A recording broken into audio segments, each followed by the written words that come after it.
All right.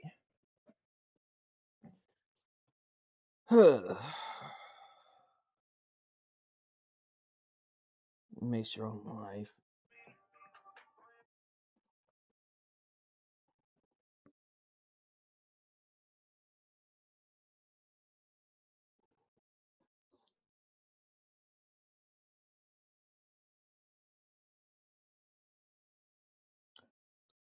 All right, good. I'm live. All right.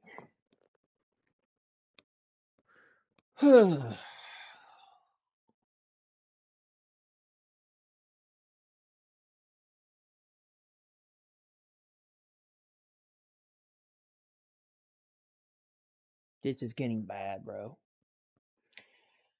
That is. Guys, we need to talk.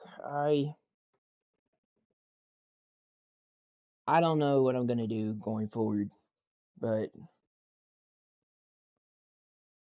my life has gotten so off track that I didn't wake up till like 1 o'clock.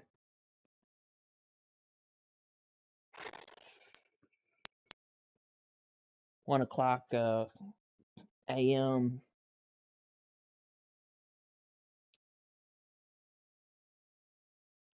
Um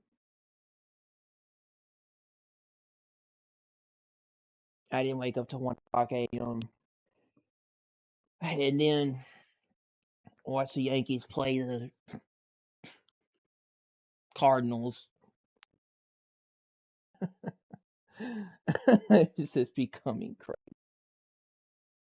Yeah, I'm becoming crazier, or my life is so off track at this point.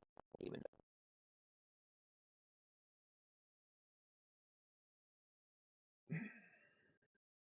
I'm not doing well. I can't keep.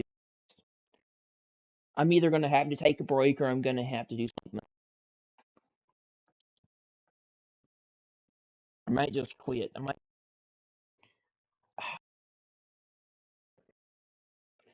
These long streaming hours are taking a toll on my physical mental health.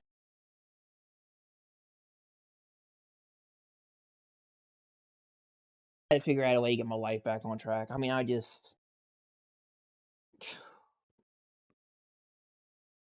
you hop in the shower around like like 4 or 5 o'clock, now it's 6.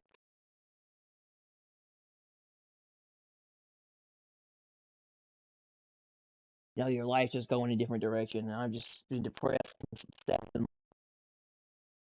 a good place. I'm gonna have to get things back.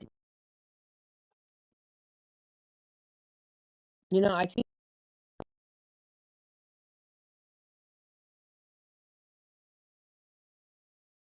being in the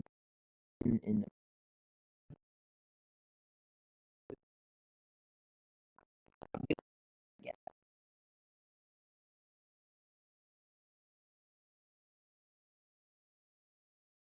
all day. I get more and more lonely later at night, sleeping later. It's just I can't get it off. My life feels like it's turning to Groundhog Day. I don't know what to do.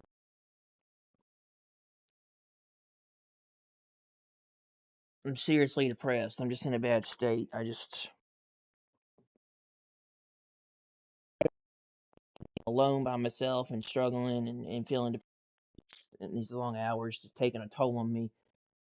It's, it's not only taking a toll on me, it's making me feel stressed and making me very tired at the same time.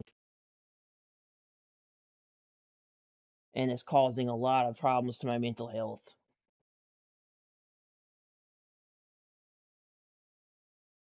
I don't know what to do. I've got to figure out something.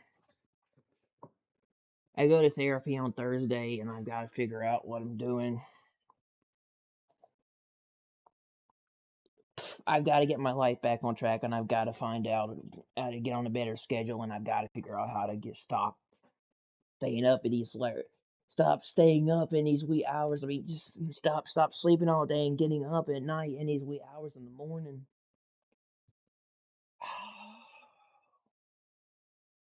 I'm doing this, man. it's killing me and it's causing a lot of problems to my health and my physical and mental health, and I don't know how to stop it. I'm trying my best to figure out a way to get back on a regular sleep schedule and get back on a normal schedule so I can go do other things with my life. But because I've gotten so used to streaming in those long hours that it's all I do now, and I don't know, it's just taking a toll. It's making me crazy or something. It's doing something to me. It's causing me to have a lot of problems and issues. And boy, bro, it's hard. Whew. It's damn near takes a lot out of you, and it really causes a lot of problems. And it's fucking hard. It's fucking hard and it's stressful in a way, and very tiring. And I don't know if I can keep streaming and uploading every single day like this. I've got to take some time off, and I've got to figure out, got to work on myself and my life before I consider going forward doing anything else. It is really doing a lot to my health and causing me to be very stressed and angry and lonely and tired as all. It's tired as all get out. Tired as fuck. When I get off after I'm done streaming, I am exhausted. I'm stressed out. I'm tired. By the time I go to sleep, I pass out and don't wake up till like the mid hours of the morning. I'm exhausted. I put so much time into what I do. It takes a number on you, man, and I don't know if I can keep doing it. I don't know if I can keep uploading every day. Maybe I've got to take breaks in between doing content, maybe doing more, maybe considering gaming to be, considering gaming or doing gaming stuff to de-stress more, to relax. I gotta do some more relaxing, more de-stressful things. Gotta work on myself, my health.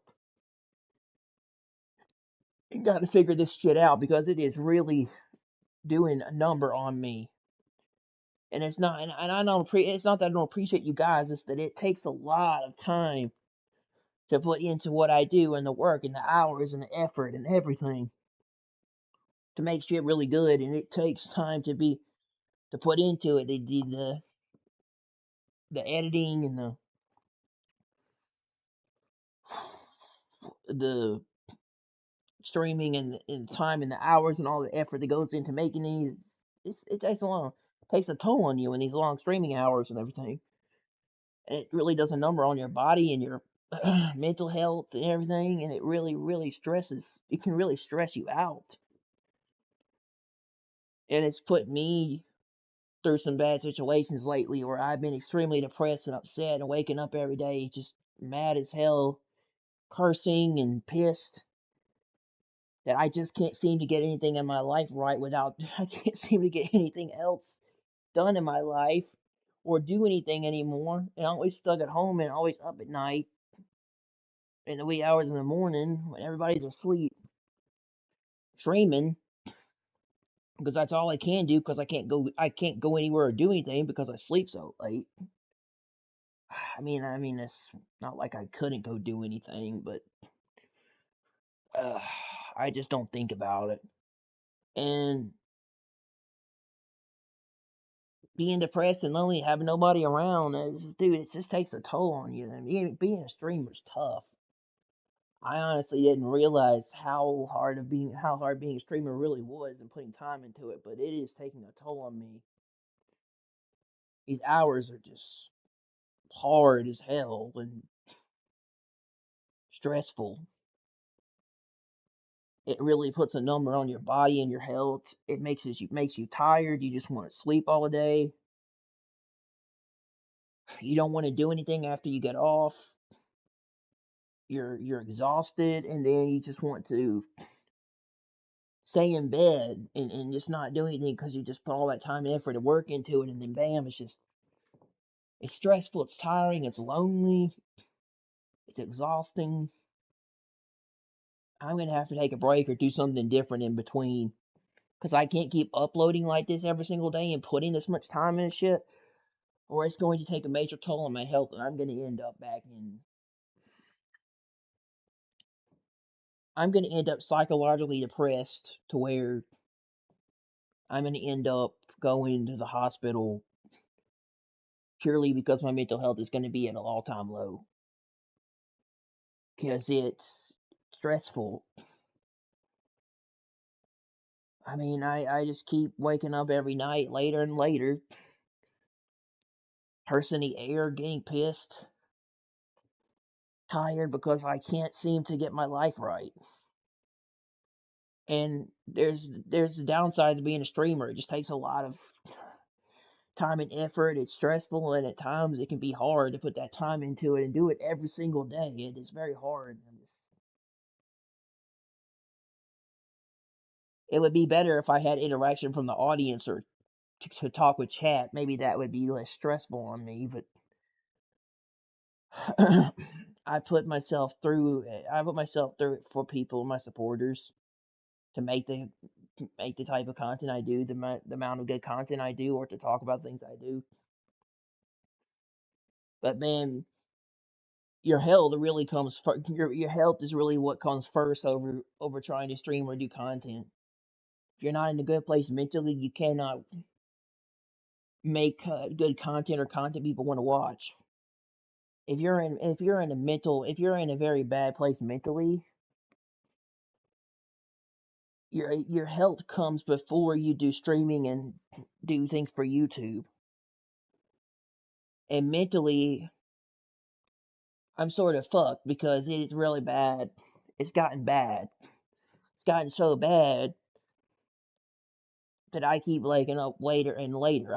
Sometimes like 1 o'clock in the morning, and then get on here and stream, and it's like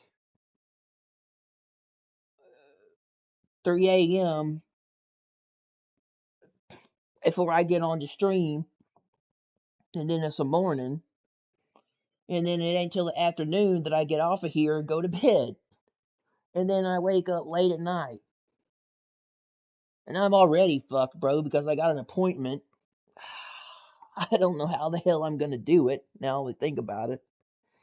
I got an appointment today at 3:15 p.m.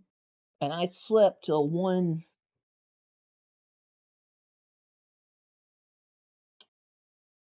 I slept till 1 o'clock a.m. and then got up. And I don't know how I'm gonna make that appointment. I'm pretty much fucked. Don't know how I'm gonna make a 3:15 appointment when I'm not tired. I've slept all day, and I pretty much now won't get off of here probably till I usually don't get off of here till like. I think I didn't get off of here yesterday because I was playing Batman: The Dark Knight. I was playing Batman The Dark Knight Legacy, the new Batman Lego game. I was playing the trial on PS5 Pro, and I was talking about it, but for some reason my audio did not go. My audio did not go through when I was talking about the game on when I was playing it. It didn't go through, but I really like the game. From the levels to the combat being like Spider-Man PS4 and Batman Arkham, the Batman Arkham series, to the graphics, to the smoothness of 60 frames, and the overall gameplay is very, very smooth and runs really well, and had no problems. Barely had any frame rate drops, and overall the game was pretty fun. The only thing I didn't like is they didn't include the stud counter from other Lego games. But the game was pretty fun from what I played from the trial, and I'm thinking about buying it for PC. I'm planning on buying the game on PC and playing it and streaming. And I'm thinking about buying the Lego Batman game on PC and streaming it. I really liked it, but I didn't go to bed. Y'all, my life is really fucked right now, and I can't like seem to get on like a normal everyday schedule with how many long hours I put into streaming. You don't know how much like my life has turned upside down since this shit. But it might have been it might have been not a good idea to dedicate my time to doing full time streaming because I end up doing this in the wee hours of the morning. It would make sense if, well, I slept and then I woke up and I don't know. I didn't get off of here last night till I didn't get off here yesterday till like around 12 o'clock. Well, close to 1. And I didn't go to sleep till about 2 p.m. And I had an appointment to go. I've been having a problem with my toe where my toenail came off and my foot uh my toenail has to grow back, and I had to like um take care of it so it will grow back because it came off. The toenail came off, and I had to go see the podiatrist for my toe, but she wasn't there, so I ended up sleeping all day, and I didn't go to sleep till about 2. I got up close to 1 o'clock. I streamed for about 10 hours straight,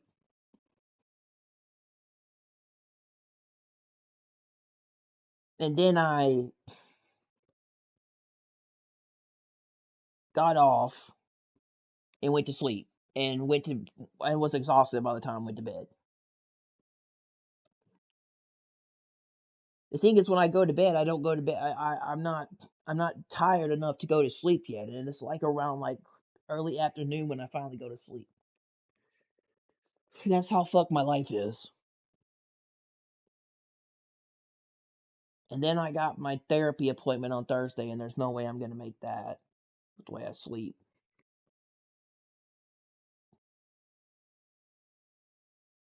But my life is kind of fucked, man. It is so fucked. It's so fucked up in so many ways right now. Oh, I don't know what to do.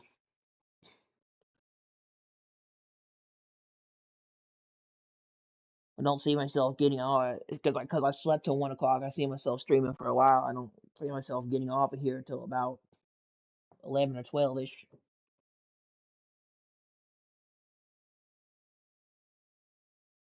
And it's all upside down, and I don't know what to do. Y'all tell me what you want me to do. You want me to continue making content, or do you think I should take a break? I think I should take a break for my health, work on getting my life back on track, and then come back to stream and do YouTube. Take some time off, get my schedule readjusted, work on my life, get outside of the house, stop sleeping all day, and get out and do things, and maybe I'll be less depressed and upset. I was going swimming every day for a while, and that really helped my mood. But I don't really know what's changed. I think it's because I think it's because I chose to dedicate my time to full-time streaming and do this at the time now when I sleep. There's no time for anything else because after I'm done streaming for the day, which I do literally treat this like a job kind of. Um I'm tired and I'm exhausted by the time I go to sleep because I put so much time into what I do and make the content. So by the time I'm finished, I go right to sleep. I sleep all day.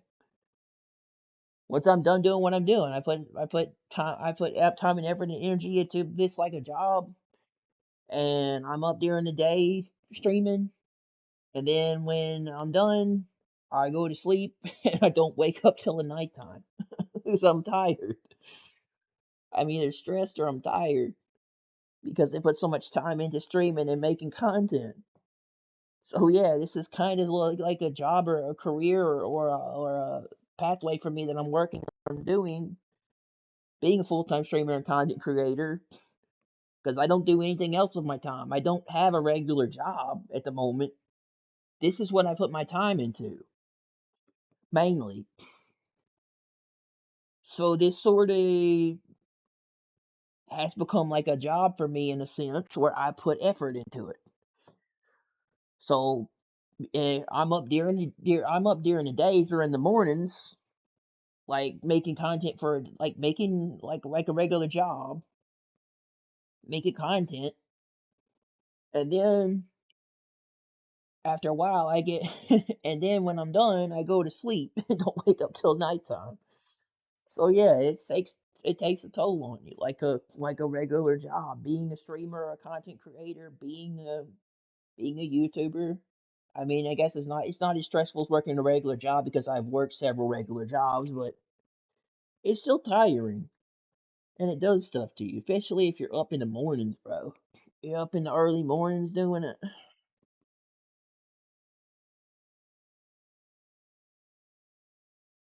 Tell you, man, I have to get my life back on track. It takes a toll on you. I'll be up. Lately, I've been up around like 1 o'clock. It was for a while there. It was like 11 or 12 ish, and then I get on here like around 3, 2 or 3, and stream sometimes till about mid afternoon, maybe 12 ish or 1 o'clock. And then I get off and I go to sleep, and I don't wake up till nighttime because this is what I put my time into.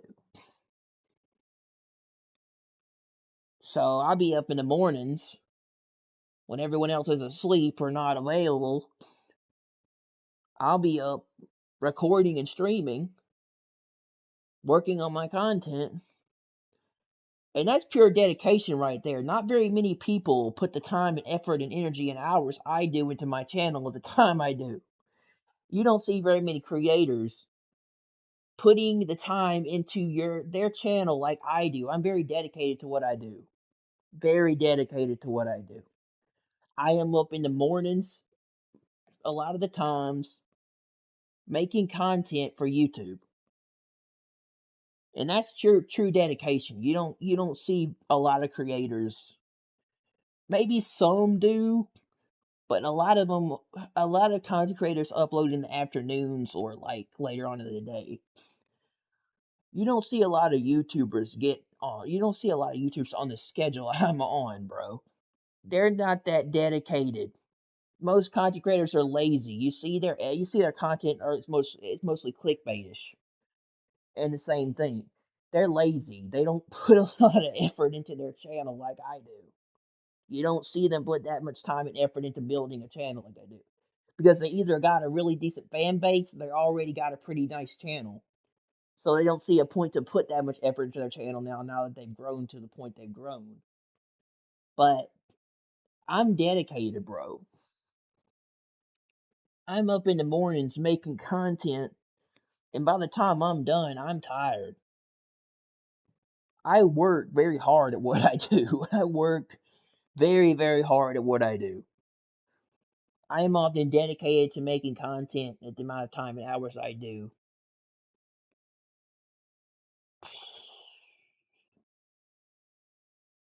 To make what I do. I am a dedicated person at making content. I'm like up in the morning streaming and making content when some people aren't even when some people, one, aren't even awake, and two, sleeping, and three, some of them are at work and not available to watch at that time. I am working my butt off making content people want to watch or stuff that's worth it.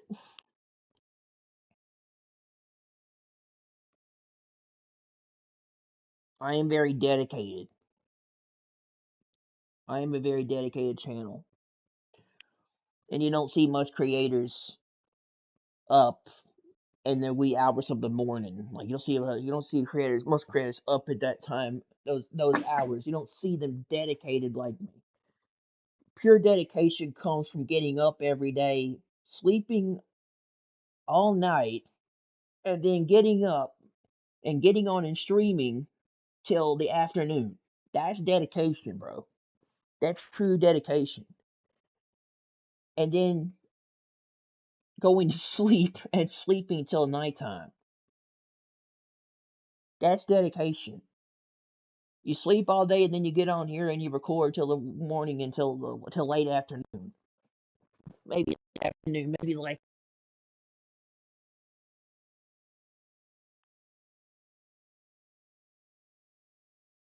one, but 11.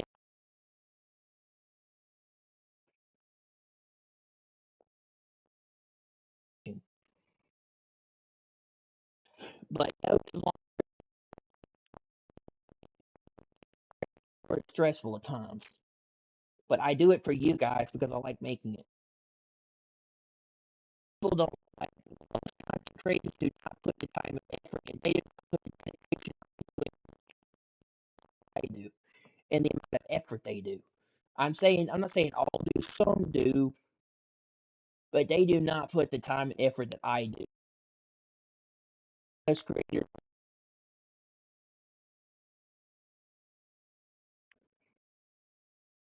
I doubt most creators are up this early in the morning. I doubt you would.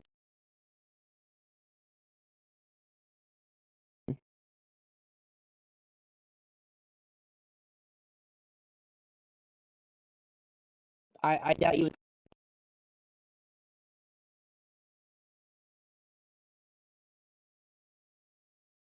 would see a lot of YouTube streaming at 7 in the morning right now. As I'm pure,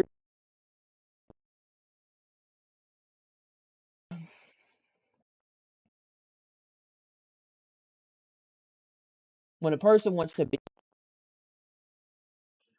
or they're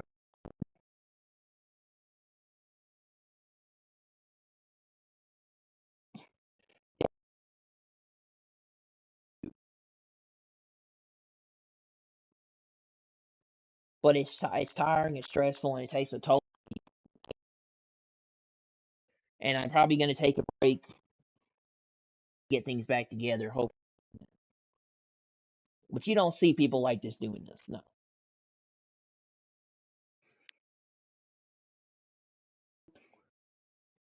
if I was to go to a place like stream at this hour, I probably wouldn't find them.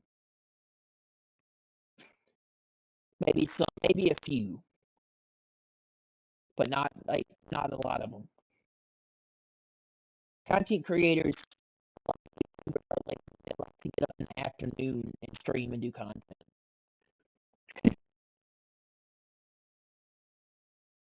Where I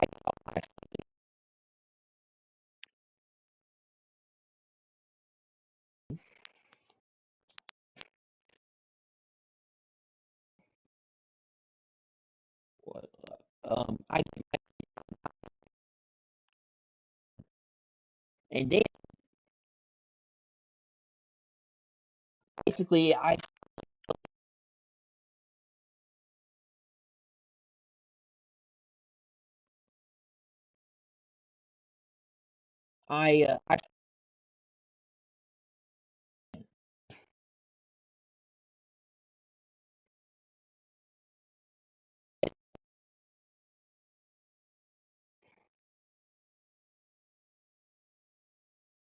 that takes a lot of time, bro. People don't know how dedicated and how much effort and energy and time and hours I put into what I do, but I do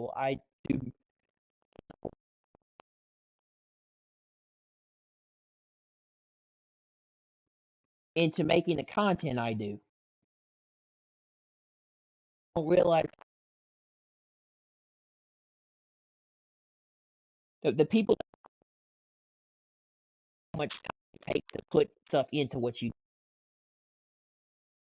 being a content creator. It takes work and energy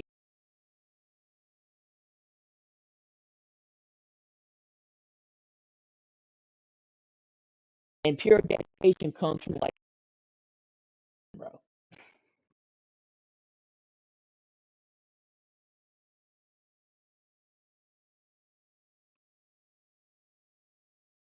But I've got to take a break and get my life going right now, and I need to take some time off and take a break before I come back to you. And these hours and this time schedule and everything and all this stuff's taking a toll on me, and it's making me think, it's making me depressed and lonely and upset. And it's causing a lot of stuff to me in my physical health. and mental and physical health is not mental and physical, but it takes a lot out of you. And by the time I'm done streaming, which sometimes I will stream up to maybe like 10 hours, 10-hour streams, 9-hour streams, sometimes 7 or 8 hours if I'm not in the mood, and then get off. And that's a lot of time put into it to make an effort to make a video or make a stream. And plus, I do variety streaming too, which that takes a lot of time too. Going over all the news and all the stuff going on Twitter and what's going around the internet.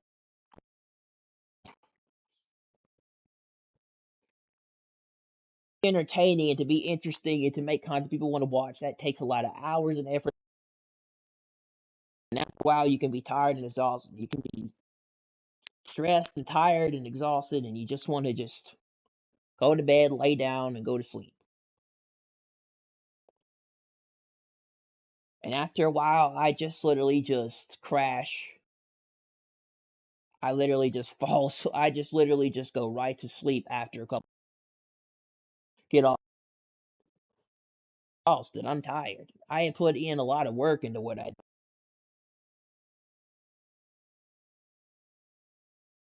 put a lot of,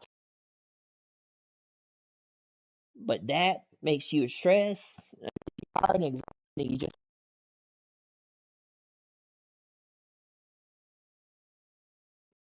end up sleeping until like early at night, and you wake and stressed you. I mean, alone and depressed you are, and by yourself,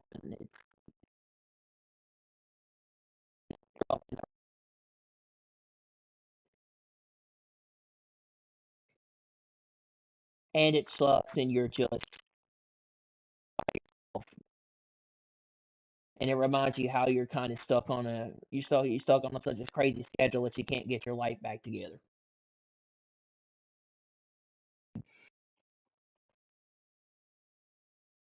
and it's it gets tiring.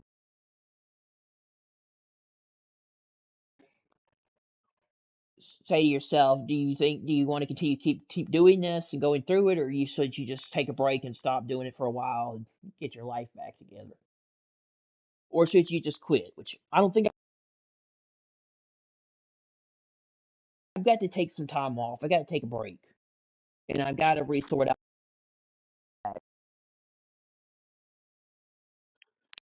So this might be the last stream I do for a while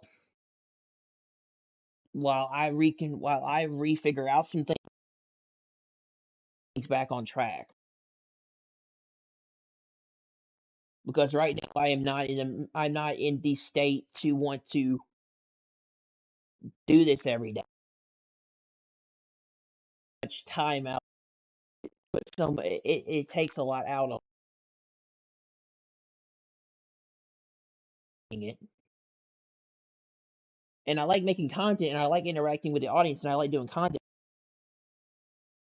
It takes a lot to do it, man. So many hours.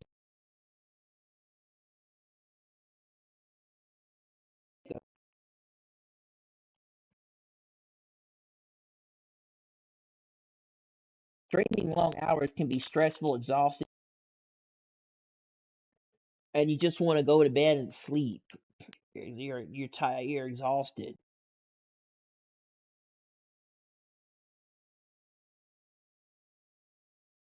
I put a lot of work I put into what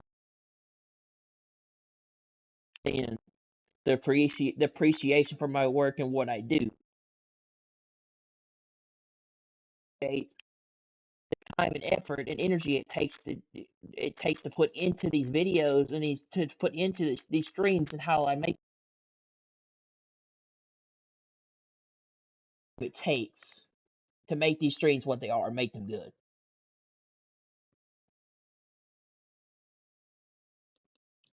Because I don't just throw something up there and hope it sticks. Put effort.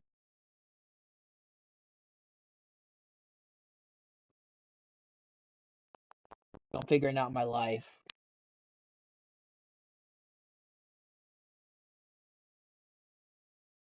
Break, or I'm just going to take some time off for a while. Get back on track. I've got to get out of this house,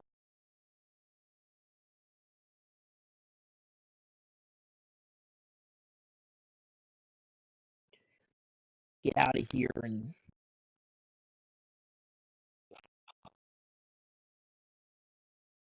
to where I'm not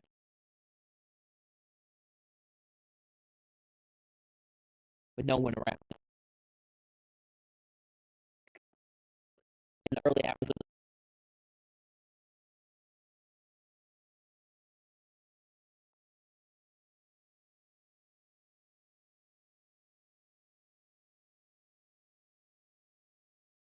because I'm lonely and I have nobody to talk to and no one's around to do anything with. That's why I stream. I stream because it makes me feel less lonely, and I and it reminds me of not being have y'all.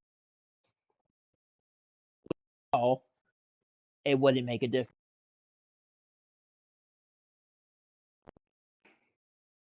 and I like it on you.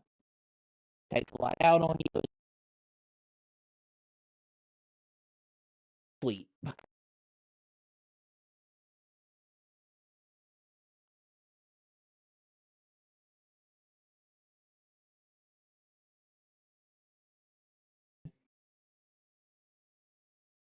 depression, and depression comes late. The same thing every day, and eventually,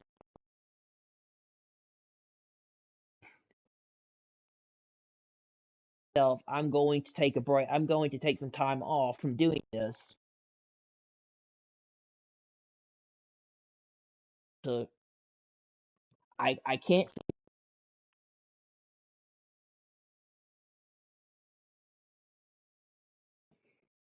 can't I can't see being able to stop streaming at this time because it keeps me from being lonely and depressed. And by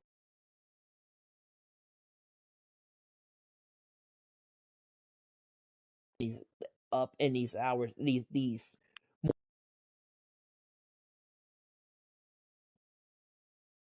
But I keep telling myself I gotta get up. I've got to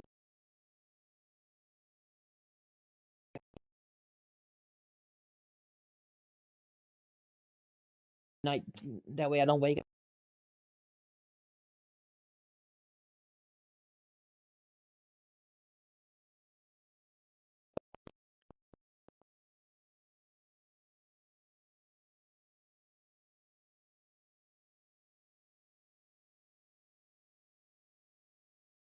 to toll on my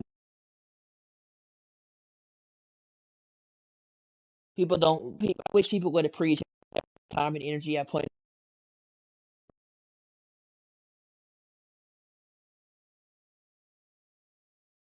into this shit and these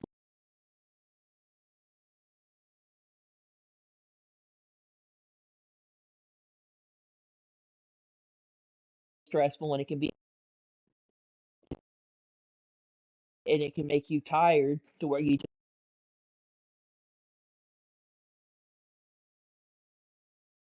get up and I get up and I do the same thing every day and I probably but I do it time to do it because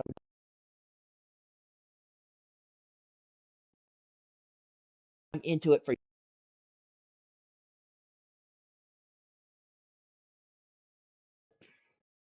my viewers. I get it, but I put a lot of effort into what I do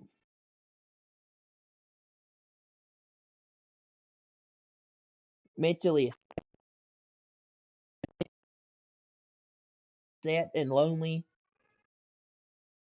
Sometimes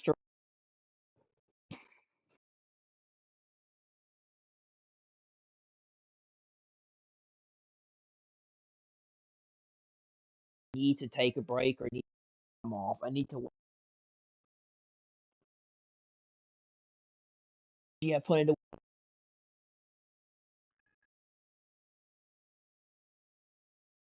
times I put in, and nobody's gonna be up at it. No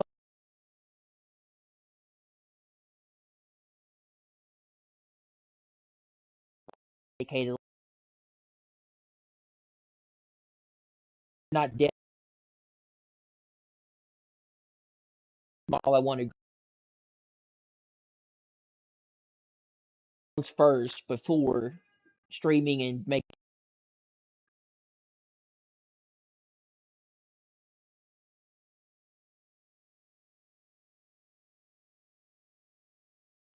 comes first before making YouTube content, and I at first before I work on doing it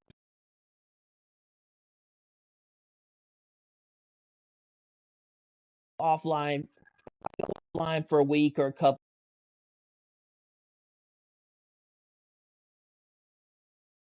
break, or I'm taking some time off to get my life okay.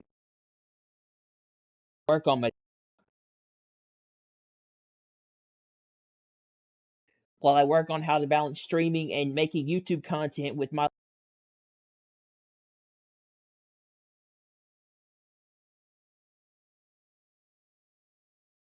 awake, and I'm awake when everyone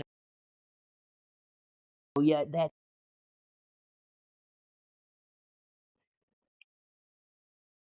and deal easier. But now streaming, I told on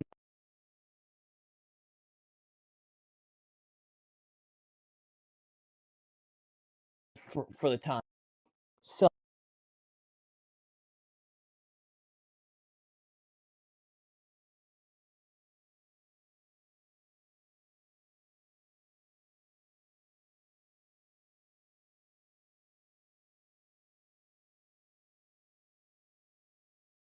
I can't be a single day where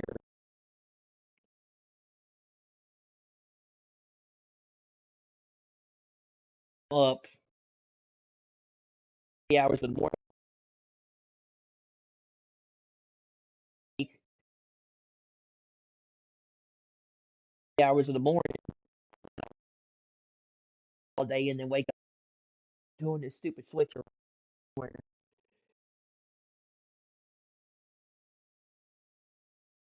lonely, depressed,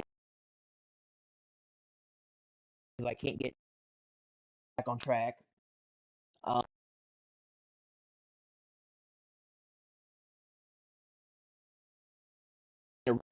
kind of stuck in a rut where I'm not doing very well. Can't keep doing it because it's taking a toll on me.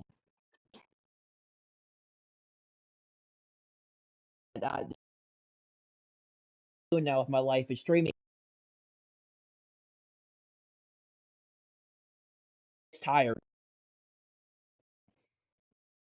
It gets tiring and exhausting to put all this. I got to work something else out, and I don't know what I'm gonna do. Probably take a break. But I just wanted to let you guys know I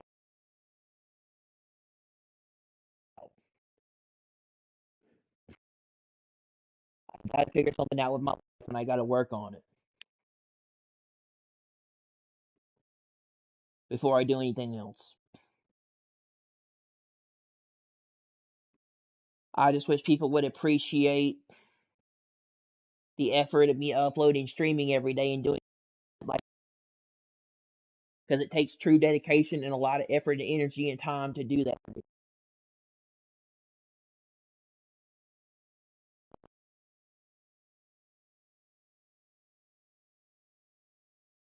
Time and to put to make the content I do it takes a toll on you, and it does a lot to you. Streaming every single day can be a lot, which I probably need to take a break in between making content and do something else. I need to upload every day because it takes a toll on my health, and it really is stressful and tiring. Maybe if I upload week. That would be better. Putting every day, and it gets something else. But doing it all day does you, and it's tiring. But figure out how to make content and get content. But when it takes,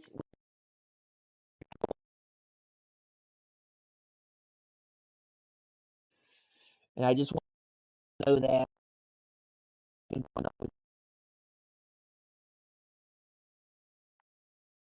I tell you, and life making YouTube content. But I got to work on that because I've been stuck in the same.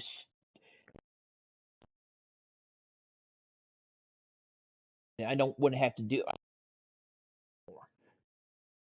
I want to do other things with my life.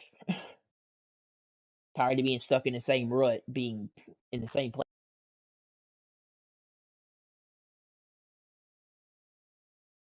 Stressful thing. Sometimes it just makes me want to sleep. It's hard. I don't know if I can upload every single day like I do anymore. Much. That is just too much on one single person. Being hard, and it's hard on me. So I'm probably not gonna do it like I'm not gonna do it every day like I have. But I've got to take some time off from it.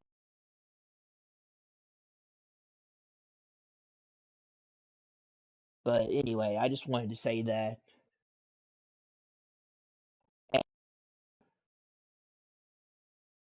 this might be the last trip, but we got a lot of stuff to talk about, including there's been some stuff with Marvel. There's been some big Marvel news that have come out with stuff. Also to discuss. Be right back.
But I'm in a really interesting place, and I got to work this stuff out.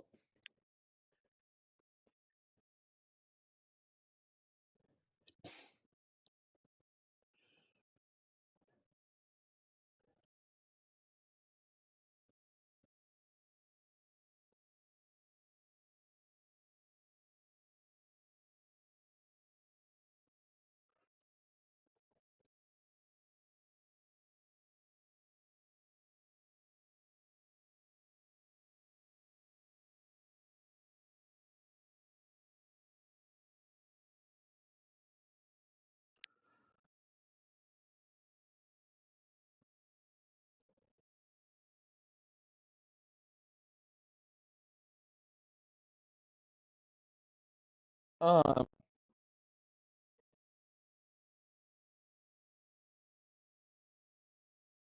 home. I don't want to brag, but I was in the Avengers. It says Toby the Avengers.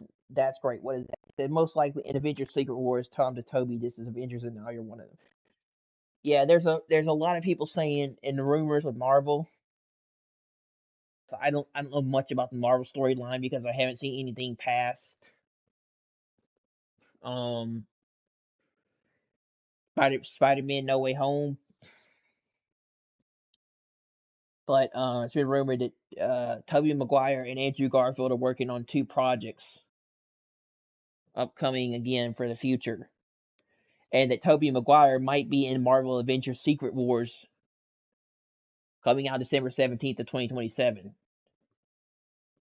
Tobey and Andrew Garfield might be in Secret Wars, and then their story ends because because either they're killed or something happens to them in the and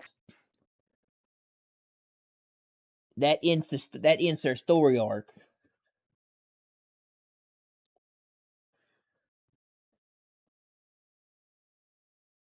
It's been rumored that maybe it's going to be like, okay, after Brand New Day they're going to have Marvel Doomsday, and then Doctor Doom, which stars Robert Downey Jr. coming back to play the role of the villain after he was killed off as Iron Man in Avengers Endgame, play Doctor Doom, Doctor Von Doom, with the with dude in the green suit from Doomsday, and on December 18th, and that creates an all-out war, which leads to Secret Wars, which then it's going to have Tom Holland and Tobey Maguire in it.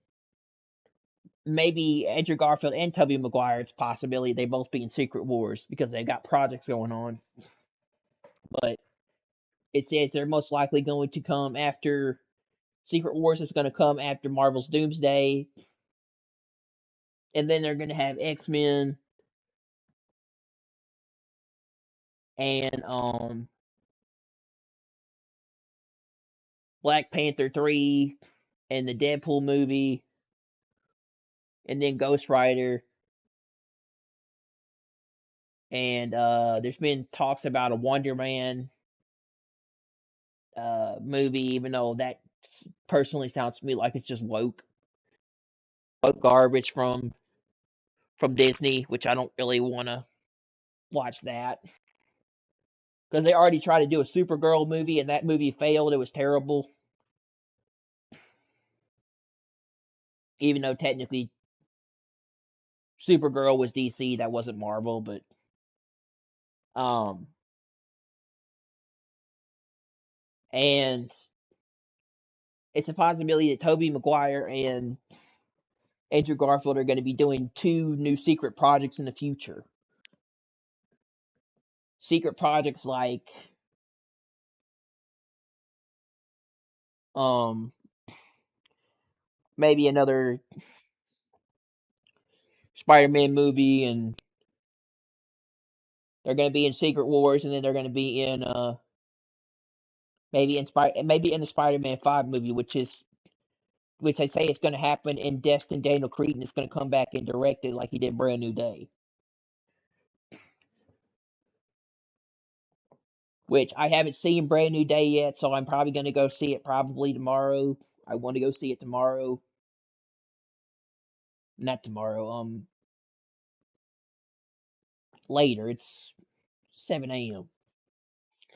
Y'all guys know what I mean. But um Destin Daniel Cretton is working on um the Spider-Man 5 movie. And they asked him if he wanted to come back and do it. He said sure. And because Spider-Man set the box office record and surpassed Avengers Endgame with 2.61 million, or said no, 2.61 billion dollars at the box office, they are currently greenlighting it for a sequel, which does not surprise me because there's a lot of people out there like Tom Holland and they're a fan of Spider-Man, and there's a lot of people that like him as Spider-Man, and his movies, his last couple of pretty well. Like No Way Home and Far From Home did pretty well, but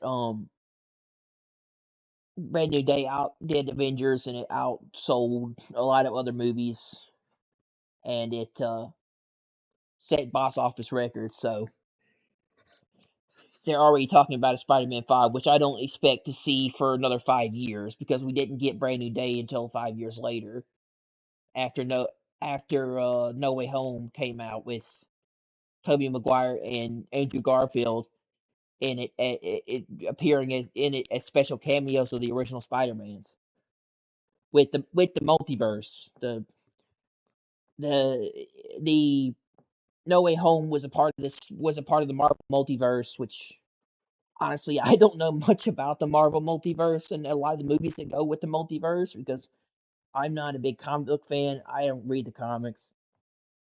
I'm not a big Marvel fan. I just know that, and I don't know much about the Marvel series up to.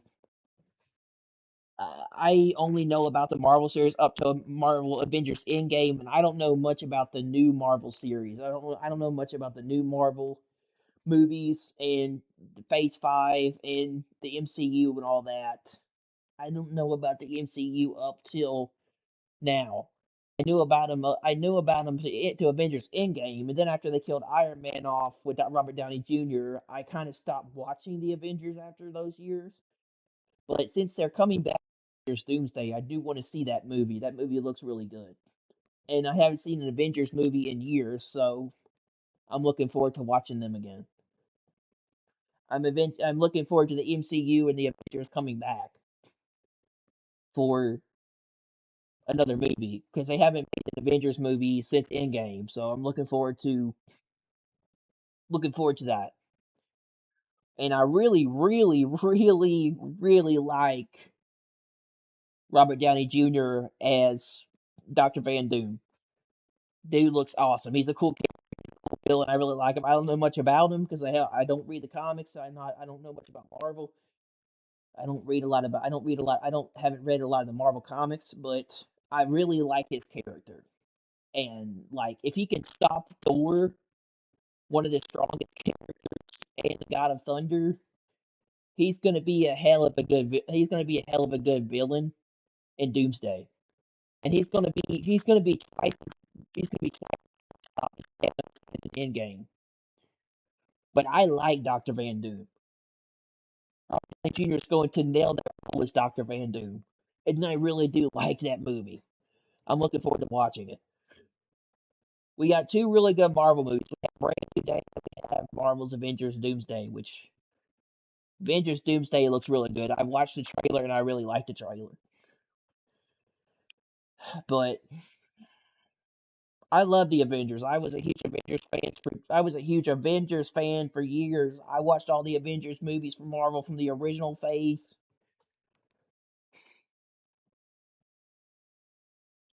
Like when you know the original Marvel movies, I think it was phase 1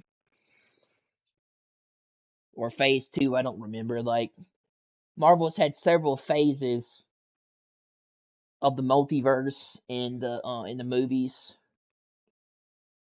When they were like on maybe phase 2 or phase 3, that's when I was watching it. And I watched all the Marvel movies in order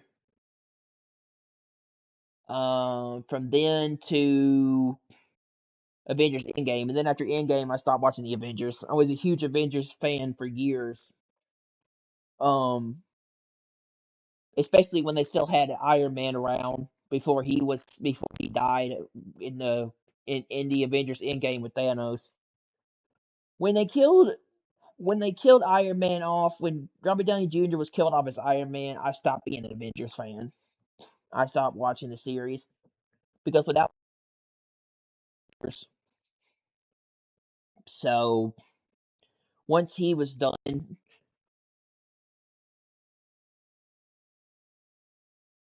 I stopped watching Avengers. I didn't like it. And then they replaced Chadwick Boseman with some other Black Panther dude. Stopped watching Avengers. Didn't like the movie series. Didn't watch Black Panther 2. Didn't like the series up to that point. Haven't watched Daredevil. Haven't watched Daredevil Born Again. Haven't watched the Wonder Woman series. Haven't watched Shang-Chi. Uh, didn't see Doctor Doctor Strange's Multiverse of Madness, but I heard it was a good movie. Um,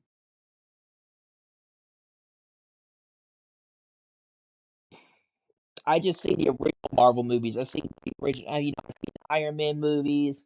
I've seen Ant Man. I've seen the original Black Panther, the one that Chadwick Boseman played before he passed away, before he died at a young age. I think he had cancer. Um,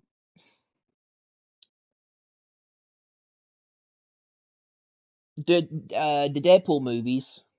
Seen those. Seen. I didn't see Marvel. I didn't see Deadpool versus Wolverine, but I heard that was a good movie.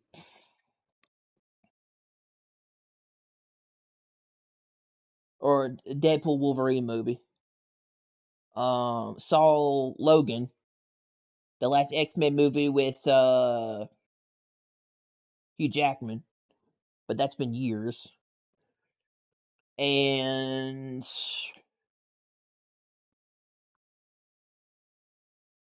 those are only Marvel movies I've seen up to this point. And Tom Holland's movies. I finally saw Tom Holland's movies after a lot of years because I wasn't a big fan of him at first when I first watched him, but he grew on me. I wasn't a big Tom Holland fan. Maybe I started liking Tom Holland around the time he was Nathan Drake. When they made the Uncharted movie, and I love Uncharted. Uncharted is one of my favorite one of my favorite Sony exclusives, and it's one of my favorite PlayStation games of all time. I love the Uncharted series. I have I have the collections of all the games. I have the Nathan Drake collection. I had Uncharted on the PS3, but I sold those games because I didn't have my PS3 anymore. I lost it. I don't know where it is. I think I might have given it away or something. My PS3 didn't work anymore, and I just gave it away, and I sold those games. But I had all the Uncharted games for PS3, and I bought the collection of Uncharted again. I bought the Legacy of Thieves collection of Uncharted for PS5, which is Uncharted Among Thieves and uh not Uncharted Among Thieves. I'm sorry, Uncharted Thieves End and the Uncharted game with Nadine and Nadine Ross and Chloe. I forgot what that game was called with the collection. So, but Tom Holland grew on me when he played Nathan Drake. I really liked his role. I really liked the way he played Nathan Drake, and that made me wanting to get interested in his Spider-Man movies. And when I finally watched his Spider-Man movies, he grew on me, and I kind of started to like them. They weren't that bad, but I didn't know much about Tom Holland, and I didn't really like him at first. When I started to see when Tom Holland and Mark Wahlberg played in Uncharted, the movie, the Uncharted movie that came theaters, the movie that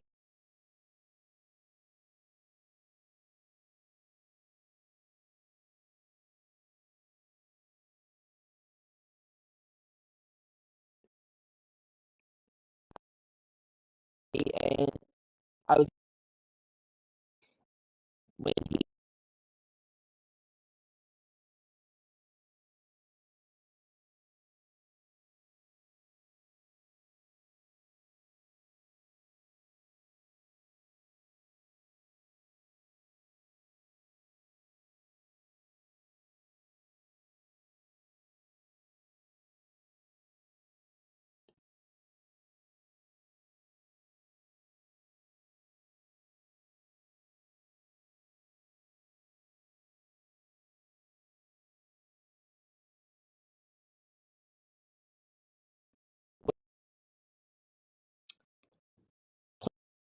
Tom Holland played Nathan Drake. I really liked the way he portrayed Nathan Drake, and it made me interested in getting to his other movies. And then I started watching Homecoming, and then Far From Home, and then No Way Home, and I really liked those movies. They were pretty good.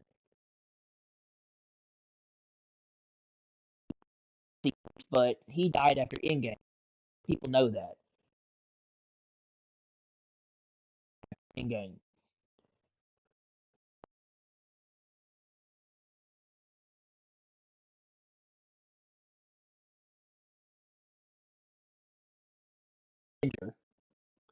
And we never quite got to see how he we never quite got to see his Avenger arc and him how to be an Avenger, which to that arc alive, he could have made more Avenger and like him like be more about the group. I wish I I wish Robert Downey Jr. character Tony Stark would be around long enough for them to build on that arc between Peter and Iron Man in the cool. Them off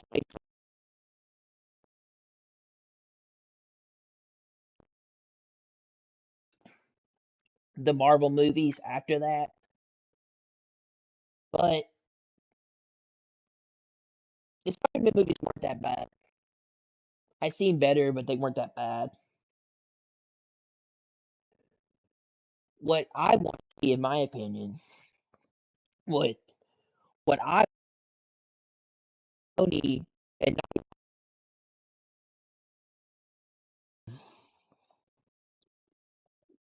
what I saw on a Uncharted 2 official sequel with Tom Holland, and I think they are. We just don't know when it's going to come out. I mean,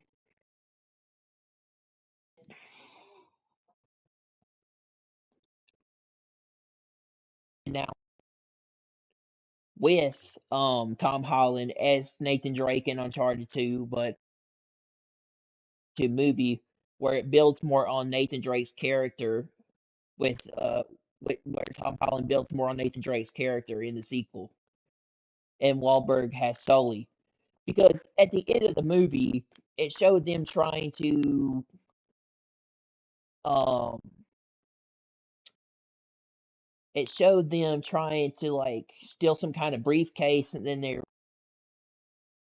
in break like the black, and we don't see the character, but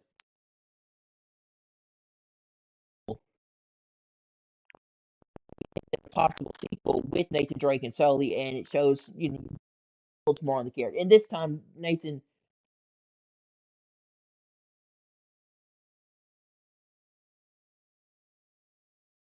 Tardy games, and Tom Holland's wearing Nathan Drake's signature suit. So maybe somewhere Sony will greenlit an Uncharted sequel. Now, I would, but I don't know when that will happen.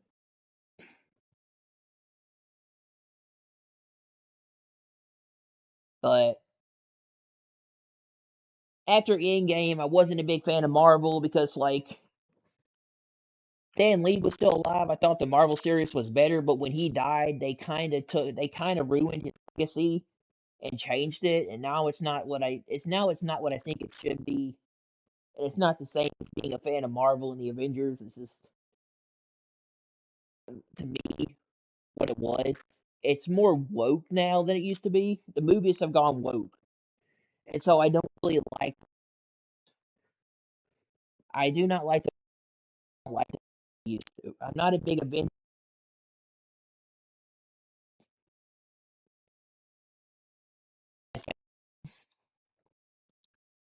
I have been watching Marvel movies at the end game.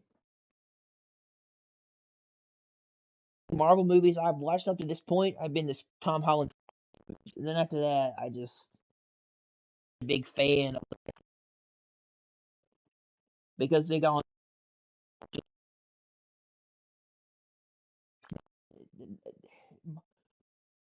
name to me since what happened to Stanley. The series just died. They kind of killed it. It's not what it used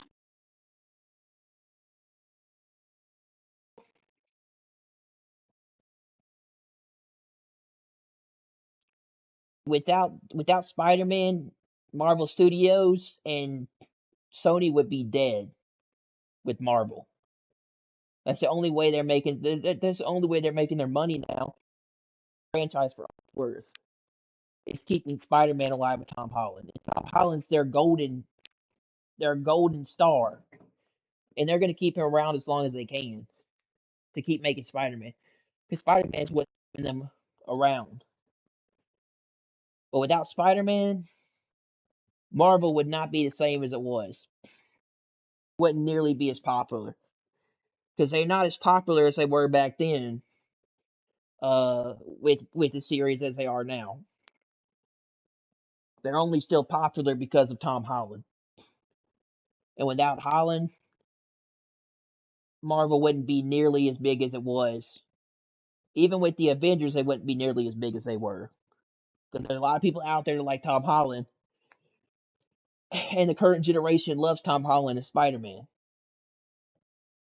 He's not my cup of tea, but and he's an okay Spider Man, but he's not bad either. I wouldn't say he's terrible, but he's not as great as other Spider Mans. I still like Tobey Maguire, but that's because I have rose-colored glasses and I grew up on the Sam Raimi movies with Spider-Man. So that's just me.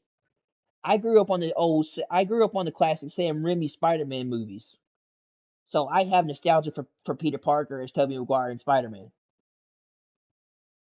So that's why I like Tobey Maguire. But this generation probably only grew up on Tom Holland, so they like Tom Holland. He's the only Spider-Man they ever known, so that's why they like him. But introduce this younger generation to Andrew Garfield or Tom Holland. I mean, to Tobey Maguire, and see how they feel about that. What they think about the Sam Raimi movies and the Amazing Spider-Man movies. But Tobey Maguire is the best Spider-Man in my opinion, hands down. I think he always will be. Maybe not the best Spider-Man, but he was a really good Peter Parker. But to me, he's the best Spider-Man because I grew up with him. He's from my childhood, so I guess I have rose-colored glasses. Tobey Maguire is Spider-Man, but that's just me. But I'm not like a huge fan of Tom Holland, but I do like his movies and I think they're good. But he's not like Tom Holland to me isn't. I'm not like that big into him in his movies. He's okay, but they're fine. They're fine movies. I mean, they're not the best, but I haven't seen Brand New Day yet, so I don't really know. I don't know if my opinion will change with that movie or not. But according to the box office, it's done really well, so that's why I want to go see it. See what my opinion is about it. But Tom Holland, obviously, and he did really well in Spider Man, and he did really well in Uncharted. So he's had some really good movies he's been in. But it's more than, and I get it. Tom Holland's for the younger generation,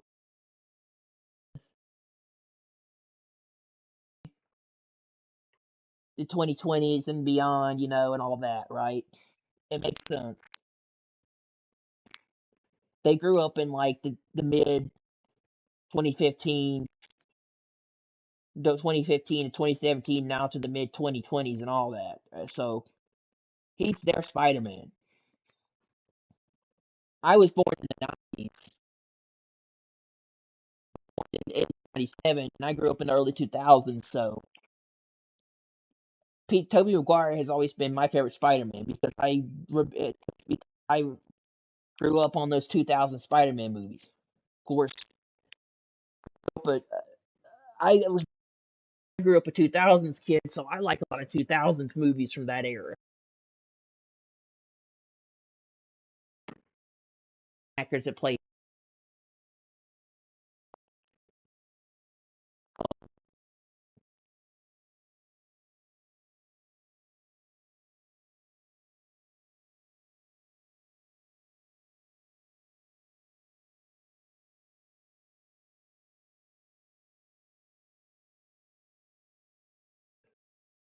like these as you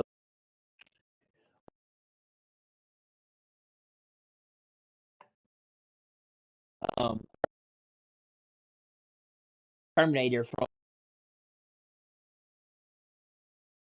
So I get whether you the younger generation because fits that he fits that era of younger because that kid that Pitt have grown up with in life. He fits the mold to act around that type of environment that plays Spider-Man. And Tom,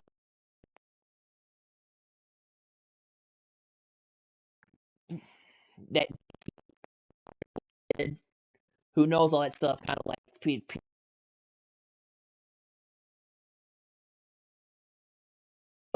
for our, what I mean, our 2000s people, our era was, man.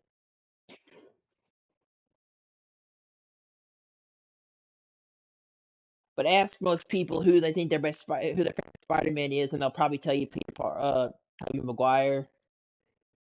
A lot of people Tom Holland. I think Tom Holland's fine. He's not my favorite, but he's good. But he's okay. But he grew on me, and that's why I want to go watch Brand New Day. I am not a big Marvel fan.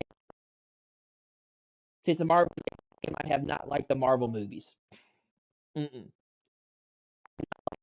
The direction of the series, where they took into who the directors are, and who has made the movies in recent years. I don't like the fact that Marvel has changed hands and done things differently with the series,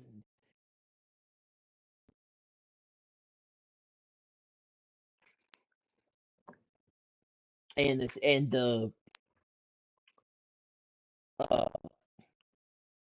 the movies just aren't the same anymore since Endgame. I like the Marvel movies from the early 2000s. I will always be a 2000s Marvel fan from the Stan Lee era when Stan Lee was still alive and he still had a part in the Marvel series. Stan Lee made Marvel what it was. When he died, it wasn't the same. And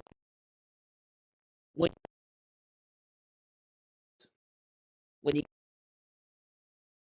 some of his in the Marvel movies, he made the movies what they were, and his direction is what made the movies good. And when he died, they decided to take the rights somewhere else, and he'd be ashamed of where they took the series now. It'd be a shame. They are pretty much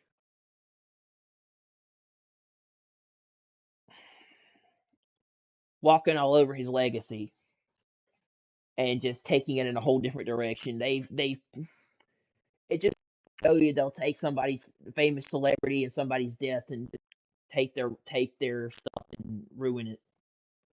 They've taken his franchise and messed it up. It just hasn't been the same since Stan Lee died.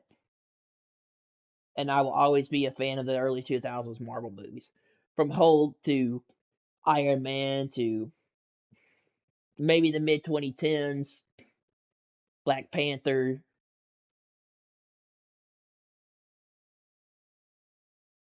to Men movies and stuff like that to Captain America Civil War, the First Avenger, Winter Soldier, all those movies. um to Avengers Infinity War and Endgame. And I like Guardians of the Galaxy. I like Guardians of the Galaxy movies. The Guardians of the Galaxy movies. I like those. But when they started taking movies from different eras and bringing in different characters in different universes and mixing it all up and making it confusing and changing everything and everybody and some character coming into this universe from this world and that world and mixing it all together and making it where you know this character isn't in their own movie and they're mixing them, putting them together with this character, this universe, and making it this multiverse of craziness. That's when I didn't like Marvel anymore because they started mixing them all together in different movies in different eras, and it just made it confusing. And Marvel is hard to follow. You have to watch all the movies to understand the context of the series now. Before Marvel, before you didn't have to watch all the Marvel movies. You could watch them out of order and still understand where the movie series was going. Now it's all confusing because now it's all mixed together where you see all these characters in different people's worlds and the multiverse is weird and I don't even get it anymore. I don't even get Marvel anymore. Marvel's not Marvel. Craziness and madness and somebody was on drugs when they made that series. When somebody was on drugs or a lot of or high something when they decided to take Marvel in the new direction they did. And it's so weird now because the Marvel multiverse is messed up because it's all in different directions now, and they're taking it in weird ways. They're taking it in all sorts of weird ways, and they're rebooting the series. They're rebooting the movies. They're rebooting franchises in Marvel, and they're changing it all up, and they're mixing all the characters, together, actors. They're changing it. They're adding new stuff. They're doing they're doing Marvel dirty. Continued on track after Endgame and built on that. They should have just continued to build Endgame did instead of changing it all up after Marvel's Endgame and rebooting the whole entire franchise from like phase 5. And when they added in the multiverse shit, it's basically hard to follow Marvel now because it's all over the place. It didn't used to be that confusing. You could watch all the Marvel movies from the 2000s era and maybe the 2010s up to the 2015s, all the way to 2019, and you would understand the series and where it was going and what was happening. But now, confusing. You have to follow the comics, you have to follow the movies, you have to follow different character arcs, you have to know the different characters, you have to know the way the MCU works, you have to know the Avengers characters now and who's all new, and you have to follow the storyline to a T to get it completely. Marvel series to a T to understand where it goes. And that that means I'll always kind of be behind and not understand where Marvel's going. No, I watch the Marvel movies, so I don't know where they're taking the series. I'll have to watch Brand New Day to understand where they're going with the series. I know that they're making Marvel. I know that they're making Marvel Avengers Doomsday, and that it's coming after the Spider-Man movie. But and then I now know that they're making Secret Wars. Avengers Secret Wars is coming out after Avengers Doomsday next year, December. But I don't know much about the rest of the storyline.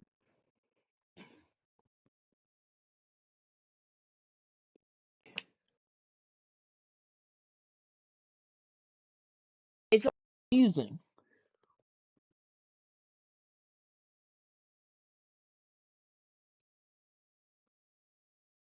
It's all confusing when it gets down to it. Just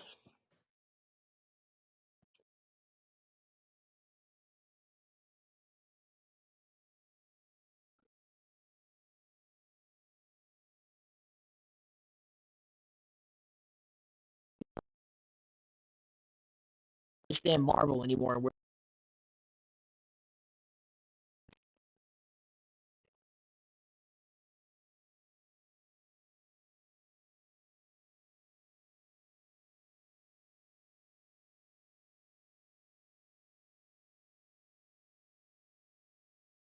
gonna get the Marvel franchise mixed together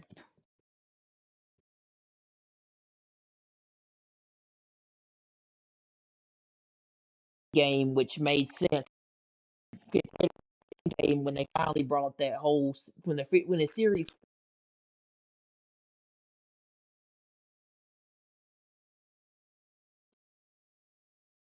to a T with together with the conclusion of the movie.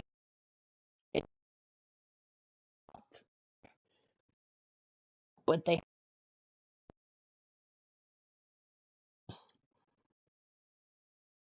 in game is what brought all the characters together, and that's what it should have done, and that's why it was one series.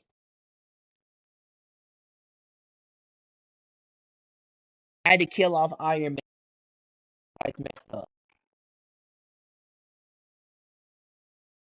Junior.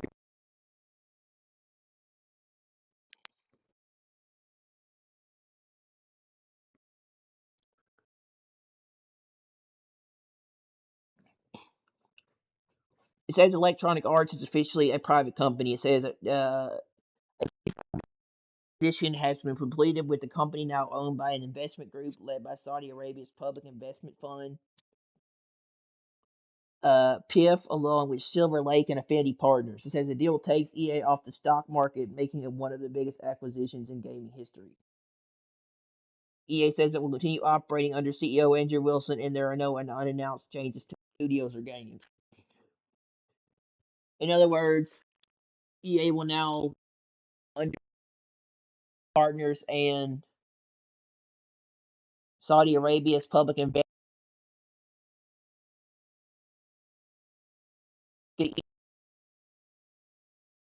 EA takes a decision to go forward in the future and what they're going to do with the series, what they're going to do with stuff at EA. So I don't know. I don't know if EA game with Jared Kushner owning stock or acquiring acquisitions in the game in with EA. Now, I really like playing EA games to begin with because EA was greedy and they were one of the biggest, one of the largest out there. But now I don't know because now they're going to control a lot of stuff that goes on with with the company going forward.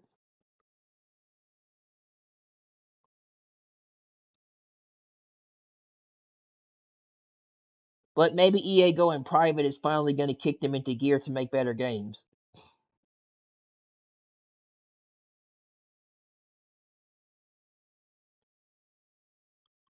I'm glad EA went private. Now give us a proper Need for Speed. Yeah, I agree. After Need for Speed Underground 2, we should get another proper Need for Speed game. Yeah, I agree. Without microtransactions.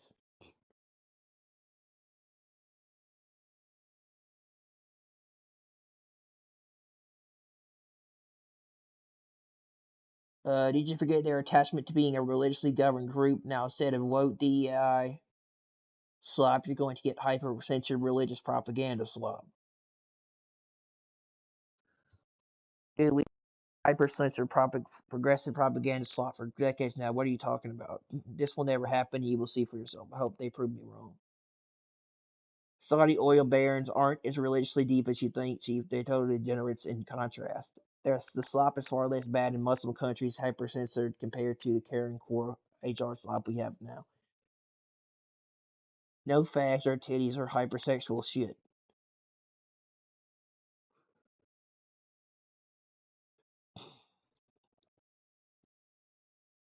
You've seen the Unreal Engine 5 remake of Need for Speed Underground 2. You can even test play it. It's insane good, and the whole menu has been recreated, including the car and stuff. Check it out on YouTube.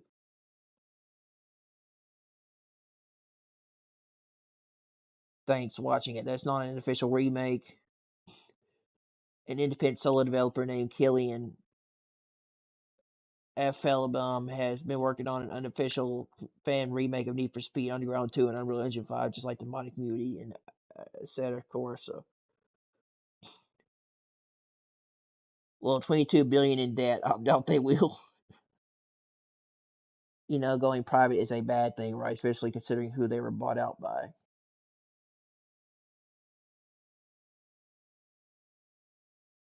I'd rather play as Hamza than some fat leftist with blue hair waving an LGBT flag.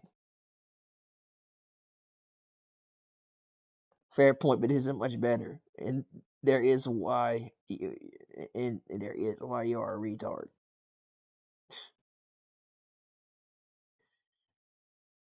Yes, I love Need for Speed Carbon and Underground. I would have loved it if they had true offline play for them as well. I love being able to race against other people, but I shouldn't have to sign in for my settings to be saved properly.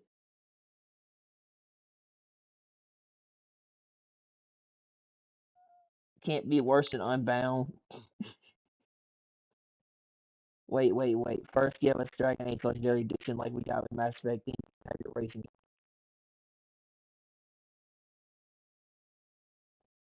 It'll come out like this, however.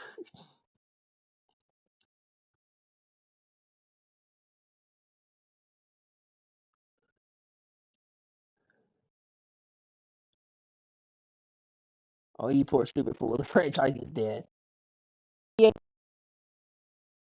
first with Unbound, and then the Need for Speed Underground, and then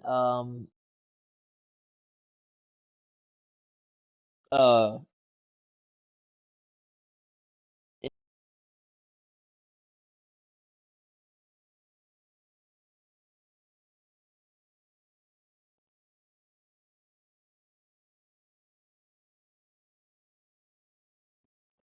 as you can say,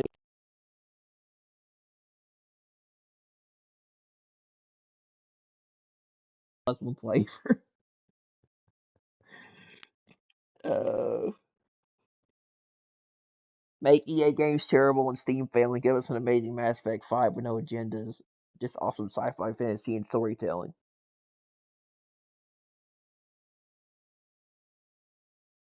Yeah, that would be Mass Effect 5 without no propaganda in it.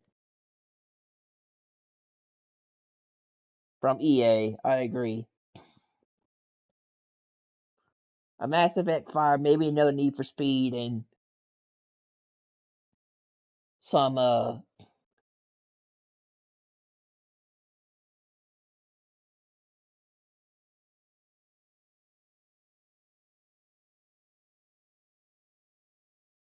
another Battlefield game without all this stuff. First shareholders meeting listed demands no more gay EA. Lover hate the Saudis, they will choose money until these perks begin. So now on top of the women being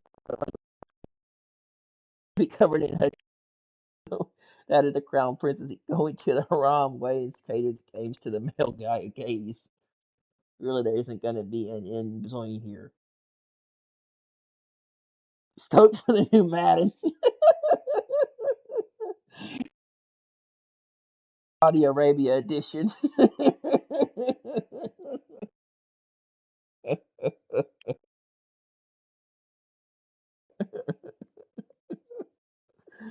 oh, they're going to go full blown, give the chuds what they want because the average gamer is a chud and Saudis are about making money. That's true. So true. All the Arabs are out there forcing your video game characters and Hollywood actresses and Hajis, removing all the homos and trans characters and praising Sharia law. This will totally happen and you will like it. Um, I think the oil princes don't get much reason modesty if it means they can go see improvement.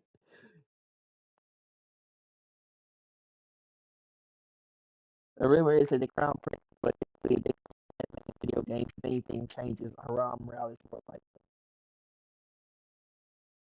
at Grok, what would this likely mean for the woke degradation of games.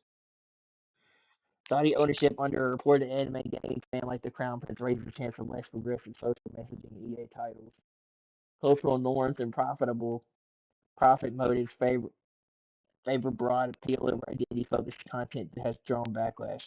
Studies may push back if no changes are announced yet, but private control could gradually reduce what critics call woke elements in favor of entertainment first design.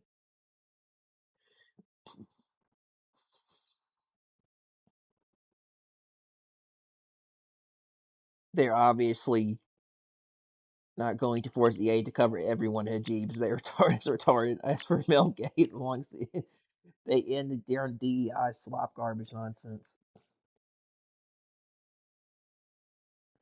But I don't think anything is going to happen unless there are massive layoffs, which looks unlikely at the moment.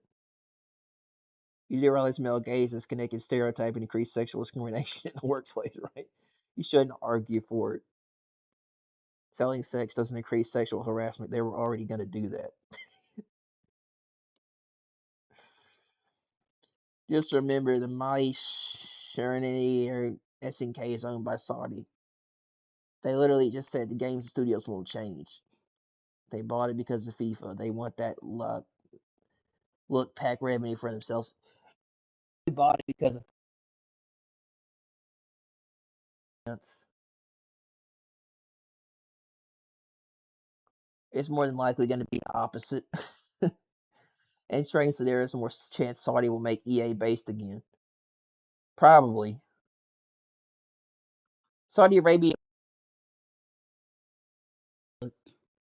up in EA game again. Go back to making games.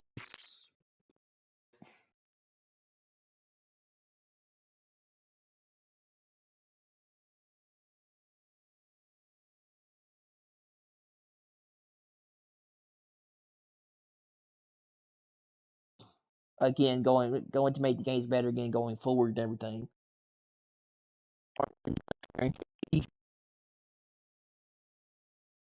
Not nuns while nuns are nuns. Let's just hope there's no epic cities in the game. The Crown Prince will definitely go 100% Haram since he knows Haram sells big time. Since Saudi Arabia needs to shift income away from oil production on exports, everything else needs to be profitable. You can't make profit with neither ugly nor Hajib. He's not retarded.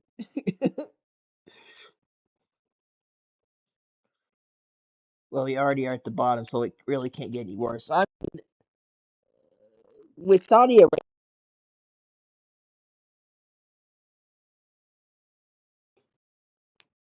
probably going flop and everything and change it and make it better and go back to making entertaining games.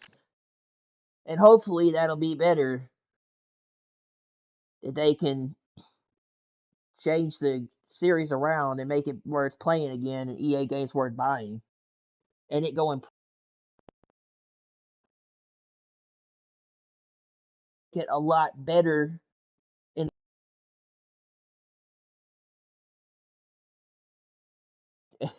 than answer years and fix it. Hopefully the games will be better where we can get mad.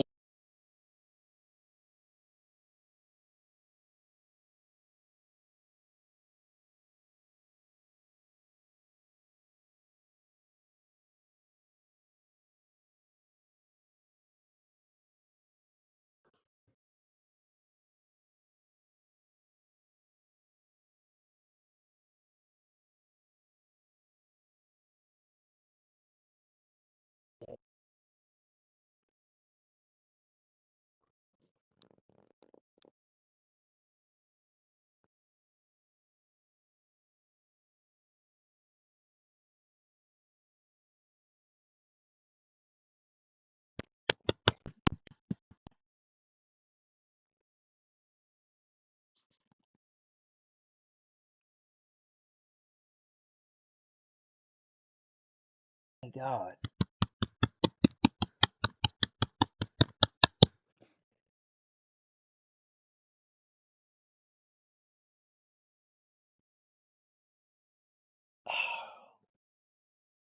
Uh,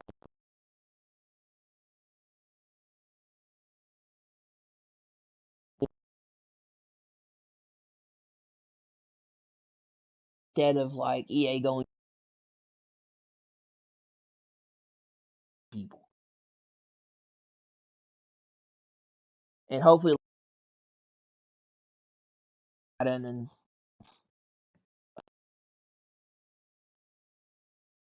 probably will improve the series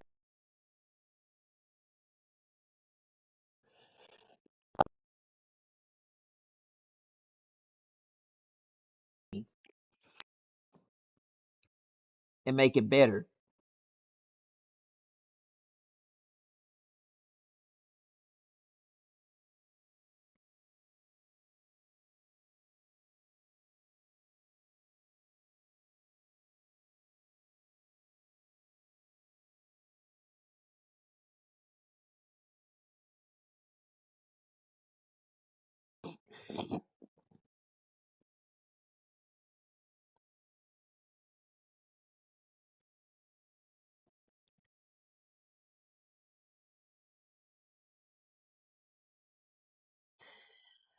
Yeah, let's hope the woke is free.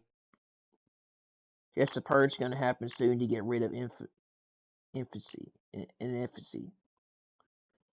We're not going to allow woke, but you can see too much Islamist propaganda, Islamification, and Arabification, politification in them.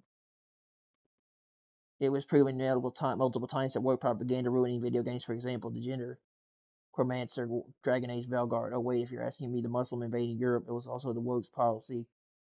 The woke policies that also allowed them to invade them in the first place. That is a pink ass leftist communist shit propaganda. Woke just rides on that. Leftism is a mental illness, which is also stayed behind all the other mental illnesses. A true right man would have already shot them and sent them to trash. It's called right because it's right. Too bad right men don't exist, hence you couldn't spell cuck without UK. Just because they would not fight back despite being antagonized by all the odds.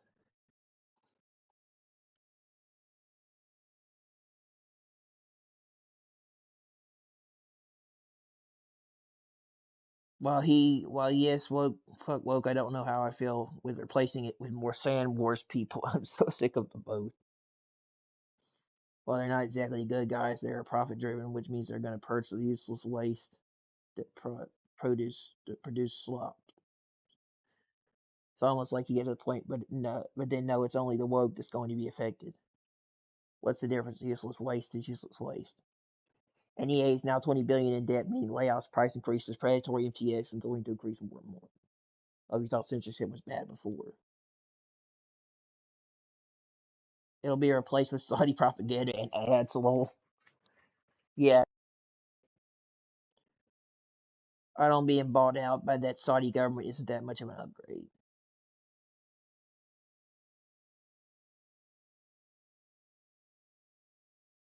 I don't think woke is the right word. Have you seen BioWare Games Before Mass Effect and Andromeda? They had a lot of wokeness. The Saudi PAF only cares about money. They don't push for agenda or politics. Yep. Well, they'll replace woke propaganda with Muslim propaganda, so nothing changes since that's the current flavor of the month for the wokes anyway.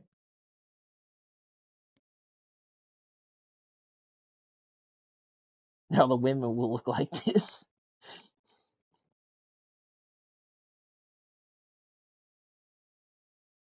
Let's fucking go. Hello, new employees. Today we will be patching the rainbow flags out of our games. It's haram. It is haram. But there's a lot less rainbow fuckery going on in the games now.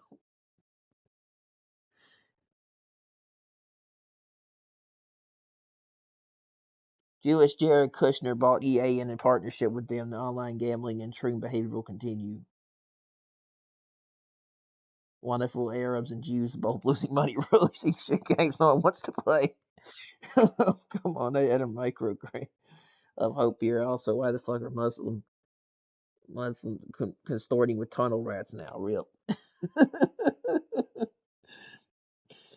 Also, Electronic Arts. EA just want to say the Dark Souls series is amazing. We didn't make those games. I know you can't make good games. I wouldn't be surprised if the games they start making start being better and less gay. Sunny princes are turning Lamborghinis into real Batmobiles. Western creativity is being suppressed by woke tards and bodies will want us to all to return to normal. Maybe they will be actually use our IP and Dark Age of Camelot will go in dev. Looks like gay and woke is off the table at EA. Call bullshit. We're gonna see massive firings and restructure within 2 months. Change, to be honest. No way they're going to buy that dumpster fire company and straight up not make any changes.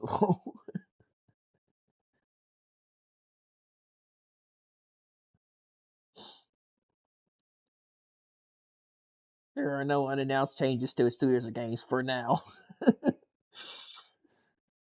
They'll definitely make changes and probably may not announce it. They're private now, so who can say? Now all EA titles will have a pro Islamic slant when I'm done buying EA games. Can EA please reboot the Dragon Age series from just after the second installment? It was so helpful for DEI. Finally, a bit of good news in gaming. Imagine the opposite Valve going public. Good, maybe now there will be less game shit like games. This was promised to us 3,000 years ago. A country known for its greed bought the one game editor studio known for its greed. Why is it no one hyped? Westwood and Bullfrog say hello from hell. Go fuck yourself. EA Sports, go fuck yourself. Teal'c is not about EA can possibly get any lower than my book. How they lose one of the only American football game manufacturers. Oh no, no more woke garbage. Let's hope so. Do you think they'll manage to fuck the company? Uh, the time for a boycott is now. So are the colored hair folks going to say something to their new king? Manipulation of the Iran war's coming when that game comes out. Well, that game's Battlefield 6 because it can't make any other game to any decent degree, or maybe more The Sims 4 DLC because they need to bring that 4-digit price tag for all the DLC to a 5-digit price tag somehow. We went from Shepherd to Muhammad to trust the in the game, and then the Saudis are like, yeah, we don't do that anymore. I hope they make a Battlefield Middle East. It'll be awesome. Never touch EA games again. Fuck Islam and fuck everyone who supports them with a wallet. About a week or two is good.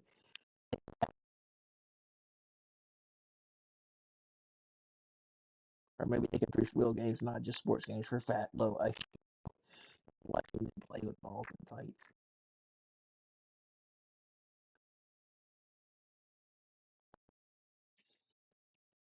If you want to read more, it'll cost you $2.99 and they'll provide you a cookie for your next login. Like I'll be buying any of their garbage anyway. If I had more reason, I ain't giving fucking Saudi Arabia any money.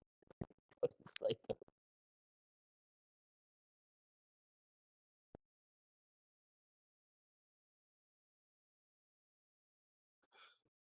in fact, you were gonna buy a pneumatic for that.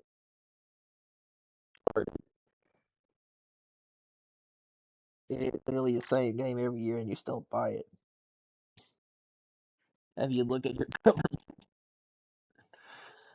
Allah Akbar, throw a pig hair? It can't get worse. Get ready for the DLC. Battlefield 3, come on, you got the money now. Wonder what happened.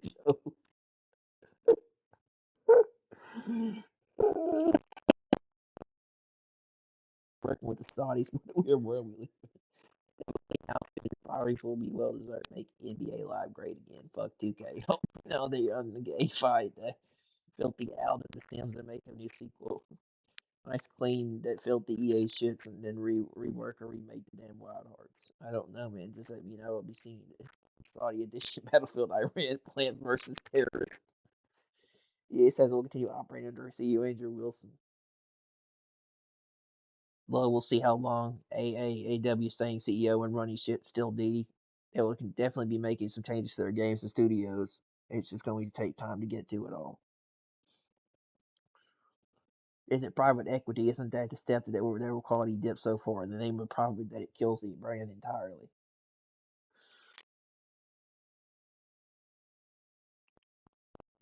There will be that rolling downhill for a while. Yeah, I guess being a public company is what made it bad in the first place, but there's no identification what the owners are expecting out of it. Money. They bought it for 55 billion, so they expect a return on that. So expect a new Battlefield every year with even more microtransactions, also more Sims 4 DLC, etc. Screw these Saudis, seriously. What do Americans think these people give a damn about you, about or your company's games? They just want to buy it out and have control, and they can care less of you American pigs and infidels, they call you, using that money against Americans one day. Remakes and sequels, just hold the woke BS. I'm hoping for greatness. I hate EA, but I don't see how foreign control could improve it. No more woke video game slop. Let's go. Everything is balanced as it should be. Saudi buys EA a $55 billion deal. He ain't the part. Now anybody buy anything from EA, you can support Saudi Arabia and all their bullshit. Yes, all the sports games, wrestling games, and Sims. They're all funny, guys. Congratulations. You have a problem funding Saudi Arabia, but certain of them won't have any children. Have any problem helping Israel kill children? Can you please make do again Dragon Age Felguard, but how actually needed to be done, Benny? Thank you. Make boycotting AAA games even easier knowing it's funding ragheads.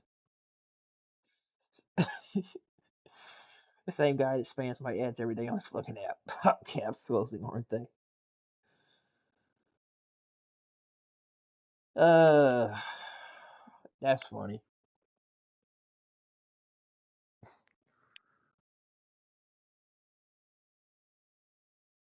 Time you love me when I 100 about PlayStation, so I probably digest this about Xbox. It's been almost 3 years since Activision closed ABK deal. 85 billion fans have got nothing special from it, so what was the point? Fix it.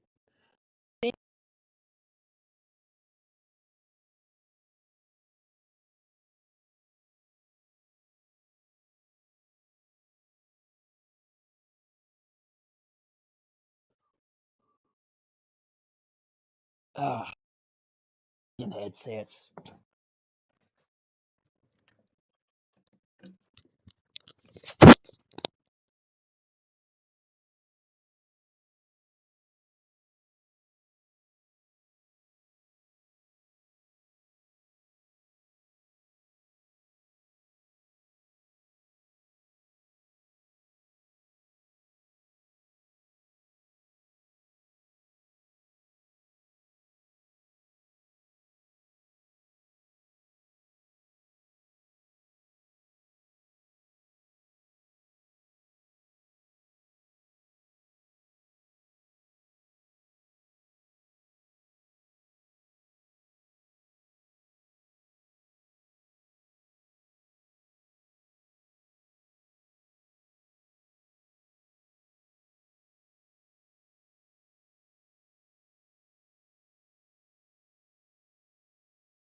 Okay, there we go. All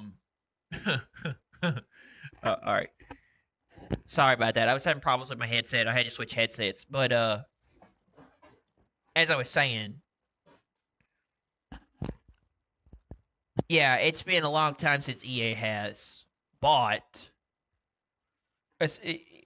EA really hasn't done anything with the Activision Blizzard deal. Uh, for 3 years since they bought it for 75 billion. I mean, unless you count the Call of Duties, the Call of Duty Modern Warfare 4 and Call of Duty Modern Warfare 3 remake and Modern Warfare 2 remake and Black Ops 7. There hasn't been a lot Activision has done with the Activision Blizzard deal.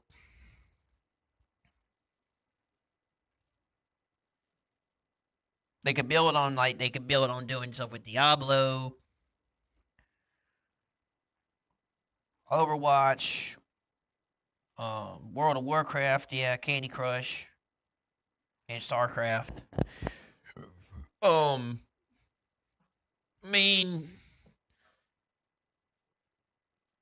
that's not true. I mean, Activision has made um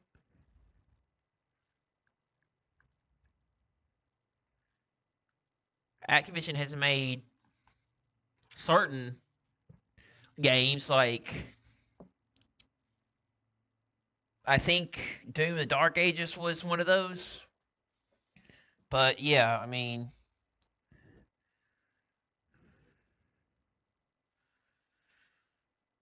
when you say nothing special, I'm curious to know what you mean. Can you elaborate with examples of what something special would be? Yeah, I mean, Activision is known for making Call of Duty titles and stuff like that,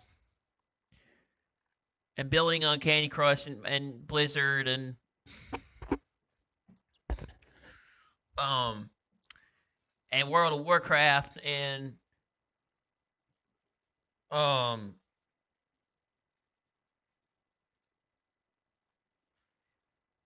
Candy Candy Crush and World of Warcraft and Call of Duty. Those are the titles that they're working on mainly, and Activision's kind of known more for Call of Duty than making anything else. And I guess they could do Skate or something else, but Activision needs to come up with some kind of exclusive title for Xbox to get it to sell in the future for people to want to buy into it.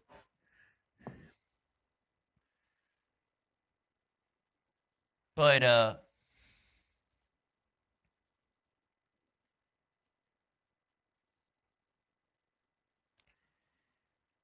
the Activision really hasn't made a bit that big hasn't really Activision Blizzard really hasn't made that big of a title for Xbox except for Call of Duty. At least not at least not one that I can think of at least.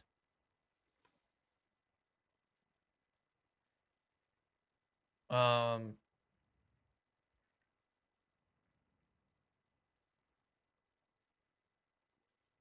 yeah, not one I can think of. Except Call of Duty Modern Warfare 4, which is going to be probably going to be one of Xbox's big sellers on October 23rd due to it being on the Series X, and that's going to be stronger than the PS5 and the PS5 Pro. But other than that, I can't think of what Microsoft has made with Activision Blizzard for the 55 billion acquisition, except for that.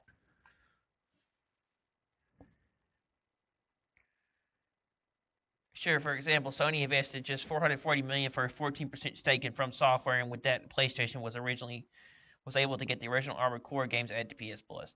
That's true. You can play the Armored Core games on PlayStation Plus Premium and Extra on the PS2 catalog. And Sony bought From Software to use them for their titles, which allowed them to make Demon's Souls remake and what else did they make? Oh, Armored Core Fires of Rubicon. Yeah.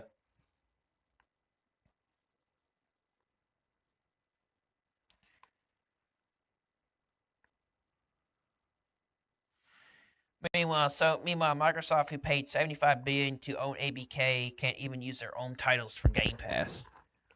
Well, that's not a that comparison. That's not really a great comparison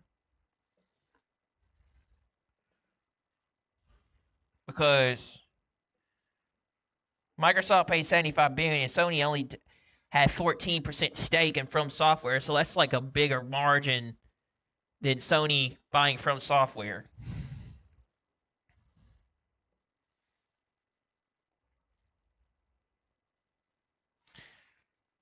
Microsoft is trying. Microsoft says they want to bring Xbox and Xbox 360 titles to PC in the future, but it's going to be up to the publishers and if they want to opt in for that, and what they're willing to sell for bringing the game to PC and handhelds and Xbox in the future with Game Pass through backwards compatibility. It's really up to the publisher, and it's up to Activision how much they want to charge to bring their titles to Game Pass for to bring Activision titles to Game Pass for 360. But I think that's going to be coming in September. No, that's going to be coming in October. 360 titles are coming to PC. Xbox and 360 titles are going to be coming to PC on in October. So it's really up to the publisher and how much they want to charge, and if they want to opt in to do this to bring their games to PC through backwards compatibility. If not, it's not Activision. If not, Activision is going to bring those games to PC. But yeah, since Microsoft bought Activision Blizzard for $75 billion, you would think that they could get their titles on Xbox Game Pass through backwards compatibility easily. But they haven't done anything with those titles, which is a waste because they could do so much with that. But I think they're waiting till October to bring those titles to PC through backwards compatibility. They're waiting on the publishers to opt in to see if they want to join and see how much they're going to charge for these titles through backwards compatibility before they decide to bring them to Game Pass.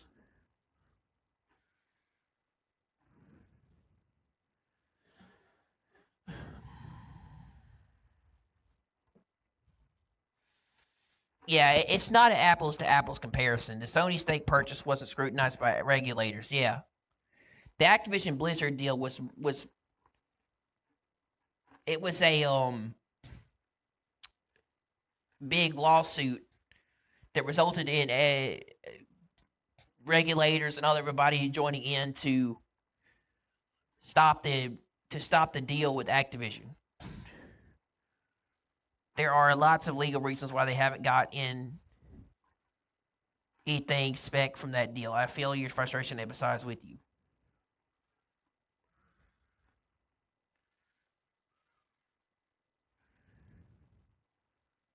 I don't mean to seem like I'm making excuses for Xbox, but when they had to sell the streaming rights to a third-party company, Ubisoft, there's some BS going on.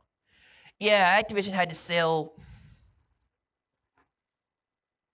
a lot of their streaming rights to Ubisoft, and there's a deal going on there with Disney and everything, where they have to work something out in order to bring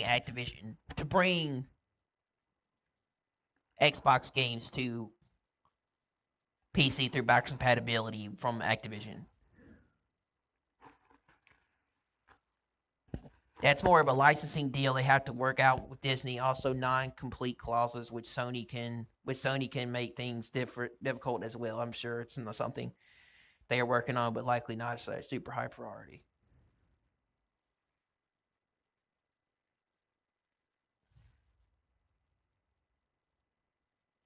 Yeah, I think it's a licensing deal with Disney too, and I think they have to work that out. Activision also has to opt in to bring their games to PC through backwards compatibility with this program that Microsoft's doing with 360 and Xbox games going forward into October to bring those games to PC through Game Pass.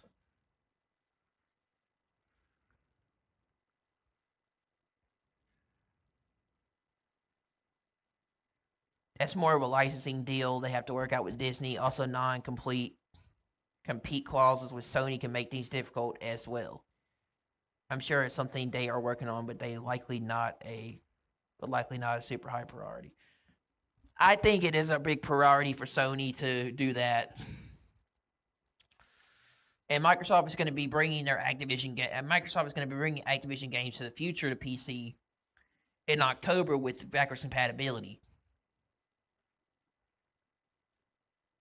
The publishers just have to sign on to it and agree to do it, and then they charge a fee for them to bring their games to PC through backwards compatibility. And we'll see who's going to opt into this program to do it in October. But supposedly these games are coming to PC in October. Xbox 360 and more Xbox games.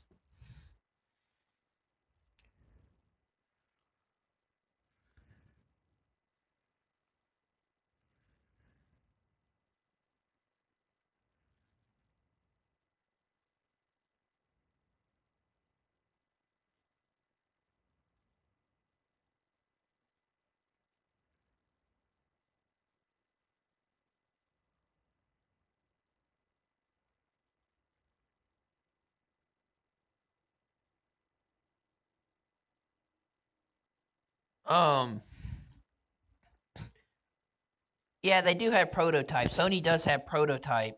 Its original series, its original franchise.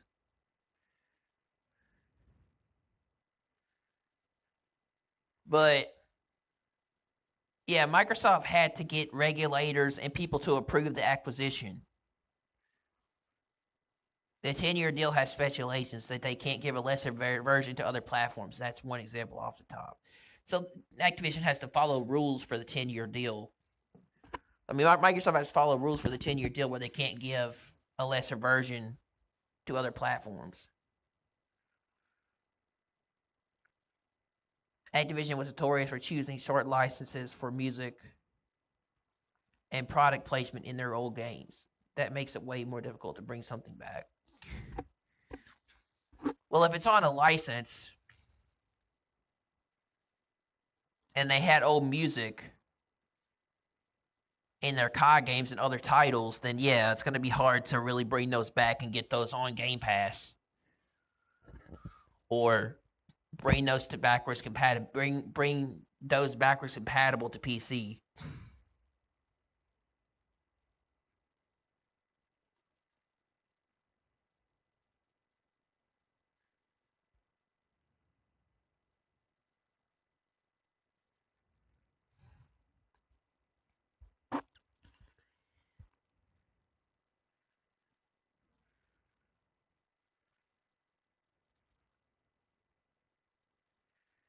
Facts, bro. They need to be doing anything and everything that makes Xbox a must-use platform. Yeah, if Microsoft wants to compete, they're going to have to go really hard in on next generation to get people to come to Xbox over the PS6. But Sony's already shot themselves in the foot enough to where the PlayStation 6 is not going to sell, and Sony's gives zero fucks about what happens to you and what happens to the consumer and the gamer heading into this all-digital future, and you having to rent everything and be on a digital license, and you can't own your stuff. And that's what they want. They want an all-digital future where they can raise prices and be dynamic, charge you like $100 or maybe $90 to $100 or something like that, and make you pay to rent games and be on a digital license. They can take it away anytime they get ready and use that all-digital future to control every aspect of your buying and consuming experience. And get rid of discs so that they can take away your stuff anytime they get ready, with it being on PlayStation Plus or Premium or Extra. And the PS6 being an all-digital console means that you can't play your games unless unless PSN is working properly and you can use it.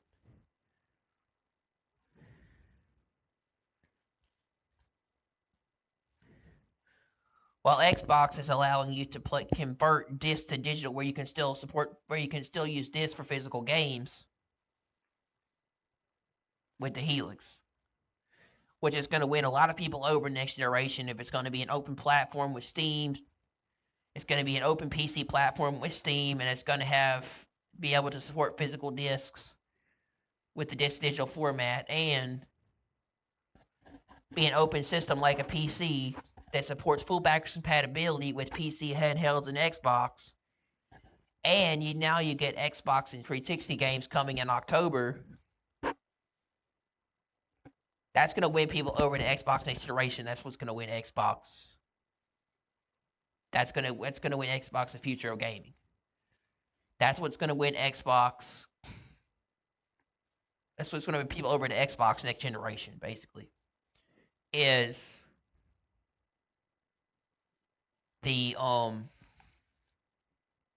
Microsoft going all in on trying to make Xbox a must-use platform. Exactly. Microsoft has to get people to want to use their platform and buy their products and buy their next console by going all in with their company. They got to go all in to get people to want to buy into next generation and join Xbox. Microsoft has to do everything they can to get people to buy into Xbox. And Asha has to really build on the console and build on the company and the brand. They really got to go all in with their brand to sell people on the Xbox.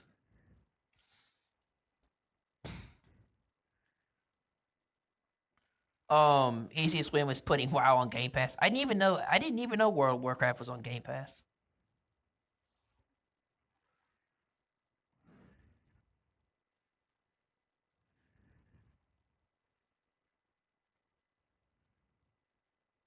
Well, unfortunately, that acquisition cannot change your miserable life.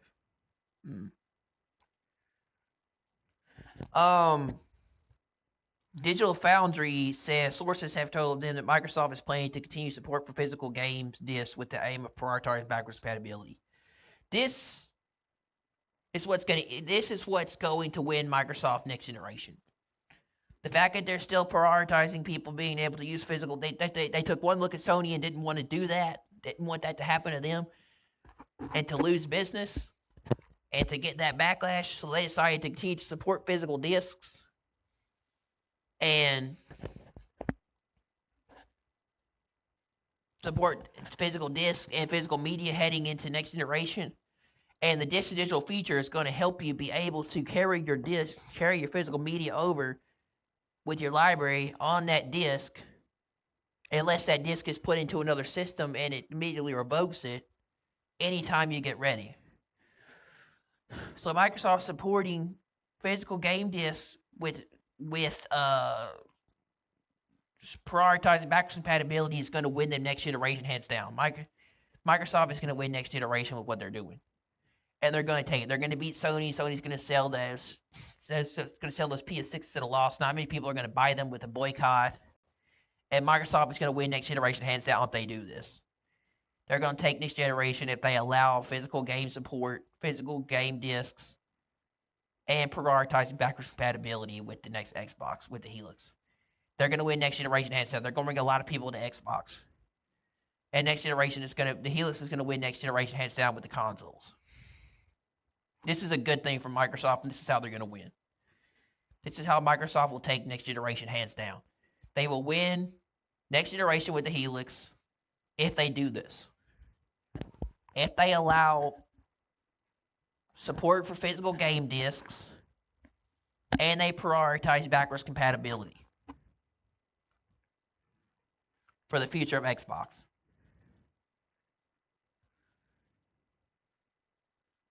That's how they're going to win people over from Microsoft.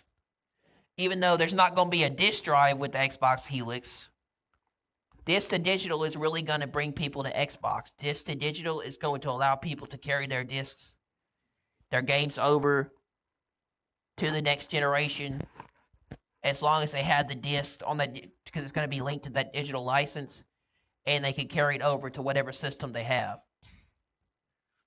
or whatever platform, PC, handheld, Xbox, whatever. This is going to win Microsoft the next generation hands down. This is going to beat them. This is how they're going to beat the PS6 and PlayStation next generation in 2027 or 2028. with the next generation of consoles, the Helix is going to outsell the PS6, and the PS6 is going to sell at a loss, and Sony's going to lose next generation. And they're going to have to make up for it. So Sony's going to have to do something to compete with Microsoft. Because Sony says fuck all to the consumer and you and me, and doesn't really care much about the PS6 at this point. And they're just greedy and want to make money, and they think they can just get rid of stuff altogether and just fuck over the consumer. And that's why people are doing this PS boycott from August 24th to August 30th, and they're saying no disc, no buy, and people are really pissed off, and they're signing the petition, and they're getting mad at Sony for not supporting physical media and disc heading into the future. And Sony's pissed off a lot of consumers, so I have a feeling they're going to lose next generation with the PS6. And they're going to be behind, and Microsoft is going to take it. Microsoft will take next generation if they do this. Their discs are as empty as their souls. Try installing any of their games on disc without a report back to me.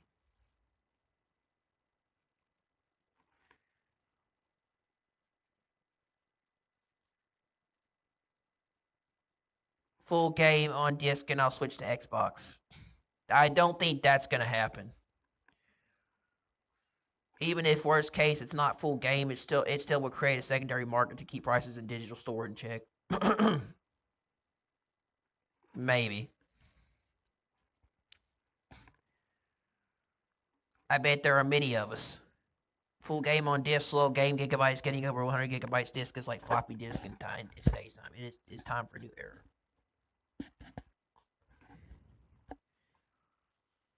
The disc is being handled currently by multiple disc game. The issue is being handled currently by multiple disc games.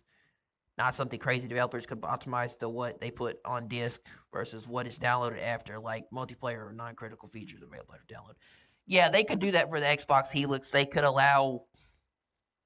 optimize on the disc for like multiplayer or other features or DLC or stuff that will allow you to still be able to like play the game with that much data on it, where it will be available to be played on other consoles. Play on the console. I wasn't sure whether to buy the Ultimate Edition of Cyberpunk on PS5 or Xbox Series X, but I found out the PS5 version doesn't have the DLC on disc, but the Xbox Series X version, the Xbox Series version does. You know, that's not possible, dude. Stop whining and just update your effing game. I doubt you'll actually switch either way. The question is, can games even fit on the disc, and are discs even fast enough? Games keep getting more and more bigger with the data, so you need more and more storage, and I don't think it's a possibility. It's really probably maybe you can't fit the full game on the disc because it's too big. So you got to find another way to do it so they can optimize the disc to run certain things. Or you could do what Call of Duty does, and you can be like, you can have the campaign on one download, and you can have multiplayer on the other, and then zombies on that, and then the DLC on that, and you have it all like separately. You can download it all separately from the disc. Or when you buy Call of Duty, you can have it all separately.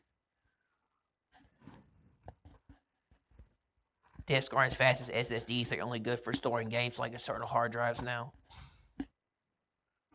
No one cares, you fraud. Modern games cannot physically fit on a compact disc. Yeah, they still can. It's been proven that modern games can still fit on disc. It just has to be optimized well to run it.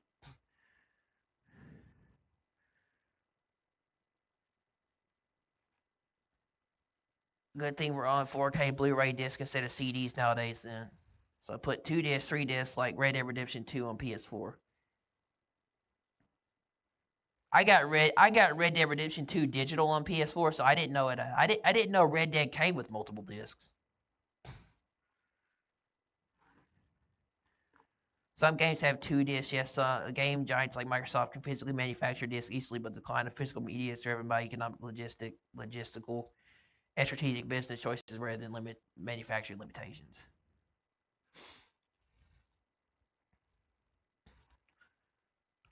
Alright, cool. I always buy the disc and digital. Have seen the new Control, Remedy, Resident coming out.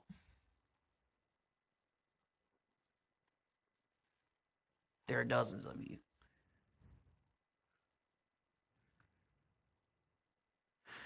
I mean, if I didn't have a gaming PC, like I said again, if Microsoft does this, if they support, if they have support for physical game discs, and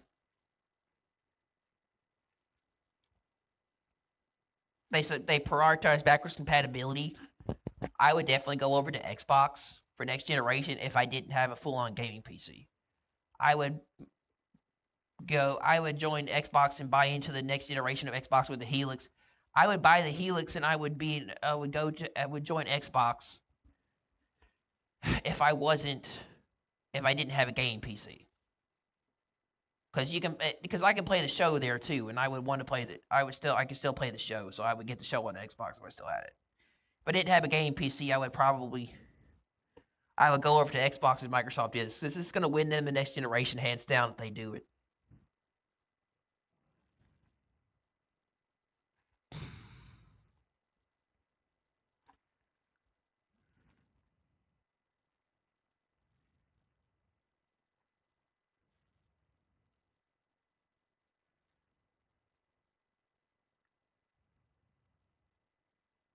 I don't want to play with you anymore, PlayStation.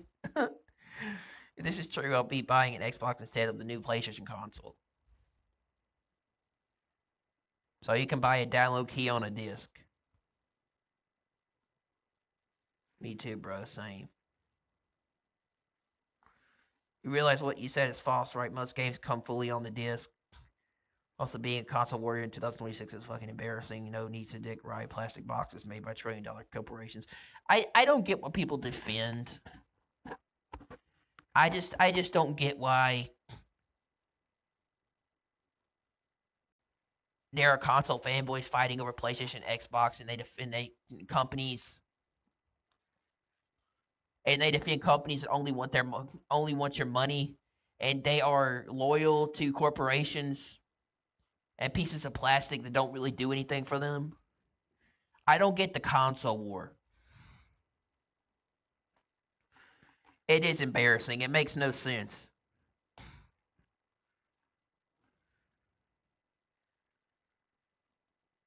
%90 of PlayStation games come playable offline on the disc. Xbox games do not.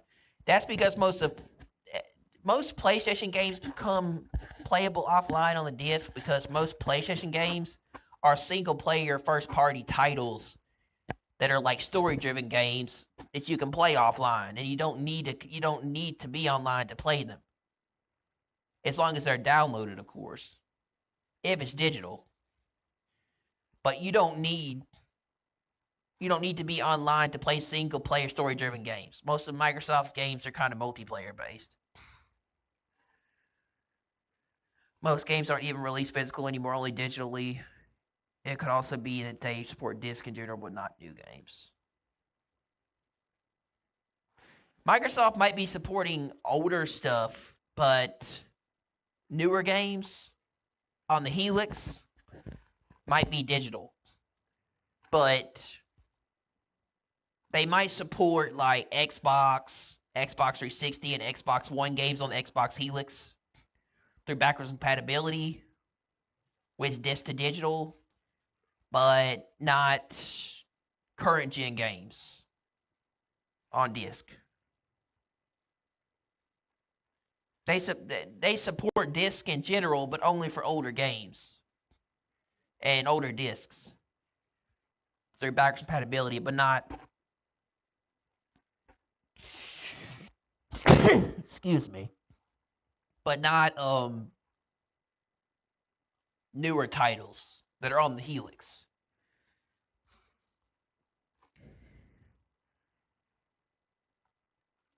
Imagine being an adult and still doing this console war cringe crap. Yeah.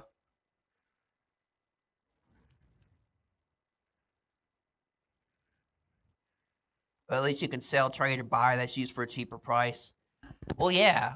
At least Microsoft is doing the opposite of what Sony's doing, where you can you can sell, trade, or buy, or use that disc to do something else with it. But once you give that disc away, when somebody else puts the disc in there, you lose digital entitlement to that game. So you can trade it and sell it and give it to somebody else, but once they put the disc in there, you lose all access to that game through the digital, because it's attached to the digital license. The digital license is attached to the disc, and you lose digital entitlement to that game.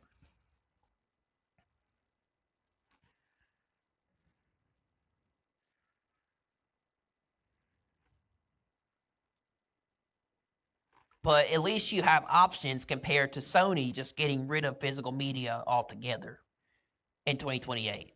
So yeah, I would probably go to Xbox if I didn't have a full-on gaming PC for the consoles for the next generation, if that's the case. Because I know, because I want to play the show, and the show is also on Xbox. So as long as I can play the show, I would be perfectly fine going over to Xbox to play over there for the future of gaming if I didn't have a gaming PC to play Microsoft exclusives and other games.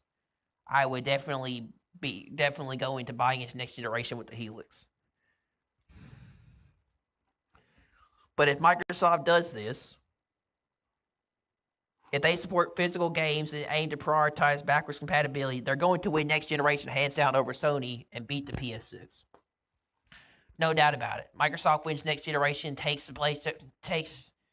console wars, or takes the future of gaming with the Helix, and outsells the PlayStation 6 and beats Sony, and more people come to Xbox over PlayStation. That's it. That's what's going to win. So that's going to win Microsoft next generation. This is going to win Microsoft next generation if they do this. This will bring a lot of people over to Xbox, no doubt about it. This will win Xbox next generation, and they will take the future generation of consoles. And it will get Microsoft off to a head start going into 2027.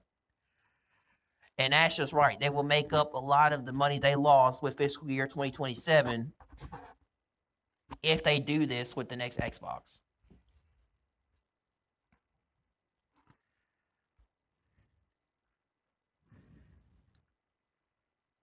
Let me see what they have to say.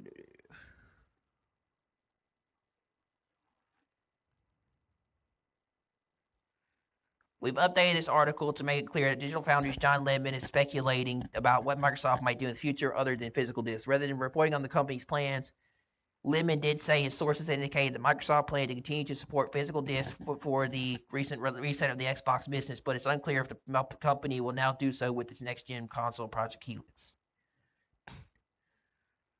Digital Foundry John Ledman says sources have told him that Microsoft is planning to continue to support physical game discs with the aiming of prioritizing backwards compatibility.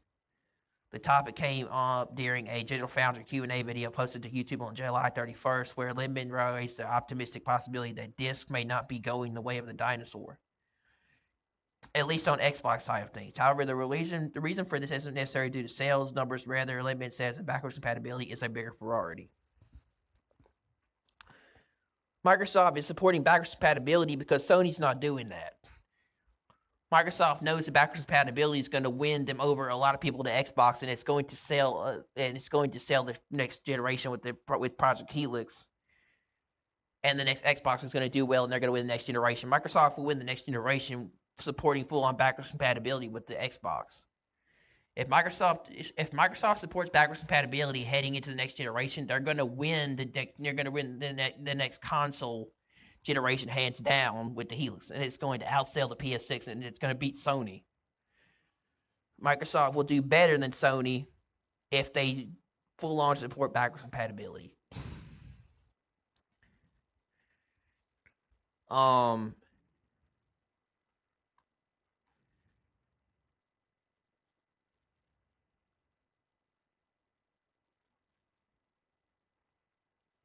I've heard from a couple sort of sources that this is kind of like potential rumor stuff, but at least before the current Xbox reset, I don't know where it is now. It sounds like Microsoft was actually very much going to continue disc support, not because they value retail disc sales, but because they wanted to ensure that all your Xbox games were still playable on new Xboxes, he explained.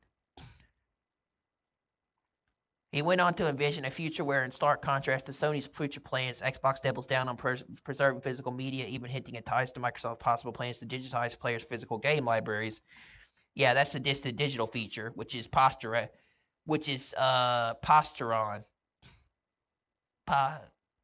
Posturon? Forgot how you pronounce that.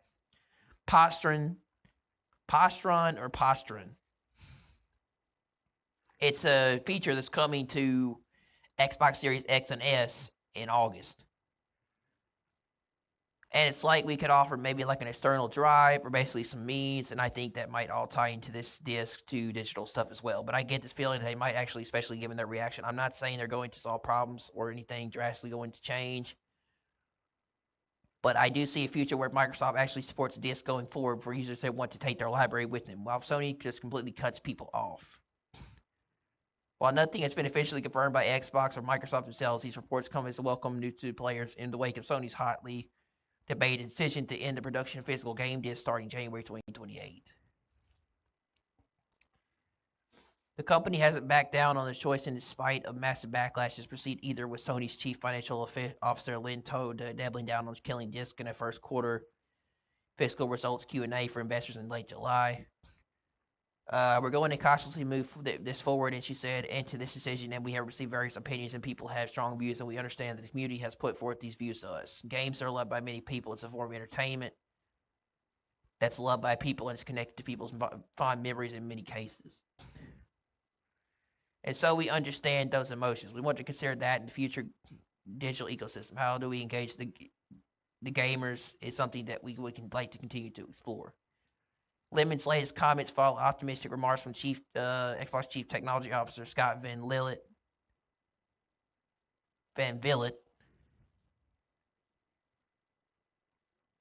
following a network outage late last month. After hearing reports of players being unable to access their physical games during the outage, Villet said that the disc-based entitlement checks should not prevent players from accessing their games. And this is by design, something that set players' minds at ease for at least for a short while. This is the latest Xbox news to stir up conversation among enthusiasts after a leaked document reportedly laid out plans to bring Xbox 360 games to both PC and its next generation console, Project Helix, with a potential rollout slated for 2027 or 2028.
Um,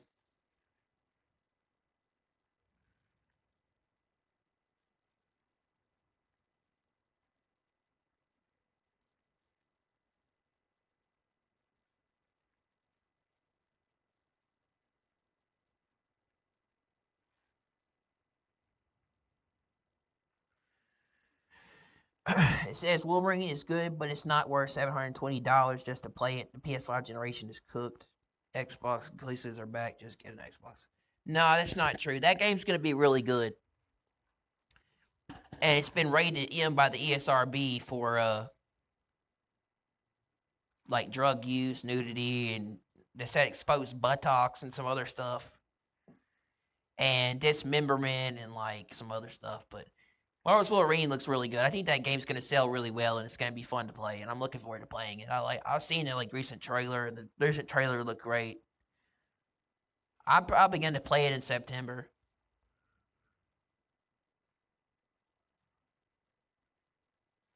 But I would say the Wolverine is not worth that. Well, Wolverine is not worth $900 to be able to pay to play it in September. No, like if you want the best, you obviously want the best version for Wolverine. You want to get it on the PS5 Pro, but the PS5 Pro is like 900. So, but $720 is not worth just getting a console to play Wolverine for. I do agree with that. If you're on console, I think the Xbox Helix or the next Xbox might be worth getting over the PS6 or even the PS5. Xbox exclusives aren't back yet. We don't know what Microsoft's future is, what their future is for, but we know that Gears of War E-Day and Clockwork Revolution are both going to be on Xbox. Well, and of course PC, but it's not coming to PlayStation. So far, only Halo's come to PlayStation. But Microsoft has said that they're doubling down and they're going back to making exclusives for Xbox. But we don't know if all those exclusives are going to be particularly on just Xbox and PC or if they're still coming to PlayStation.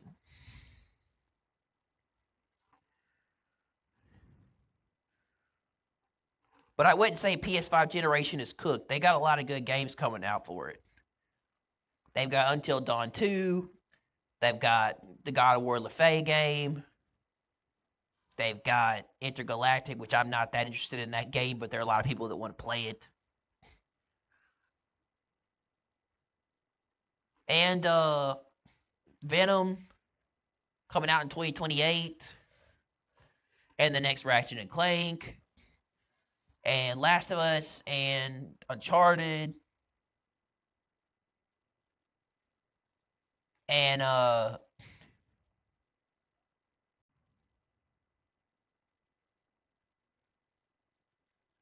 yeah, those games.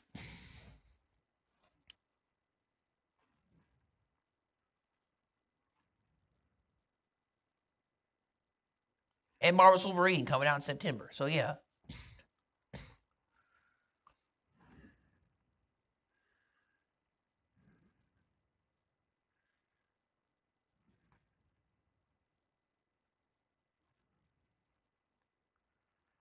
For the price of a Series X, you get two PS5s in Switzerland. Nobody buys an Xbox anymore. Even the Series S is more expensive than PS5. Xbox Series is dead. Well, with Microsoft's price hikes, the Xbox consoles are really expensive and they're not worth buying right now.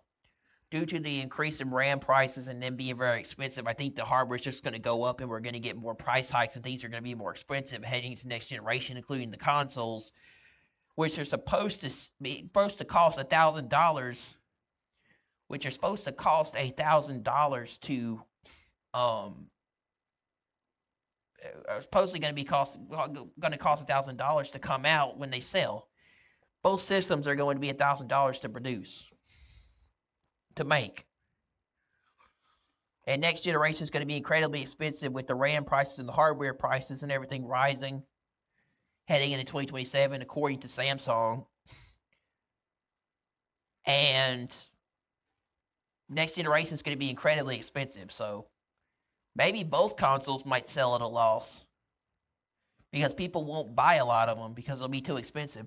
Both the Helix and the PS6 might sell at a loss because they'll both be incredibly expensive because of the RAM prices and hardware going up and everything getting more expensive.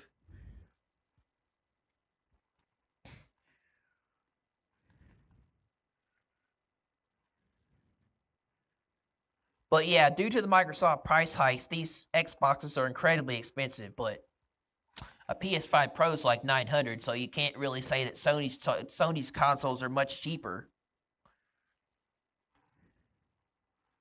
That the PS5s are much cheaper than the PlayStation than the Xbox Series S and S. because they're really not.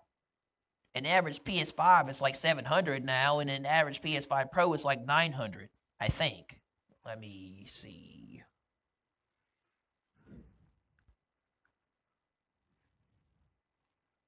Since Sony upped the price of the PlayStation consoles,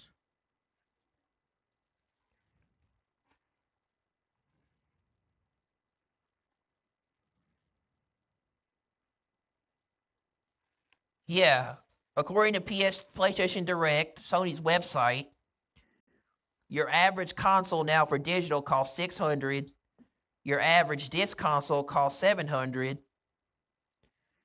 Or sorry, your average digital console costs 600.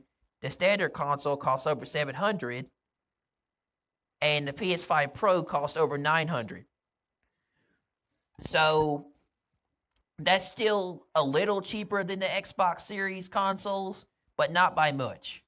And considering, like I said, considering the prices of the hardware and RAM and everything being so expensive and all this stuff happening, PlayStation, uh, the next generation consoles are going to be incredibly expensive, and they're not going to get any cheaper anytime soon. And once Sony sees people buying the PS6s, they're going to hike up the PlayStation 6 price to even more expensive. And I guarantee you they're not going to stop selling you those consoles, but next generation is going to be incredibly expensive, because if both consoles are to sell at $1,000, we're in for an interesting generation where people might not buy these systems for the next couple of years until the price goes down, at least. And even then, the price probably won't go down by that much for PlayStation 6 and Xbox.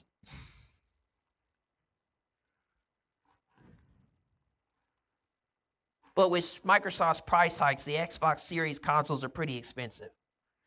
But PlayStation is not far behind with Sony's not far behind with PlayStation prices with consoles either. Both systems have had some incredibly major price hikes, and both of them are pretty expensive. So you have to really look at it from a standpoint. PlayStation is not that much more cheap than Xbox. Maybe it's a little.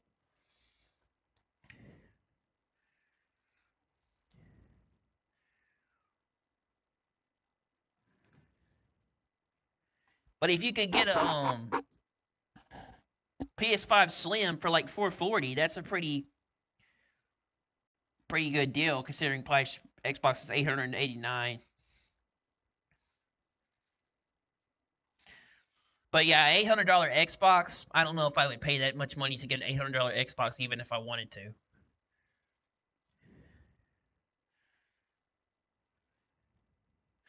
Yeah, that's true. Xbox doesn't have one exclusive game yet. Xbox doesn't have one exclusive game yet, unless Microsoft is going back to making exclusives for Xbox. But right now, you can play all of them on PC through Game Pass.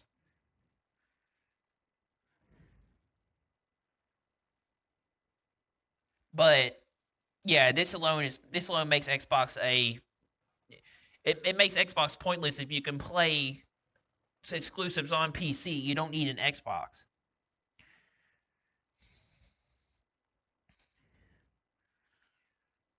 When you can play games like E-Day, maybe even Clockwork Revolution heading into 2027, Elder Scrolls 6, the future Fallout games, Fallout New Vegas and Fallout 3 remasters, Fallout 5, Fallout Obsidian, the new Fallout Shelter, and whatever other games Microsoft has down the line on PC.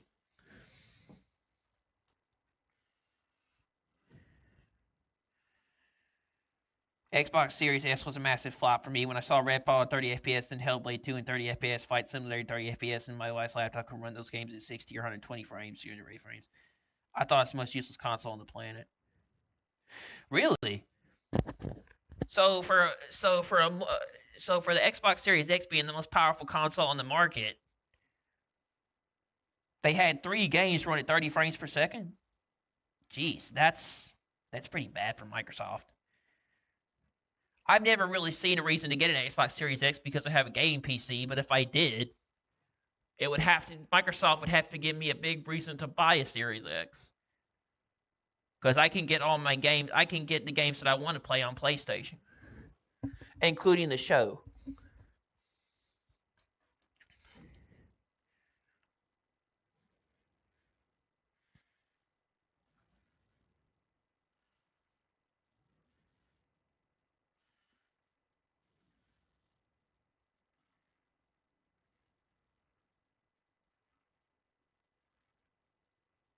I wouldn't say all Xbox exclusives suck. I mean, I like Gears of War Reloaded. That was a pretty good game. And I got it on PlayStation. No console is worth it for one game. Yeah, I agree. I wouldn't pay over 700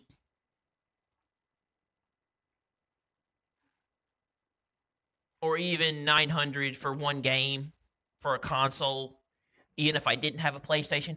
I definitely wouldn't pay 800 for an Xbox because I wouldn't see a point. There wouldn't be anything I would really want to play on it that I couldn't get on my PC. But Clockwork Revolution is worth $870. Yeah, okay, really.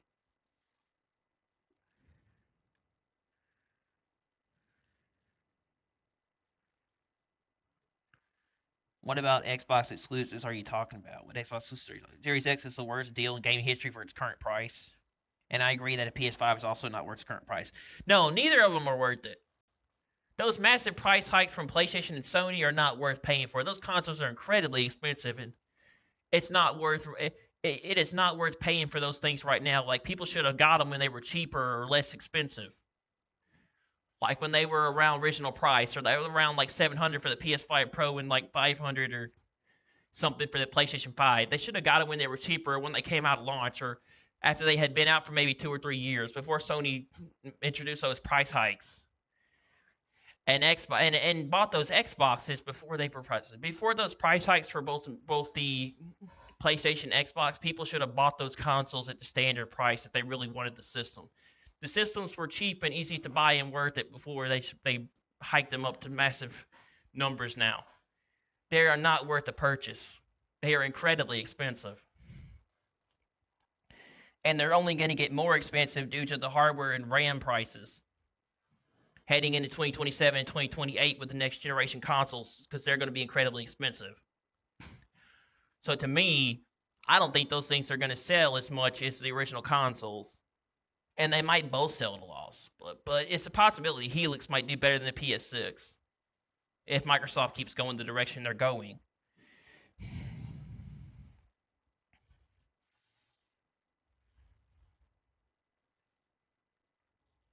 But the Series X checks notes $799.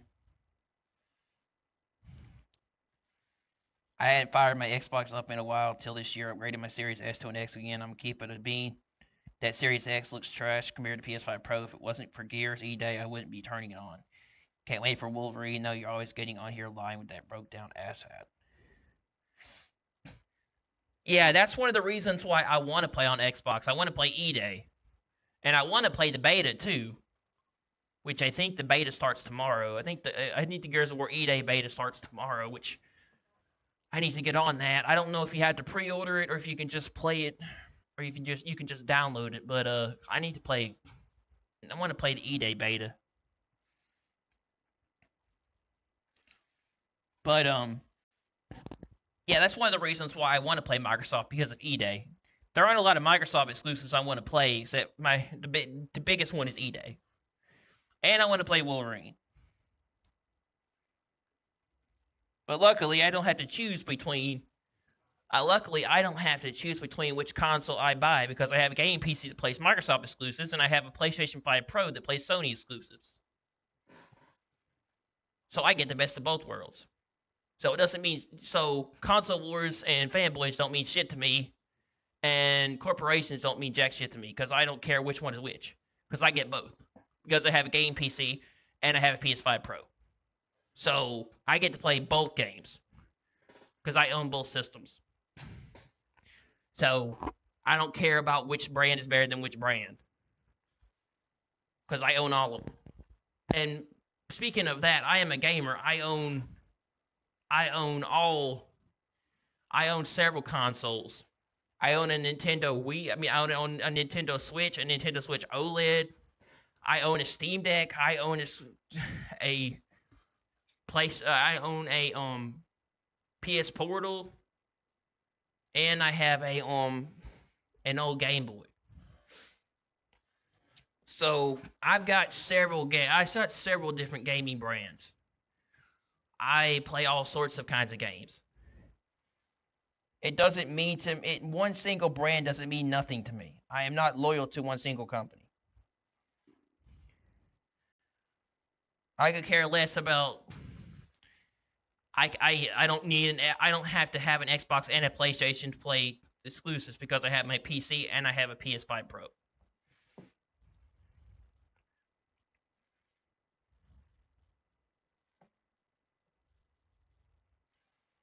Not for $800, Chief, and I hear it's rising again. I wish I could my Series X. I was naive enough to believe the price would reduce in the future. Like all the past consoles for this generation. Yeah, I think there's not such a big. I think the reason why the consoles are not dropping in price so much, and they're not getting cheaper, because of the rise in RAM prices and hardware. I think that's why the consoles are continuing to be so expensive. Why the modern consoles are so expensive and the massive price hikes. The massive price hikes have happened because Sony and Microsoft are losing money on RAM and hardware, so they have to up the prices because the prices of RAM and hardware are incredibly expensive. RAM prices and hardware prices. Until those go down, we're not going to have the consoles get that much cheaper. And if you expect the console prices to go down, where you expect the console prices for the series consoles and the PlayStation 5 and PS5 Pro to go down that much anytime soon, it's not. They're saying it's going to get worse heading into 2027. So that means the next generation consoles are going to be incredibly expensive.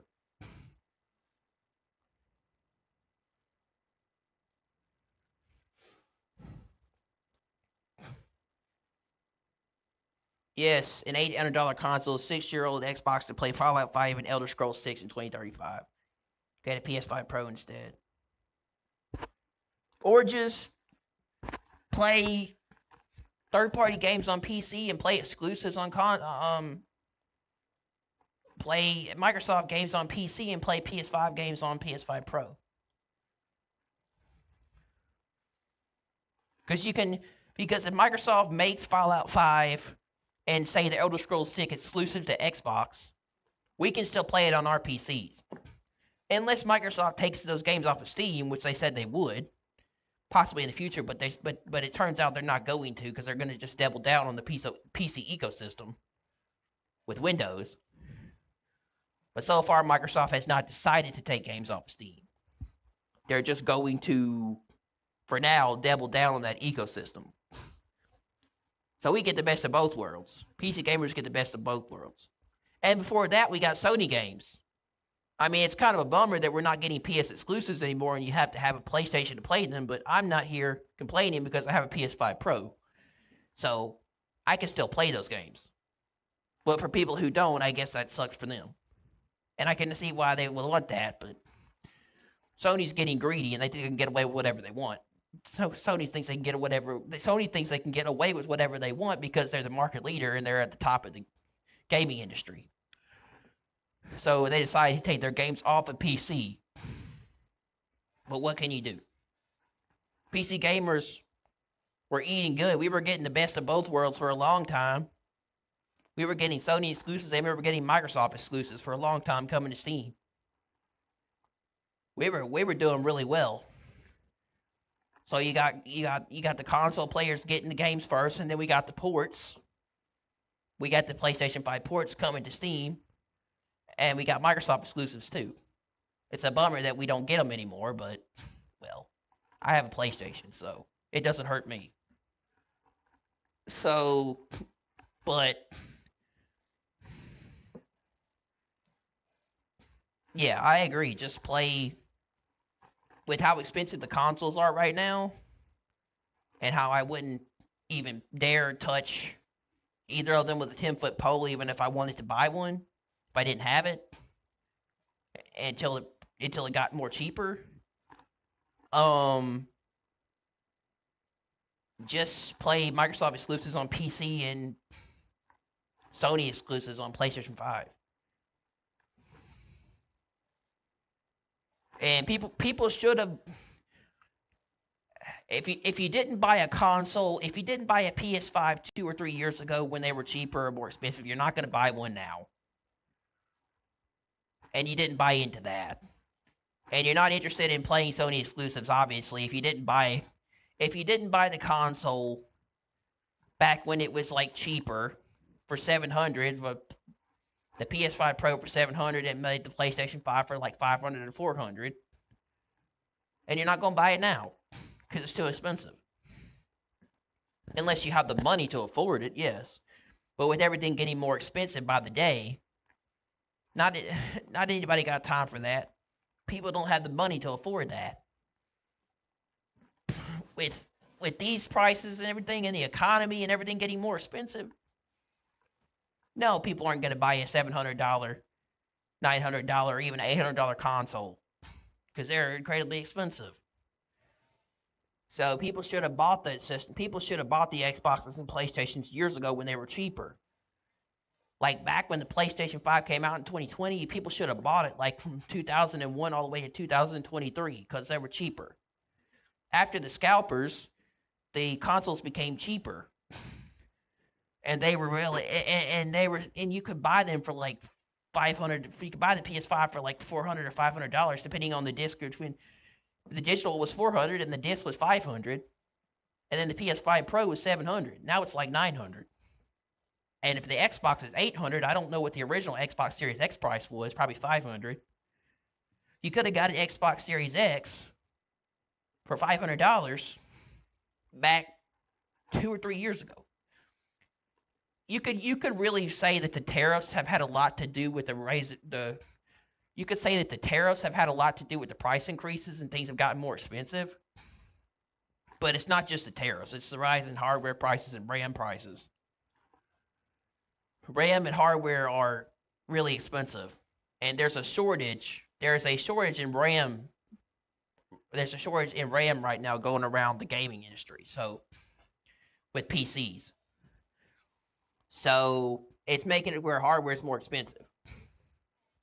So if people didn't buy a new console by now, they missed out. If you didn't buy it before the price hikes, well, you're SOL, bud. Because now they're incredibly expensive. I got my PS5 in 2022 when it was still about $500.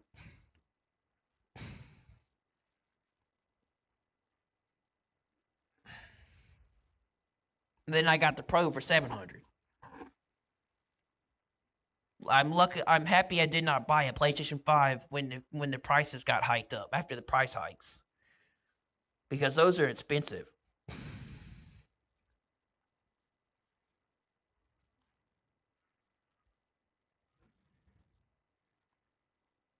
Fuck, I messed it up. Damn it.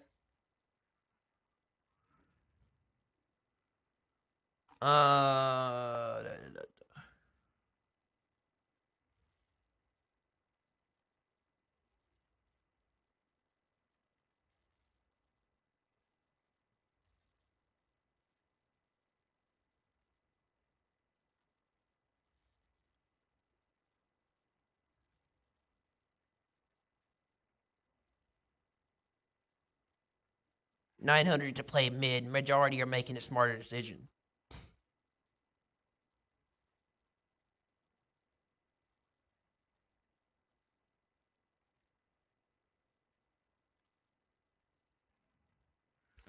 Most people already have a PS5. Most people would actually have to go out and buy an inflated Xbox just to play Gears. Yeah, okay. Not really. If you have a gaming PC, you can just play Gears on PC. But if you don't have a game PC, yeah, you would have to go out and buy an Xbox to play Gears. If you want to play E-Day, you're going to have an Xbox. Because it's not going to be on PlayStation. It's going to be the only PlayStation. It's going to be the only Xbox game that's not on PlayStation that this year. Besides Halo, which Halo was on PS5, but Gears is not going to be on PS5.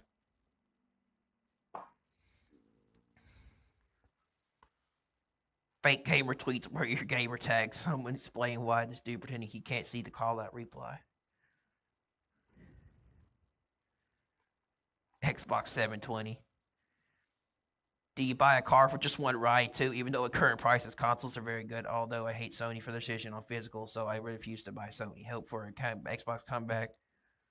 I moved to Steam and switched to myself, but who knows if Helix allows Steam to run up by it? I wouldn't say console prices are very good at this point. No, these price hikes are ridiculously crazy, and not a lot of people are going to buy them. Which at this point, if you didn't get a console, you should have got one before. Right?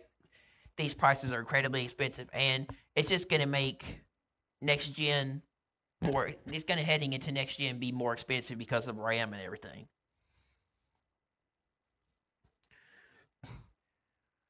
Bots don't buy games.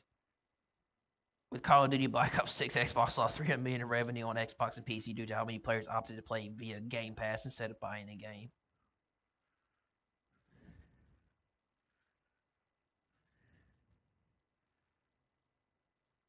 Spider-Man on Xbox.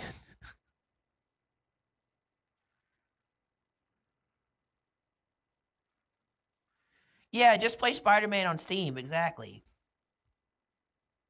Sony still has the original Spider-Man, the original Marvel Spider-Man games on Steam. You can still buy them, unless they took them off, which I'm not sure if they did. But you can still buy the Marvel Spider-Man series on Steam. Like I have them. I have Marvel Spider-Man PS4 and I have Marvel Spider-Man Miles Morales on Steam. I wanted to get Spider-Man 2 because I wanted to see how it ran on my new I wanted to see how it ran on my new computer since I got it, but I don't know.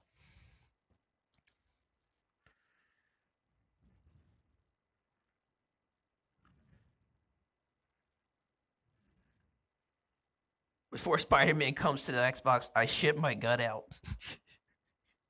Xbox is going to have Steam as an app, and Spider-Man can be played through Steam on Xbox.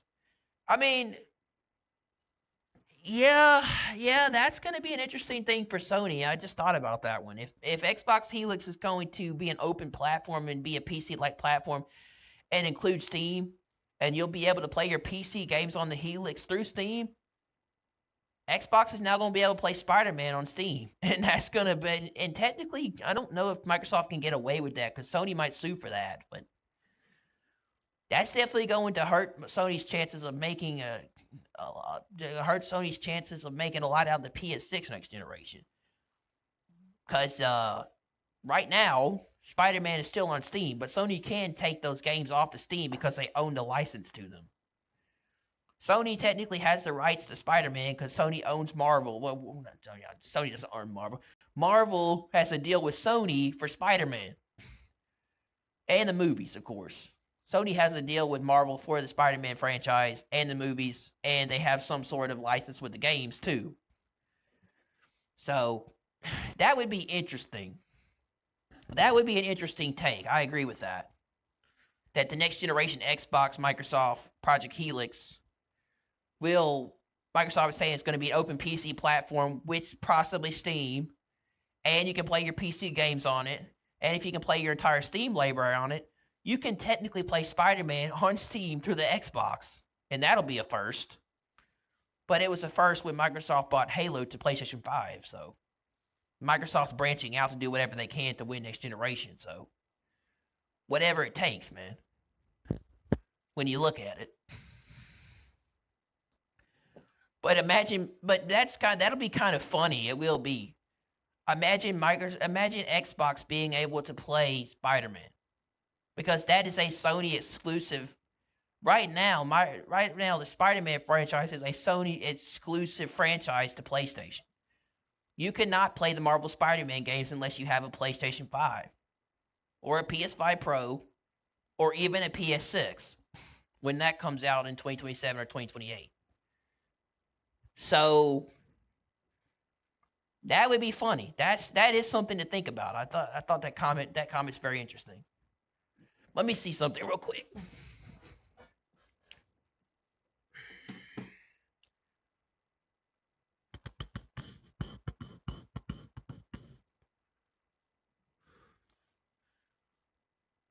I bought uh I bought Spider-Man off Steam, so Sony can't take away my game, even if they wanted to. I bought the game off of Steam, so technically I own the right to the game. So Sony can't just come and take away my Sony can't just come and take away my Spider-Man games I bought off of Steam. But let's see if they still have it here. Yep. Sony has not delisted Spider-Man on Steam yet. They didn't take the games off of Steam. They're still available to be bought. You can still get Miles Morales, Marvel Spider-Man Remastered, and Marvel Spider-Man 2 all on Steam. And they're on sale. 33% off and 60% off and 33% off for Deluxe. Digital Deluxe.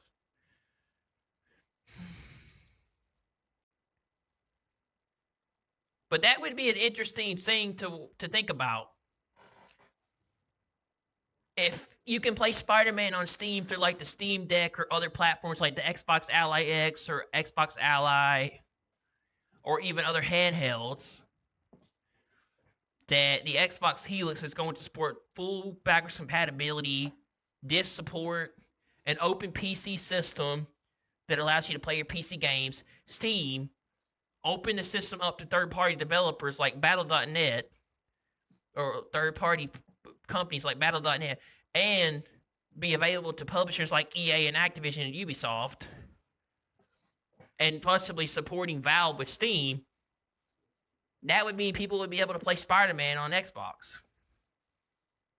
Unless Sony sees what Microsoft is doing and it's going to hurt their sales, and then they could sue them or they could take the game off of Steam. Sony could take the Marvel Spider-Man games off of Steam because technically they own the exclusive license to make them. Marvel has a deal with Sony to be able to use the license, to be able to have access to Spider-Man. And they have a deal, and Marvel has a deal with Sony to make Spider-Man movies. So it makes sense that we would see something new with Microsoft, because Microsoft's going all in next generation. Microsoft's going all in next generation and not stopping. They're doing whatever they can to bring people over to Xbox. They would allow people to play Spider-Man through Xbox Helix, or whatever this Xbox is called. I think it's going to be called the Helix. Project Helix. You'll be able to play Spider-Man, the Marvel Spider-Man games, through Xbox Helix. Through Project Helix. That would be interesting. To see Xbox be able to play Spider-Man. What other games did Sony bring to Steam? Ratchet and Clank Rift Apart. What are the games left on Steam for PlayStation?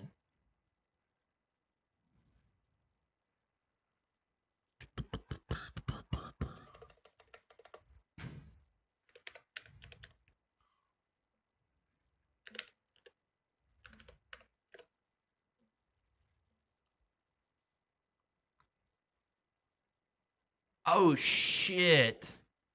Oh yeah, bro. This is gonna win Microsoft next generation hands down. If this will work, people are going to flock to Xbox and they're gonna have record numbers for next generation. If people are allowed to play their PC games, including these games on Steam, they're gonna be able. Xbox people will be able to play Death Stranding. They'll be able to play Stellar Blade, Last of Us Part 2 Remastered, Marvel Spider-Man 2. Horizon Zero Dawn Remastered, Until Dawn, God of War Ragnarok, Ghost of Tsushima Director's Cut, Horizon Forbidden West, Helldivers 2, Ratchet and Clank Rift Apart, Last of Us Part 1, Returnal, Marvel Spider-Man Miles Morales, Uncharted Legacy of Thieves Collection, Marvel Spider-Man Remastered, God of War, Days Gone, Horizon Zero Dawn Complete Edition. Everybody. Yeah. All these games on PC, on Steam, on Xbox. Just imagine that. If Project Helix supports Steam on this Xbox, Microsoft will win next generation hands down with backwards compatibility, full-on disc support, open PC platform, Steam, allowing you to play your PC games in your library on the Helix, and opened up to third-party developers like Activision, EA, and Ubisoft. They are going to take next generation hands down with the Xbox Helix, and they're going to destroy Sony. They're going to destroy Sony and win next generation and outsell the PS6. The Helix is going to be one of the biggest. It's going to be one of the most popular consoles on the market. Imagine people being able to play their whole entire Steam library on PC, including playing PlayStation exclusives that were already on Steam. That's going to piss Sony off and result in a lawsuit, and they're going to take them off of Steam. They're going to take their games off. They're going to take the games off of Steam if Microsoft starts being able to play these exclusives, because then people are going to flock to Xbox to be able to do this, depending on what happens with the PS6. Depending on what happens with the PS6, and if it's cheaper, people might buy the PS6. But if the Xbox is like this, Asha will take next generation with the Xbox, and Microsoft will win big. Asha will win big with next generation with the Xbox as CEO. I did not think about that. I did not think about the fact that that the Xbox will be able to play all these exclusive Sony games on Steam if the Xbox Helix has support for Steam on it, and you'll be able to play your PC library on it through Steam. I didn't realize how big that would be for Microsoft. That's going to win them the next generation hands down. That's whoa. My God, that's going to be huge. I did not realize, man, how big that will be. They will take the cake with that one. That will bring win a lot of people over to Xbox for the consoles. The next generation in 2027 or 2028. Microsoft will take the generation hands down, no doubt about it. If they do the things I just said, they are destined to win next generation and outsell the PlayStation 6 and beat Sony and win the next generation of consoles. Xbox will win hands down if they do this. And what they got to do is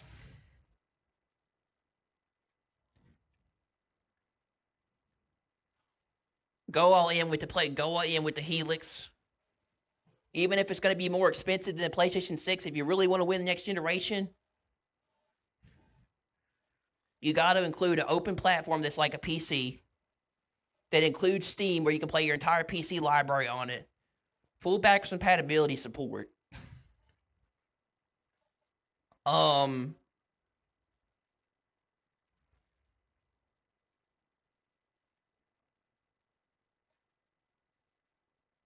Full backwards compatibility support, being able to use physical discs and use physical media on the next Xbox. Microsoft needs to do that. They need to be able to support physical media, and the disc to digital feature where you can still play your disc on the next Xbox in the next generation.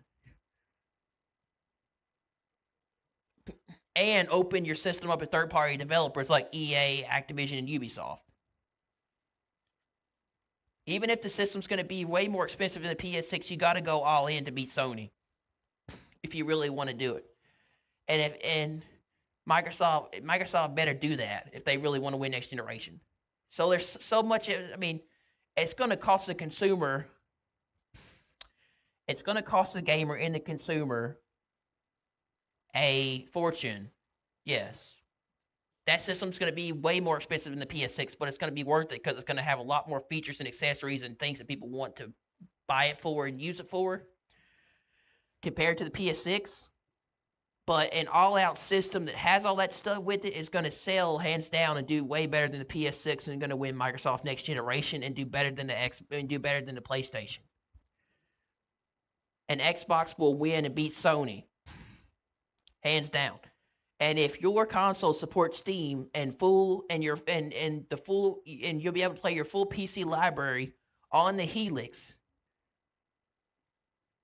that's going to win Microsoft next generation.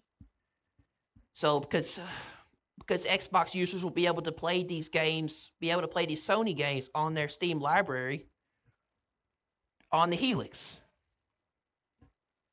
On the Helix, on Project Helix, hands down, over the PS6. And if they do that, Microsoft will take the next generation and they will win. I'm not biased toward Sony. I'm not biased toward Microsoft. I really don't care which one's better. I'm just saying this is how Microsoft wins next generation. This is how they beat Sony. And how they do better than Sony. They go all in and they make the console so good and better than the PS6 that it will bring in record numbers and sell better than the PS6. And it will beat Sony hands down. And you do all that stuff I said, there's no way Microsoft won't win next generation and take the console. They won't win next generation and take the next generation of gaming hands down and outsell the PS6 with the Xbox Project Helix. And do way better. Because then Xbox users will be able to play. Xbox users will get the PC experience without having to have a full-on gaming PC for maybe a more expensive price than the Xbox and the PS6. But you're getting much more bang for your buck compared to the PS6. You're getting more bang for your buck and you're getting a way pricier system. But you're getting a way more pricier system with more features and more accessibility and better stuff. But you're getting more bang for your buck for an expensive system that supports way more stuff and has a better ecosystem. Not to mention full-on backwards compatibility and PC support for games with Steam and your library. Put all that into the Xbox Helix and that thing's going to sell. I think if you don't include Steam, you're not going to outdo the PS6 and outsell. I don't think...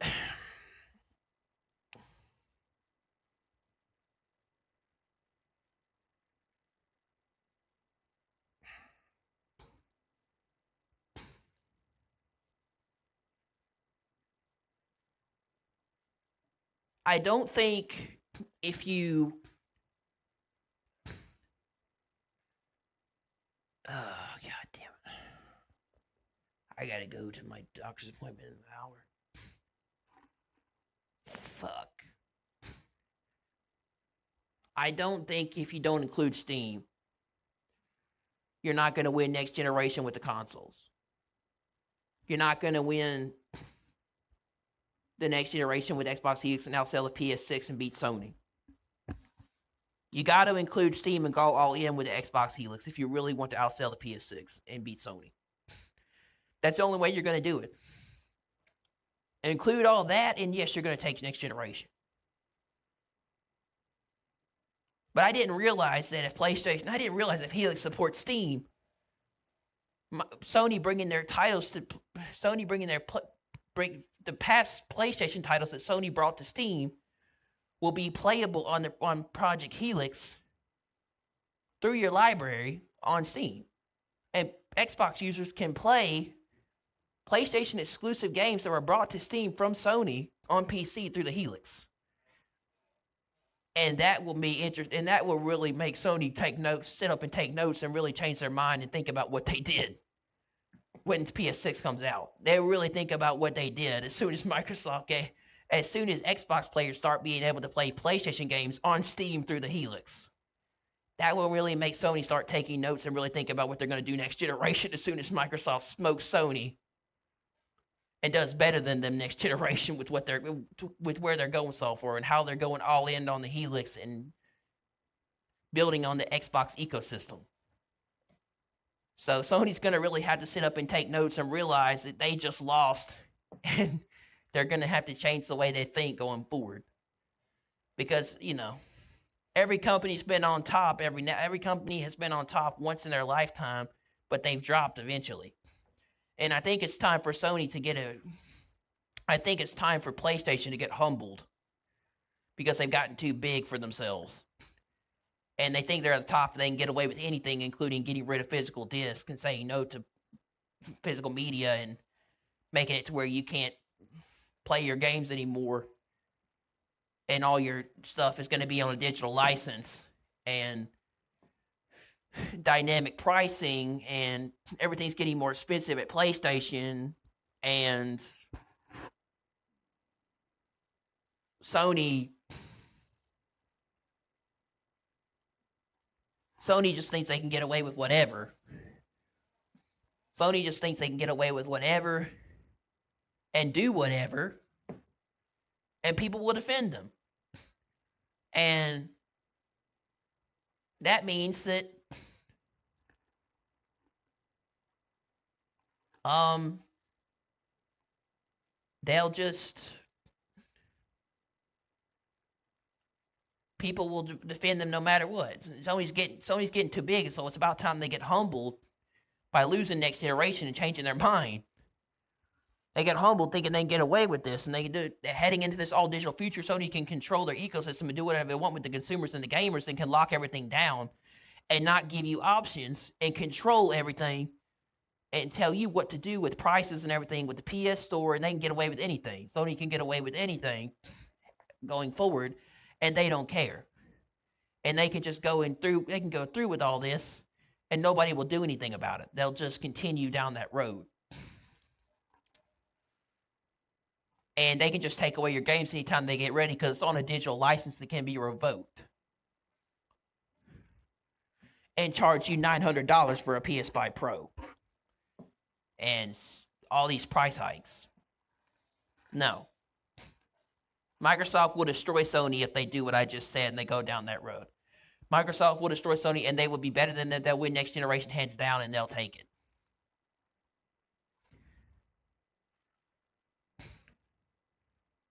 But I just realized that's going to be a big win for Microsoft. That Xbox users will be able to play Steam games on the Helix, including PlayStation exclusives that Sony brought to Steam on Project Helix. And that will be a big win for Microsoft and Xbox. Being an open PC platform that supports Steam and your library. So that will pretty much take them the cake. They will take the cake with that one. They will have their cake and eat it too with that one, bro. I just think about that one though. I didn't think about that one. But now I just realized, damn, Microsoft will destroy Sony next generation if they do that.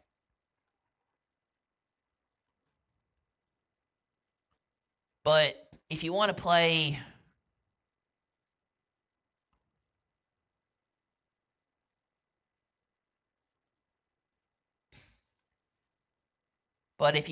Marvel's Wolverine, or you want to play those other titles in the future, you're going to have PS6. But that will get people interested in PlayStation and want to buy a PS6 if indeed they play these games. They get, like, Xbox gamers get to play these games on Steam through the Helix. So it'll be a win-win technically for Sony, and it'll be huge for Microsoft. I don't know how that it'll actually benefit gamers. But if Microsoft wants to win hands down with gaming, they will do what I just said.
I played Spider-Man years ago. This clown has been saying for over a year it's coming to Xbox.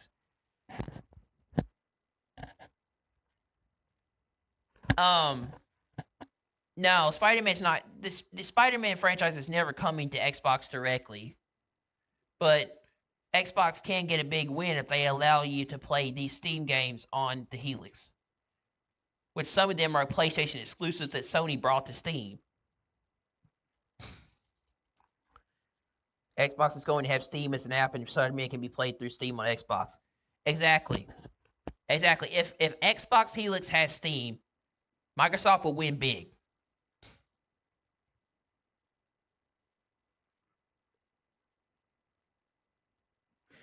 Still going with that old rumor, no facts. I doubt they will support Steam, so Xbox can make money off Steam. Whether Microsoft will support Steam or not, if they do include Steam, they're going to win generation. They're going to win next generation hugely. But if they don't, they can sell the system at a cheaper price. But I don't think that I don't think that's one. I don't think they're going to outsell the PS6. I don't think they're going to do as good as the PS6. But if you include Steam, yes. But Microsoft is Microsoft is selling Xbox Series X and S's at a loss at $150. So it's a possibility that they might not include Steam. Only time will tell if they're going to have Steam or not. They should have Steam. That's going to win them big. But they might not.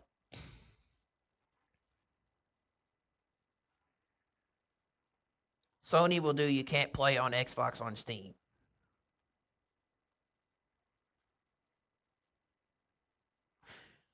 No, you can't play. You can't play.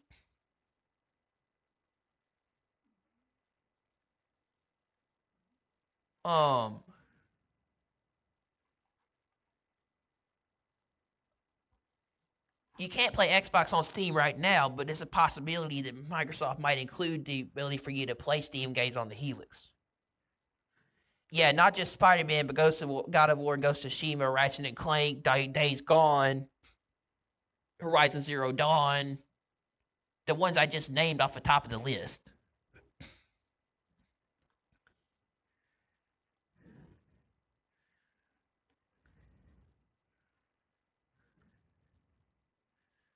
Posting this as if you need a pro to play it low. Also, you do Rose Law in EU and Xbox. UK Xbox just increased the price of their base Series X by $200, making it the same price as PS5 Pro. That's exactly what I did 2 days ago. I sold my PlayStation, got an Xbox. Sony. You've not played Wolverine. How could you possibly know whether it's worth it or not? This is a silly post. Yeah, nobody knows about Marvel's Wolverine yet. They haven't played the game. The game does not come out till September 15th. So we don't know much about the game yet. We've only seen trailers. And nobody knows much about Wolverine. That's just a stupid fanboy post. Saying the Xbox is a $720 Xbox is better than a PlayStation 5. Wolverine's not that good. Yeah, how do you know though? How does he know? Nobody knows yet what the game's going to be like. We haven't played the game yet. But Wolverine's going to be really good, I have a feeling. And it's a game I really want to play, but nobody knows yet what the game is like until they play it. But if Wolverine's from Insomniac, and Insomniac has done a really good job making Marvel Spider-Man games, I'm pretty sure Marvel's Wolverine's going to be a really good game. And I'm sure it's going to be really fun. I mean, I'm sure it's going to be really good. So I'm looking forward to playing it. But we don't know much about the game yet. So nobody can say, oh, it sucks. Yeah, he's trolling. Why buy an Xbox Series when every single game is available on PC? PlayStation exclusives are hitting PC too, and GTA will have its best version on PS5 Pro. I mean, PlayStation exclusives were hitting PC on Steam, but Sony decided to take them off because they weren't making enough money on people buying exclusives off of PC. Because PC gamers weren't buying those games. So Sony decided that they're not making enough revenue, so they're going back to making exclusives for PlayStation. So technically now PlayStation exclusives are not coming to PC anymore. Technically GTA 6 will have its best version on PC, but you do you, my dude.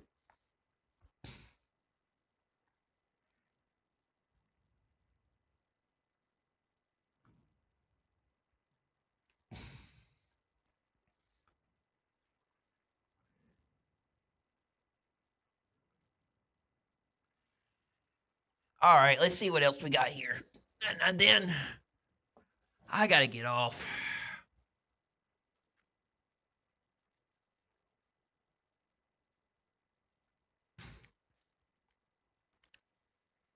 There's no fucking way I'm gonna be able to make that appointment.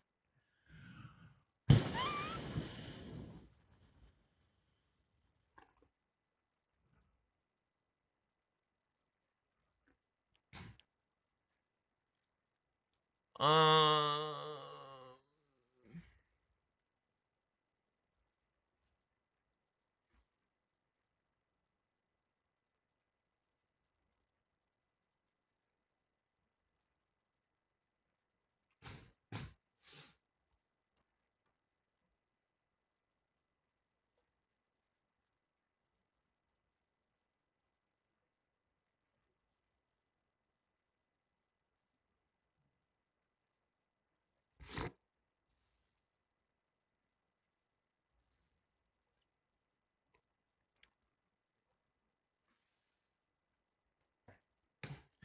hold on, guys. I'll be right back.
That's why people still. That's why people are going to Xbox. I just said how Microsoft can win next generation. The fucking Best Buy manager, though. The biggest cap. Maybe so. No source, just that he says, she says. I can see that the brand is still very strong, and that Matt Estes is still a small, large crowd.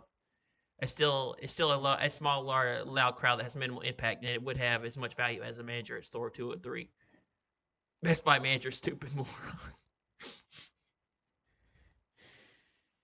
According to gaming experts, Xbox continues its dominance in gaming because PlayStation won't have disc drives and promising one first-party title per year. It's clearly a future Xbox is continuing physical media and release several first-party titles per year.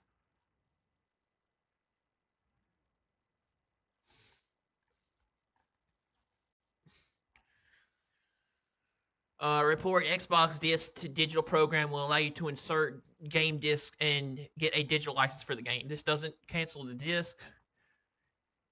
Excuse me. If a disc is sold, traded to another user, digital license will transfer to the new owner and revoke for original owner. In other words, yeah, if you trade or sell the disc or give it to somebody else, and they put the disc in the disc drive, it will revoke the license.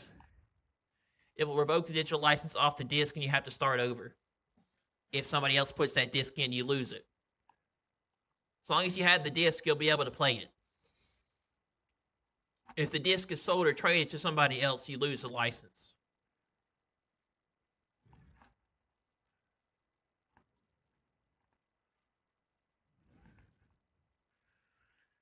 Doesn't cancel the disc unless you sell it and the digital license dies. Yeah, exactly.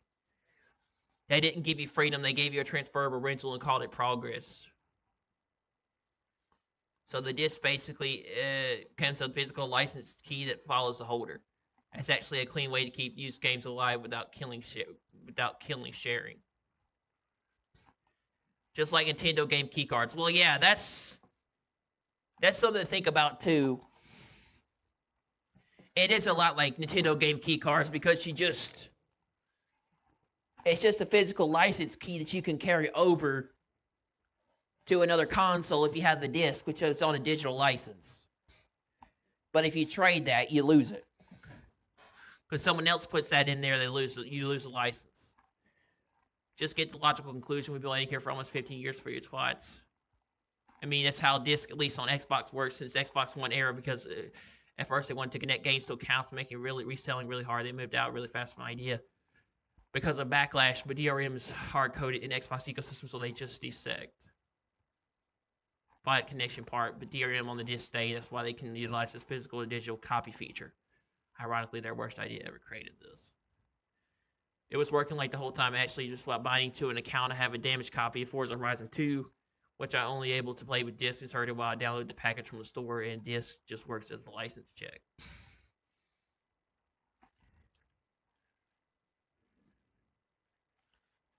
They're literally the same policy. Yeah, that's it too, bro. It's good to see they still need to continue making physical games. I'm all for DRM-free games and more ownership for the customer, but people still want physical games going into the future. Xbox has the perfect opportunity. They should do to Sony what they did to them.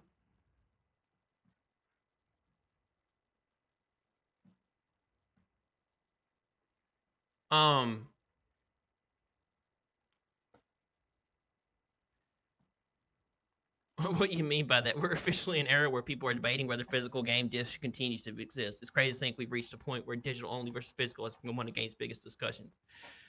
Well, yeah, it seems like people are talking about that every day now. So Xbox still reserves the right to remove the license whenever they want. Yep, they do.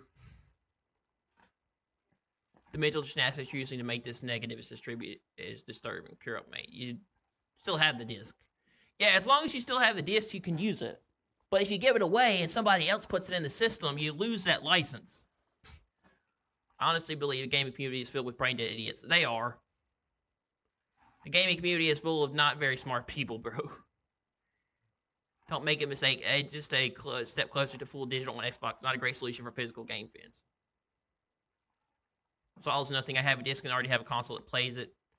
I buy physical so I can play online day zero with no connection to the internet for anything. Offline games, of course. Now, if a digital game removed DRM like GOG and no internet checks, I'm all in. So I guess you'd rather them go to Sony, where at least they're giving gamers an alternative. Yeah, I mean, at least they're giving gamers an option to still use physical media while Sony's getting rid of it altogether. I think that's a good idea from Microsoft, and I think that's going to be a big factor that wins them over to Xbox next generation. A lot of people. Your guess is wrong. Try again. This is far from an alternative. You scan the disc and get a digital license. You won't need the disc anymore. How is that same as native physical? That's true. You won't need the disc anymore, but if you throw away the disc or you get rid of it or you trade it or you sell it, you can no longer use it anymore. Because that digital license is attached to the disc.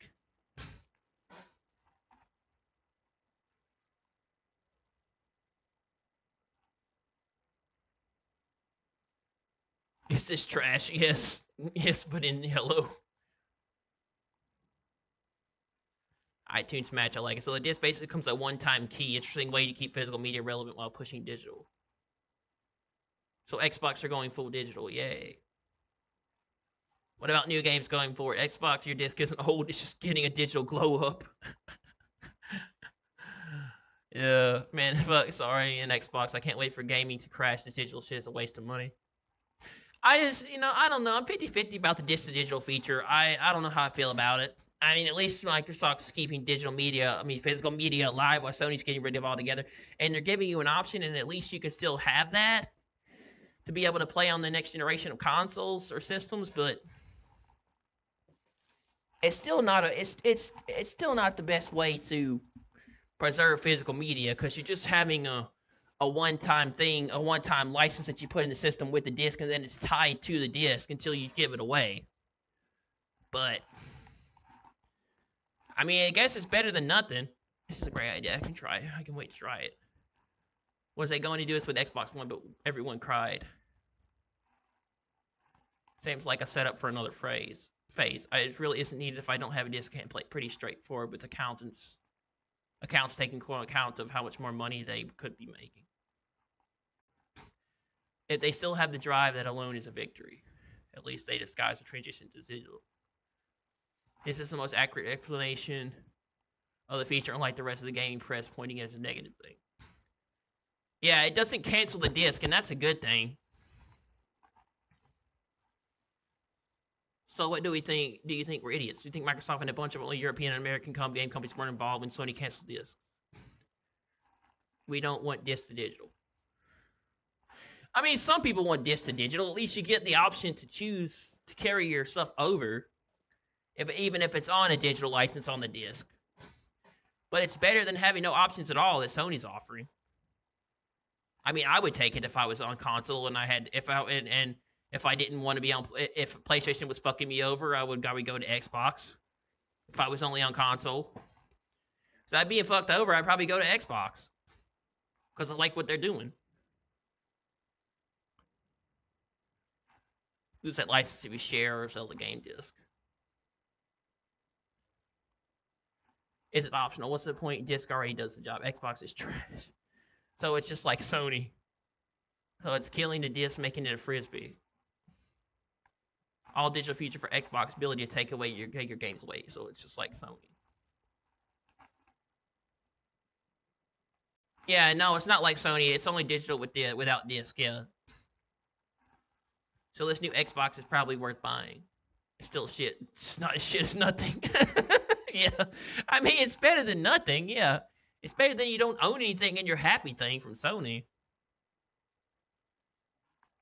It's a great idea to transfer hoarders to drive less consoles. So we need to push for legislation and protect digital consumers from takedowns and having their accounts shut down on permanently accessible after hacks. Yeah, that's true. Microsoft needs to do a better job of keeping their servers up so you can access that stuff going forward.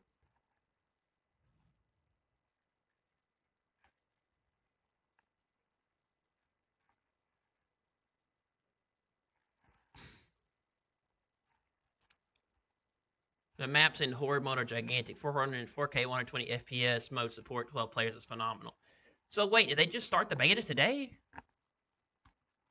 Did they just start? Yeah, it's a beta. I didn't know E-Day beta was today.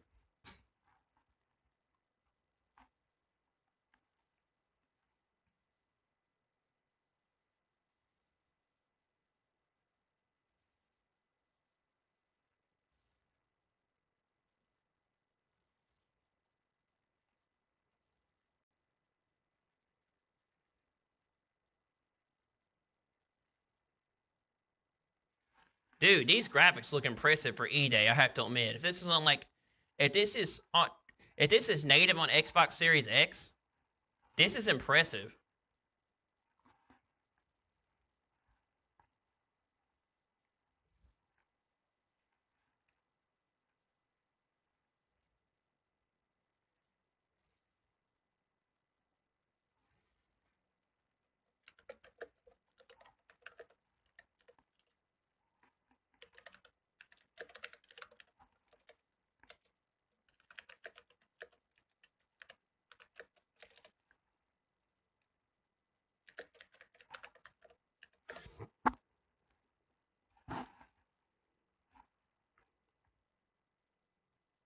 I managed to get over 30 minutes last night. It was wild. At one point, my squad and another squad came together to take out a high-value target of something seeing 8 people against a big monster.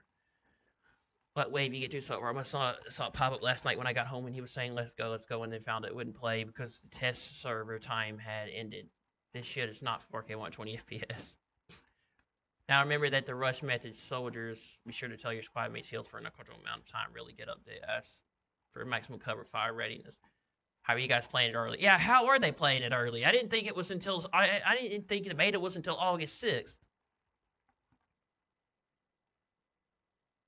They dropped an unplanned pre-beta last night for a couple hours as they're launching for Horde and PvP on the 6th rather than only adding PvP on the second test weekend. Yeah, I thought it was the 6th.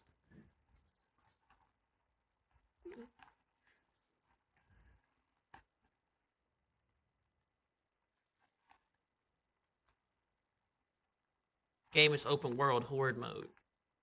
Horde mode is very frantic. They have to use you. So you have to use your skill wisely to know where to be. It's going to be. I'm gonna have so much fun with this mode, man.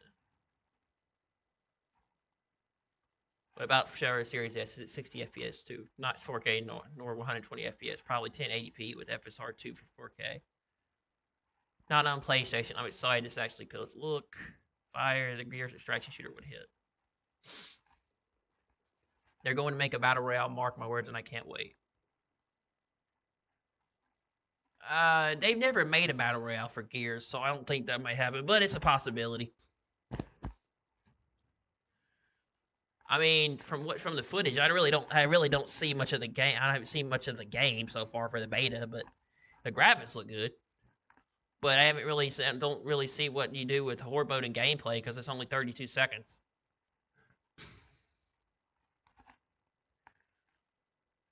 Call of Duty Black Ops 2 port sold 8.2 million copies of Black Ops port sold 3 million copies in July on PS4 and PS5. Yeah, but those games are still hacked to shit. Even though Activision fixed the problems with Call of Duty and the C isn't sharp and yeet,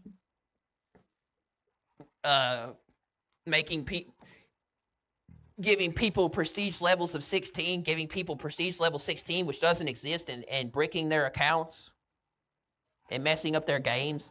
Activision still hasn't fixed the hacker problem with Black Ops 2, with messing up people's levels in Black Ops 2. It's still been said that it's full of hackers messing with Black Ops 2. So Activision didn't fix anything. They still haven't fixed the hackers messing with the game. So I'm not buying the Call of Duty ports.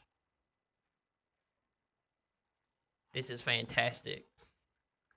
Xbox disc to digital upcoming leak feature turns physical disc into digital access. Insert your disc, Xbox One or Xbox Series disc into an Xbox One or Series X console with the disc drive. Digital license guarantee. A license is granted and tied to that disc in the player's account. Access your game across any Xbox device, including systems without a disc drive. That means handhelds and PC too, probably. Play across Xbox. License transfers with the disc. If the disc changes hands, the license transfers to the new player on next play, and the prior entitlement is revoked.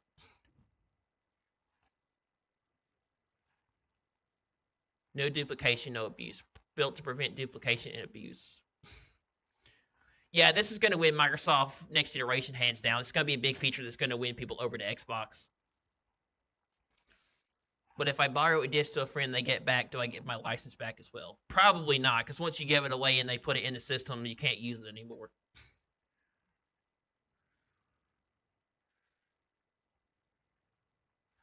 From what I understand, yes, it will change hands as many times as you like. But if the internet goes off, can you still play a disc version, or does it become a permanent digital version? It becomes a permanent digital version probably if the internet goes off. From what I understand, yes, it will change as many times as you like. Since the disc can be sold and transferred itself, must still be valid. From what I understand, yes. Okay, is it any game or just the ones that are backwards compatible? It's only Xbox One newer games which are backwards compatible.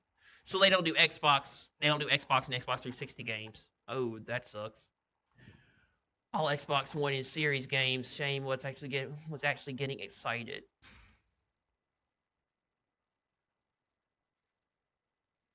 Question is, will these licenses work through GameShare also? That's a good question. It seems like it should. This will encourage me to buy physical whenever available. I just wish the physical disc actually included the entire game on disc with no download requirements. Physical copies are still just digital copies in disguise most of the time. That needs to change. So that means that disc to digital will also work across Xbox, across Project Helix when it comes out in 2027 or 2028. No abuse. Oh, you mean no profit? Got it. Yeah. Can't have small companies like Microsoft being taken advantage of by their customers. Why is this even necessary? Looks like it's time to buy a Series S for the bedroom. So just playing the game on the disc, but with extra steps, pretty much. And to think it's only possible because of this dude. With less technical. Though you can still use a disc if you want. That means I can insert my Xbox disc and access the PC version. I mean, that's how it should work, at least. You should be able to play the game across handhelds and PC once you put it in system because it becomes attached to that disc for a digital license. If one exists, yes, that should be Xbox Play Anywhere. For Play Anywhere games, yes, and xCloud streaming, probably. I think it's going to be that way. I think it's going to be where once you put the disc in it, once you put the Xbox One disc or the Xbox Series disc into the system, you're able to play that game across all Xbox devices, including handhelds and PC, because it's on a digital license.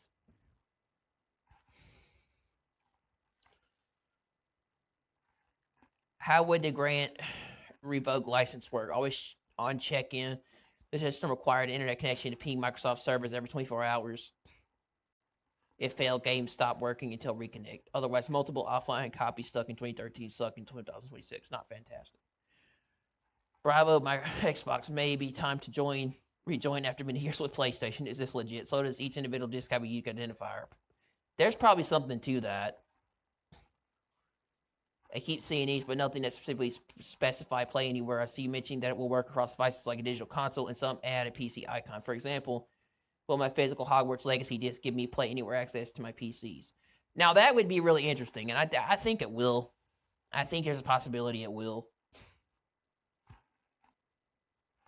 I think that when you put the disc in the system, I think you'll have access to the Xbox version and the PC version, and handhelds through Play Anywhere.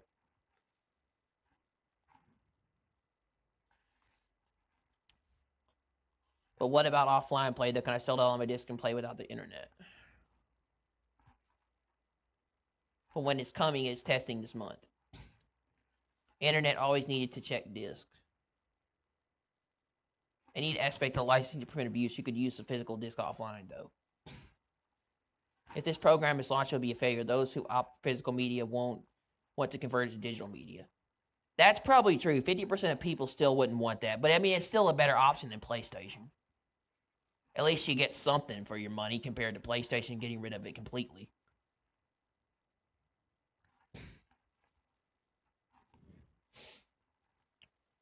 With rising hardware costs, maybe Microsoft should double down on making Project Helix a premium game PC. I think so too. I think Microsoft should go all in on Project Helix with making it an open PC platform, because it will outsell the PS6 and it will beat Sony. And going all in for next generation is what's going to make Microsoft be better than Sony.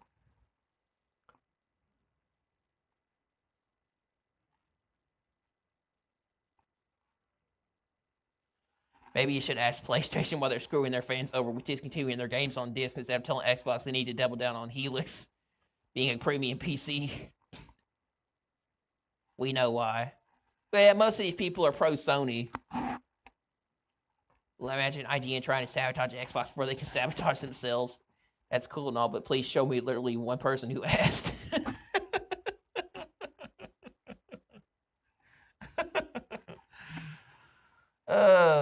Shut the fuck up. IGN is not a PC, not reading. So then Xbox's console is dead. What IGN know about this? Nah, sounds gay. No, I don't know. I think that would be a really good idea for Microsoft to open their system up to me like a PC. I think that would help win the next generation. Activision breaks it with Black Ops. Black Ops 1 and Black Ops 1 and 2 for PS4 and PS5 sold over 11 million copies in less than a month, generating nearly $435 million. To put it in perspective, the revenue rivals the full year sales of Forza Horizon 6. 8.2 million copies sold for Black Ops 2 and 3 million for Black Ops 1. Another single month of sales on the rival platform is enough for them to fund a large part of the operational overrun of their own first-party games. Yeah, but they didn't. But Activision didn't tell you they didn't fix the servers and messed up the Activision didn't tell you that they didn't fix the servers for Black Ops 2 with the hackers. But many of us bought it for $20 for PS Plus. Wouldn't that be half of that profit, approximately, of course? Yeah, Microsoft's raking in the money because they own Activision Blizzard, exactly.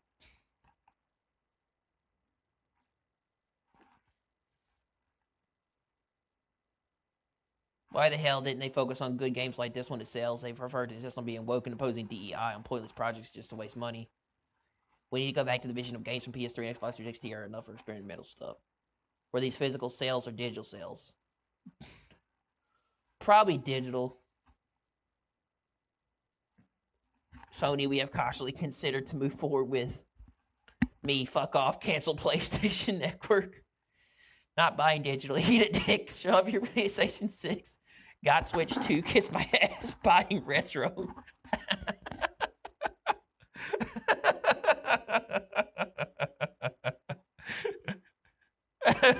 That's funny.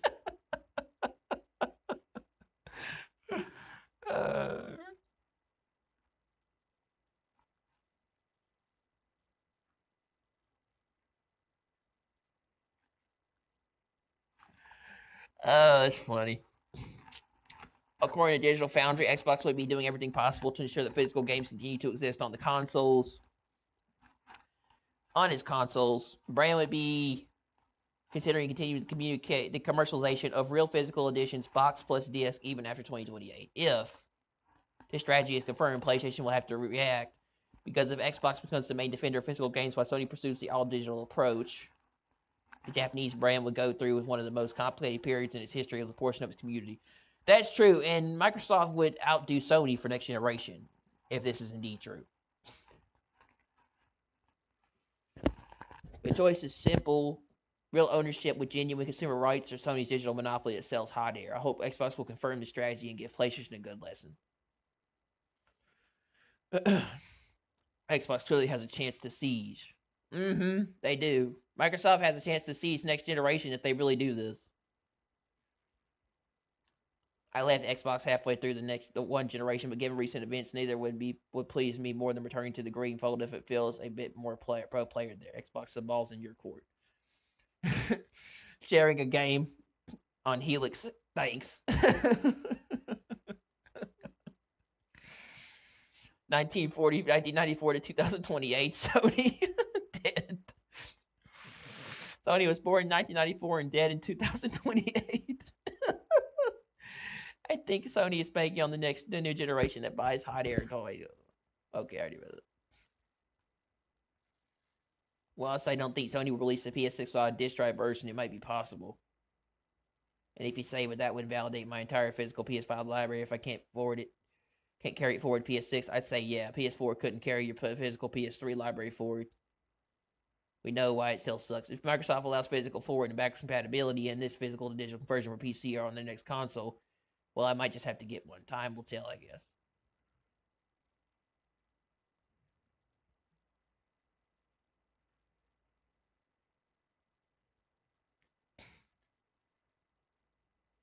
Let's see how this is real. Let's turn out a swap directly if this happened. I've already ditched my PS5 Pro. Well, let's buy an old Xbox then. I'm ready to go. Xbox continue. I can't read that. That's in Spanish. According to Bloomberg reporter Jason Schreier, EA told debt investors that it will cost $700 million in annual costs, including $170 million in organization efficiencies, which means there will be mass layoffs across several EA studios. Well, considering Saudi Arabia and Jared Kushner's Affinity Partners just bought EA for $55 million and made it private. Yeah, there's going to be a bunch of layoffs there, and I wouldn't imagine that the Saudis wouldn't. I would not imagine the Saudis wouldn't lay off some of the employees and change some of the stuff over at EA and fix a lot of things. I wouldn't imagine there won't be some big changes coming to EA in the future with the Saudis. And now that Saudi Arabia Public Investment and Jared Kushner's Affinity Partners owns part of owns EA and is a private company, there's going to be a lot of changes coming to EA in the future.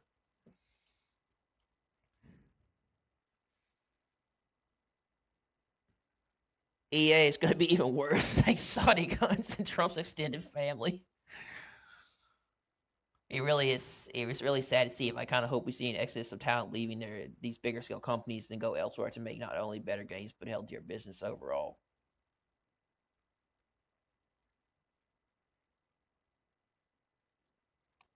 Call it the influx of collaborations and crossover microtransactions in Battlefield 6. And then in the middle of 2027, the game is supported except for more cosmetics to squeeze out its value. Well, that's the end of Battlefield thanks to Trump and his criminal regime. Go away, commie. Your fart smells so good, Mr. Trump. Trump supporters.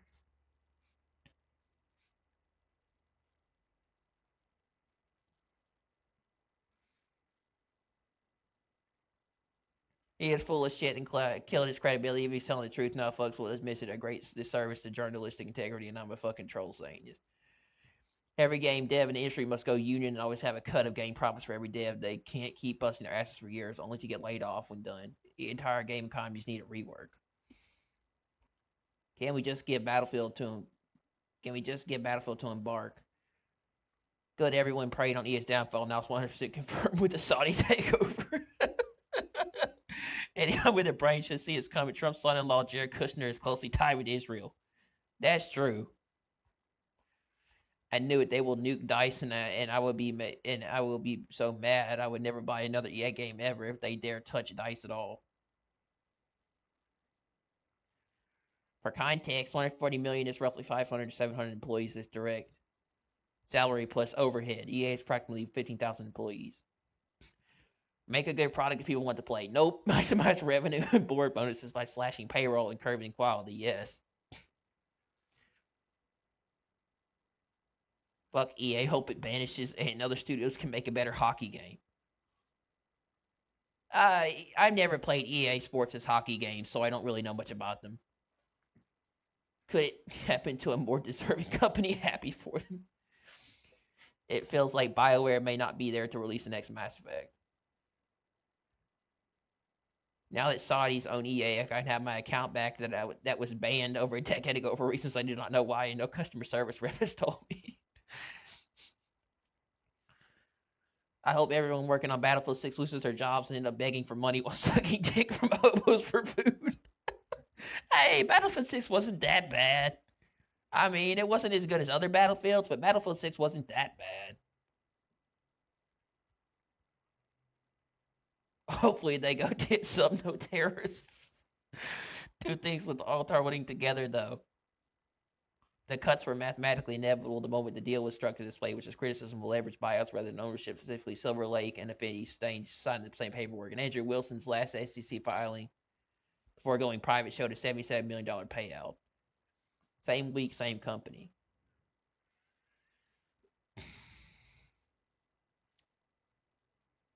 Get rid of all the commie retards. Goodbye DEI hires. Fuck EA, fuck investors, fuck the whole business, and fuck modern gaming. Who cares what Jason says?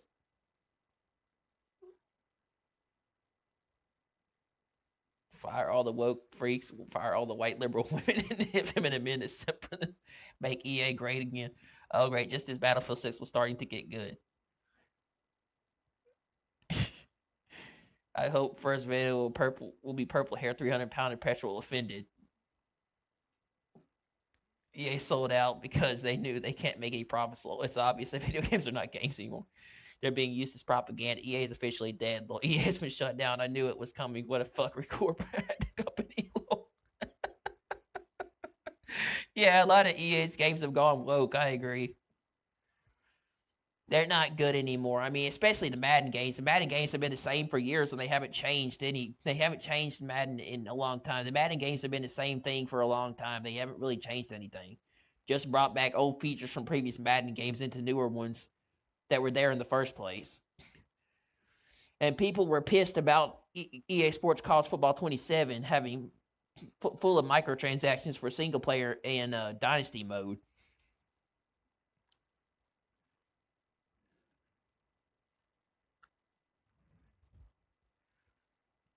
Gears of War E Day, the coalition, the evolution of movement in game is just so smooth. 3 levels of cover seems to work seamlessly. Being able to jump and grab legends is so fresh for Gears. The coalition cooked from Xbox Series X.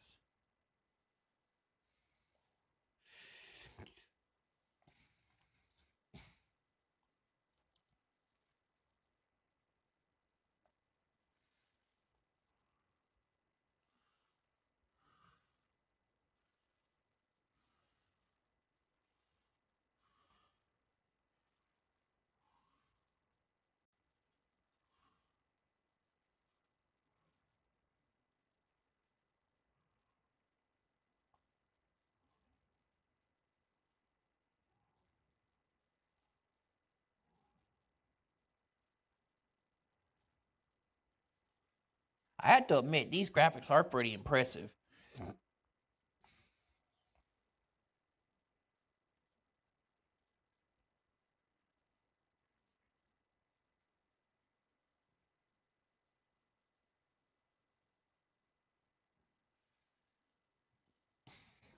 I'm gonna brush my teeth.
Let's see. EA has officially been sold, and what comes next could be painful. Let's see what this is.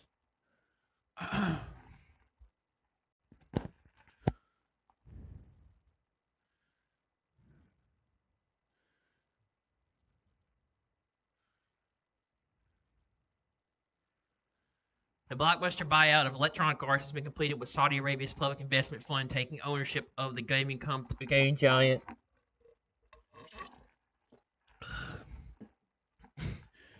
and biggest leverage buyout in the history of commerce. The $55 billion deal includes billions in debt for EA, which has prompted fears of massive cost cutting, restricted layoffs,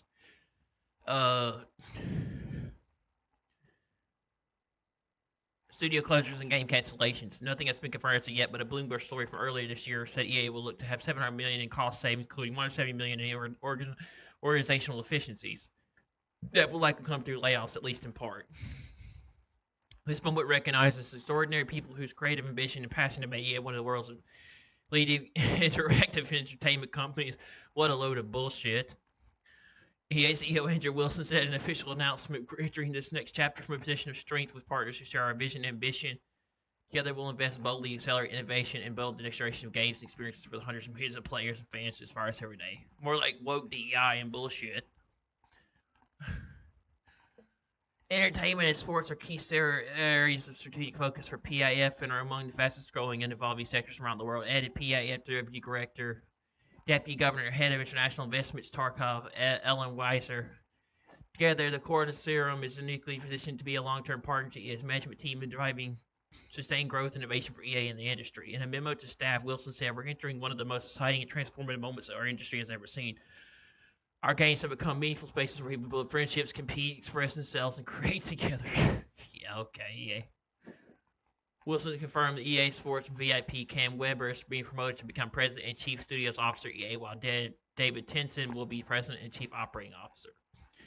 Cam and David help lead EA through most of our most transformative moments. Together, they bring experience, humility, and deep commitment to our teams and players. They know what makes EA special, and together we'll continue building the world's greatest games, communities, and creative culture, Wilson said. I'm more optimistic than ever about what we'll create together. The opportunities ahead are extraordinary, will be brought to life by our creative and our ambition and our belief in what's possible. The PAF is buying EA alongside Donald Trump's son-in-law, Jared Kushner's private equity firm, Affinity Partners investment company, Silver Lake. The company CEO, Egon Durbin, was previously on the board of directors at the gaming company Unity. PAF is a majority owner of EA going forward, owning 93.4% of the gaming giant. Silver Lake is getting 5.5%, while Kushner's Affinity Partners get the smallest amount at 1.10%. EA announced the buyout back in September 2025, but it didn't close until today, August 4th, due to the regulatory approval process. It was due to close early, but after Europe approved it in July, that set the stage for it to finally do so. PIF previously had a 9.9 stake in EA and is getting rolled into this deal. EA stockholders will get 210 of a share as part of the buyout, which represents a tidy 25% premium over the company's stock price on the last full day before the deal came to light, subsequently sent this price soaring. Now that the deal is done, EA is being removed from the public stock market, and with that, we'll have much less insight into how EA is operating from a financial perspective. EA CEO Andrew Wilson remains CEO of the company, but it remains to be seen how long he may stick around. He became CEO in 2013 and has overseen a period of mass growth for EA as the stock was trading around $27. When he became CEO, his remuneration has grown as well, with the latest company filings revealing Wilson was paid $138 million in total compensation in the previous fiscal year. In the same year, EA laid off many developers, including people who worked on the successful FPS Battlefield 6. Developers at BioWare said they feared that RPG Studio could be one of the first EA-owned companies to see cuts under the new ownership. BioWare is known in part for making pro-diversity games featuring inclusive storytelling and characters. Longtime BioWare writer Patrick Weekes, who was laid off in 2025, speculated EA's new owners, including the PIF, might want to avoid gay stuff in politics that the PIF leadership does not agree with. Developers working on The Sims have expressed ongoing concerns as well. Additional players raided EA's California headquarters in protest of the deal. EA's $55 billion sale is not the biggest ever gaming acquisition that the record belongs to Microsoft, which paid $475.4 billion to acquire Activision Blizzard. The PAF already bought the mobile and social gaming giant Skype, Monopoly Go, and Niantic's gaming division, including Pokemon Go. So this is just the latest massive move for the kingdom. Pierce Harding roles of unfair analysis. EA may look to cut excess spending and rationalize the company's workforce to help bring in more money to address the debt. A report from Financial Times said EA might look to further bolster AI tools and technologies to help to cut development costs and drive profitability. To be sure, EA has said it was already doing this, as are other companies who are embracing AI in an attempt to reduce costs. Matt Piscatella of Carcona said GI.biz, no one can say for sure what happens next for EA, but history may be on EA's side. Leveraged buyouts have a certain history that generally hasn't been great for the acquired companies, he said. EA's final earnings report released on August 3rd showed gains for revenue and profit in the April-June quarter. The company's net worth for $1.35 billion, increased $51 million year over year, but came in below analysis estimates. EA said increased sales of extra content for Apex Legends helped with the increase in bookings that did full game microtransaction sales for Battlefield 6. However, these gains were partially offset by lower sales of Split Fiction, which released during the same quarter that previous year. EA's earnings reports will no longer be made public now that the company has gone private. Some experts and industry veterans believe EA going private, it no longer needs to answer to public stakeholders, will lead to some benefits.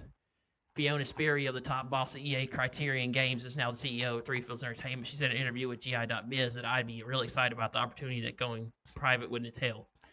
Publicly traded companies answer to their shareholders and are known to push games out the door to meet a quarterly earnings deadline in a private setup. A company like EA could, in theory, change how it releases games.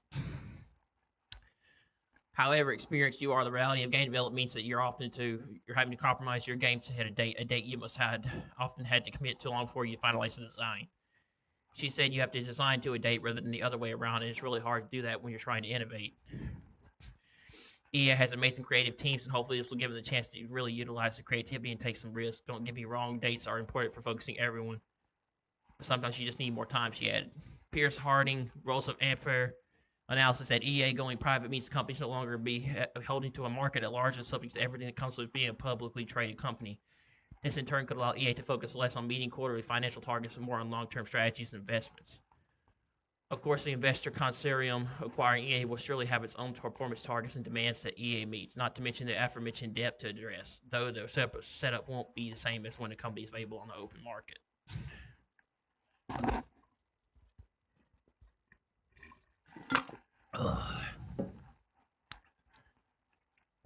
And that's it.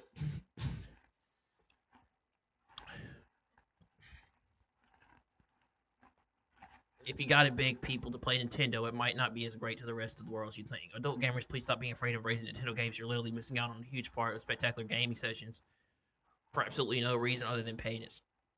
I would get a Switch if I had the money, bro, but I don't. I don't have $500 to throw down for a Nintendo Switch 2, but I want a Nintendo Switch 2. I really want a Nintendo Switch 2 to play Star Fox and Zelda, the new Zelda the new Zelda Ocarina of Time remake, and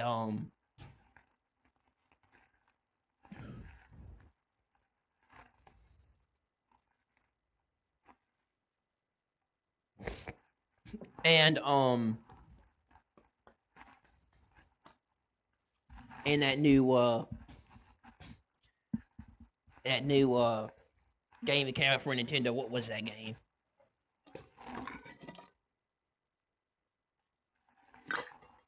Splatoon Raiders. I wanted to play Splatoon Raiders on Switch.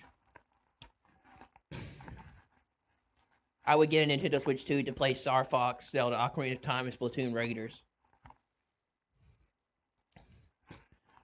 I think it's more towards the gunball, realistic graphics, gritty stories, bros, that complain gaming's boring. Now, I guess they never heard of him not having disposable income. Yeah, the Switch 2 ain't cheap, bro. And you got bigger problems than buying video games. Doesn't mean I shouldn't be able to enjoy myself. Yes, poor people can't have fun. Now, the amount of times I get hate from Nintendo fans in real life not spending the money is the same. It's not out of pay is the point. I'm going for cheaper options, especially in the long term. You're getting hate for bitching like you owed to me. Should be hate hitting that overtime, not posting on Twitter about Nintendo. Here's that elitism again. I'm poor, so I can't post stuff on Twitter now. Damn, man, you aren't owed video games. Well, that's true. I never made the case that I'm owed video games. The original statement was that people don't buy Nintendo games out of payments. I said I don't buy Nintendo games because console plus games are too expensive. I'm going with an alternative. I hope it helps, Steve. Yeah, Nintendo Switch 2 isn't cheap. It's $500. And if I had the money, I would buy one, but I don't. I want a Nintendo Switch 2, and I'm thinking about getting one. But I can't get one right now. But I want to play the Zelda Ocarina of Time game coming out in 2026 because it's supposed to be coming out in 2026.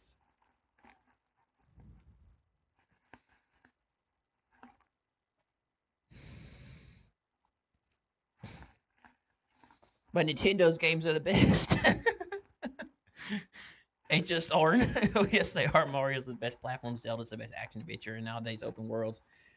Fire Emblem's great strategy RPGs. Mario Kart, it is what it is. Metroids are a whole genre, etc. Wild Air, Zelda's are as empty as every other open world game. None has created the perfect open world game yet because they're all the same and a whole lot of nothing. Just better platforms, better strategy games, better racing games. Stop sucking me. This takes so hard. Have you really played Breath of the Wild and Tears of the Kingdom? The world is really explorable with great design, especially Tears of the Kingdom. Can you tell me the better games than Mario, Zelda, Fire Emblem, Mario Kart, Smash, etc.? Smash is really good though.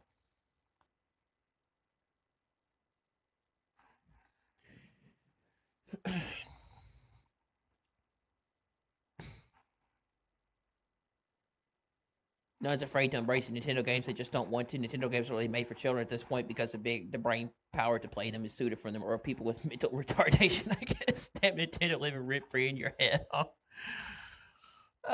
Bro.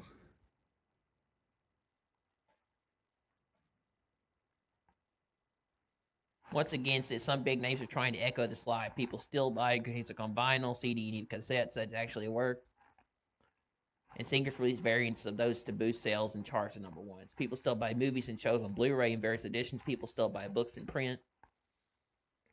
All despite the existence of the digital and streaming alternatives, much more cost-effective and convenient than physical. Yet people go for physical to this day. So no, video games don't need to end physical media because the demand is there, and the statistics are disingenuously engineered to include DLX, DLC, MTX, free-to-play, and digital only into them to inflate the numbers.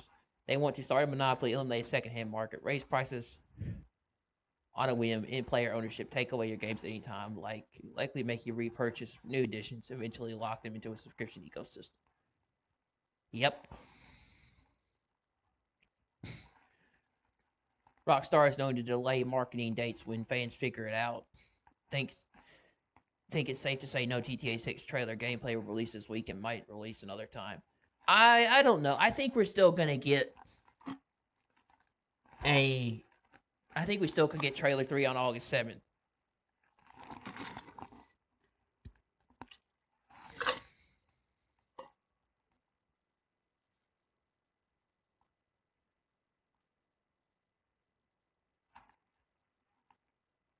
They delay it so hard the trailer itself gets a delay announcement. Rockstar marketing is the final boss of the blue balls.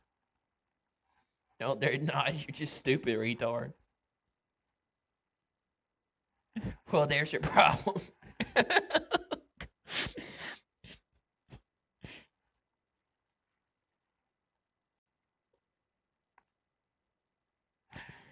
When pre-order happened for GTA 5, they had to wait almost a year for the game to be released. GTA 6 pre-orders come in June of this year. I won't be surprised if GTA 6 get delayed again until at least early next year. I would be surprised if it comes out this November. That one can lose drops. That one can't lose drops equals Rockstar stuck to the plan, doesn't equal fans figured it out. A theory that wins both ways isn't really a theory. Bro is trying to use reverse psychology. All of you GTA 6 posters aren't ready to stop flooding social media with dog shit posts that offer nothing but time wasting. It really said another time it's like a dentist appointment. I respect the vagueness.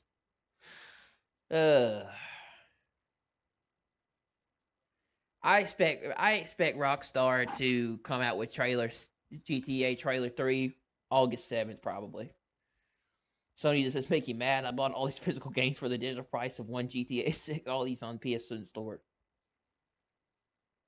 It would have been €249.94 with discounts. $279.94 in a few days after your sell-ins. This is what Sony PlayStation wants to take away from us. Replace a free capitalist market with that of a corporate market where they're fully in control of everything. They don't want you to own anything because they can set the prices and make you rebuy your games if they think they need more money. Support physical games.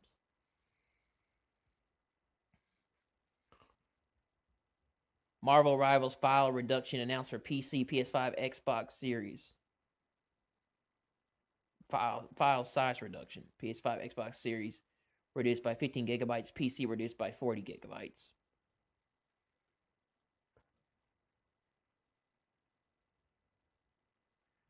MLB moments that happen maybe once in a million tries. Let me see those.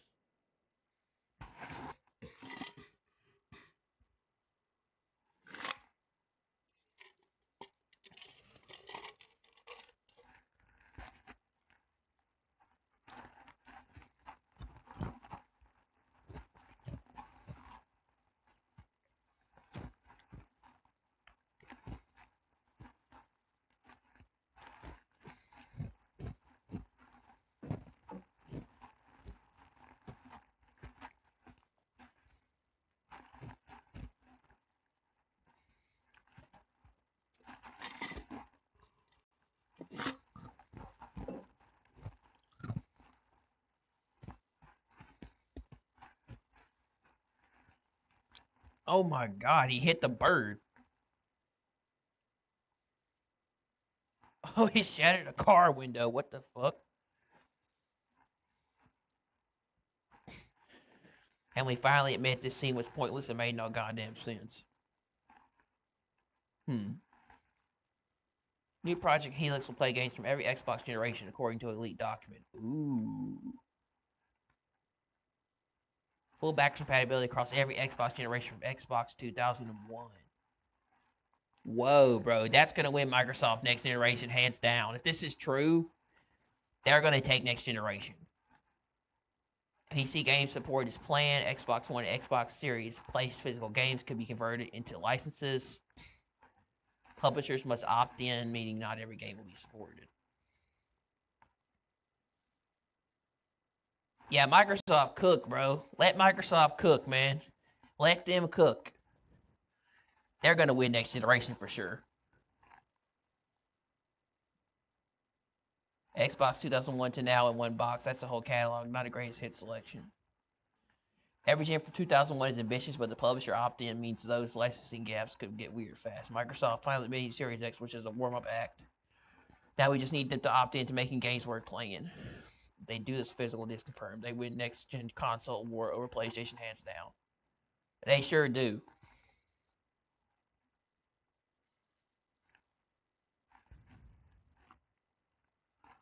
It's true, that would be so cool to see all the OG Xbox and 360 come back and some games could get a second life. Publishers will have to opt in, so it's not really full backwards compatibility. You'll get the real list when I say so. So it's basically a PC that plays old discs. Publishers opting in is that catch, though.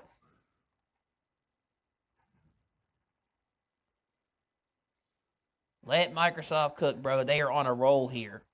Definitely. They're going to win next generation. I'll believe it until I see gameplay of the new Xbox. Now, that would be huge.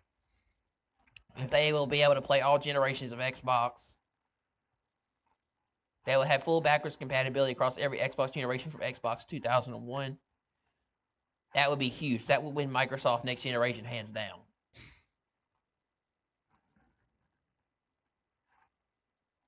We're not ready for a digital-only future. All 4 systems networks had outages of varying durations. We cannot allow them to redefine the meaning of a purchase, which has been known since the dawn of human trade.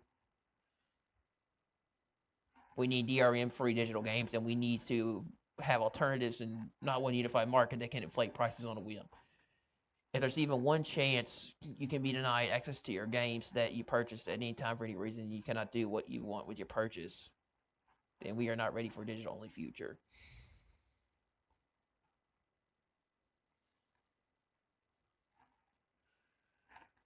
Microsoft decided to put Gears of War E-Day on Steam was the right move. They don't need a PlayStation to be successful if Steam's involved. Okay, so you can down the multiplayer. The game is going to explode. The pre-order beta starts on the 6th, and you can preload now. My prediction for the full Steam release is 400,000 concurrent. It could be more. Oh, you gotta pre-order it. I don't pre-order games, bro. I'm not pre-ordering a game. I don't pre-order games even to play a beta. Let me see something a minute. Gears of War E-Day.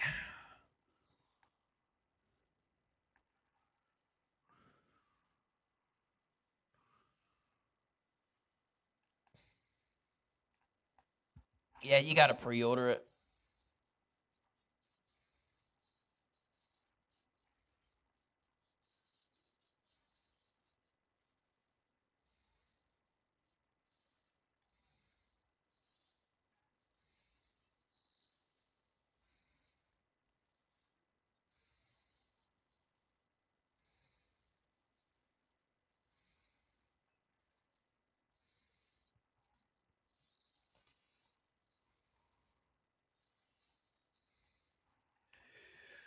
You gotta pre-order it.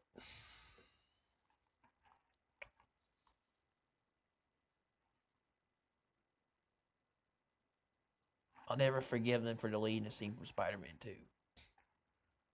Oh yeah.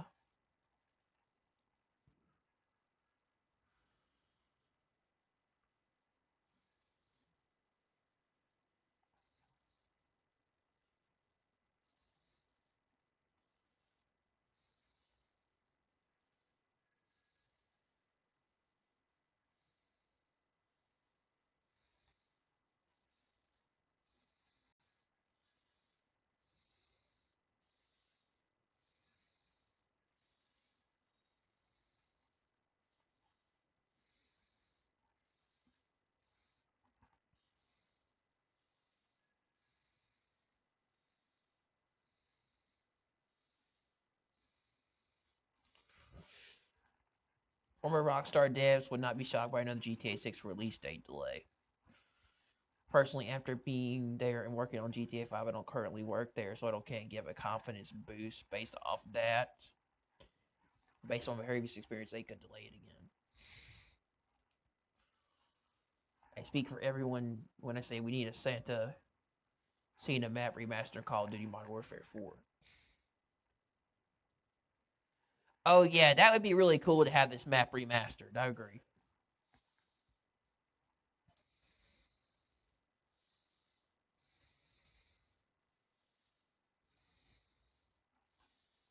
But the problem is with this map had a lot of grenade spam.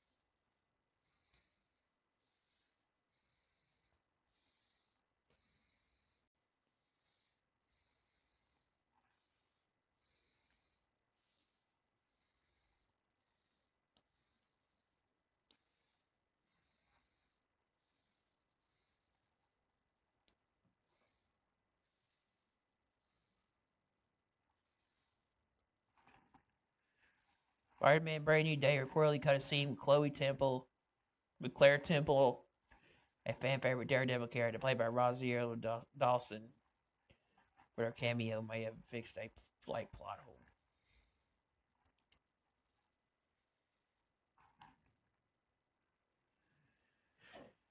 E-Day is peak.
Mm.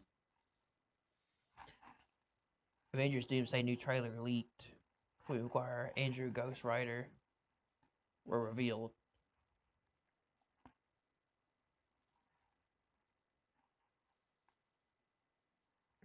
So Tobey Maguire, Andrew Garfield, and Ghost Rider were revealed.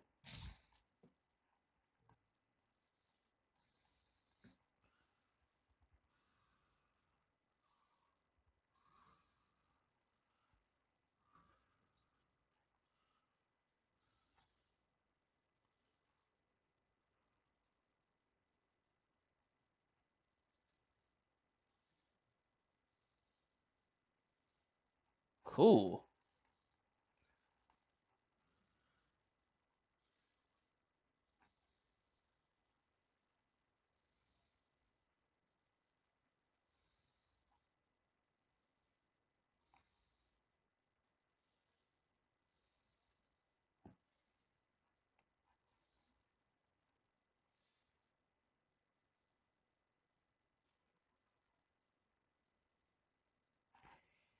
Disney and TikTok have announced a new deal that will bring select fan-made TikTok videos to Disney Plus.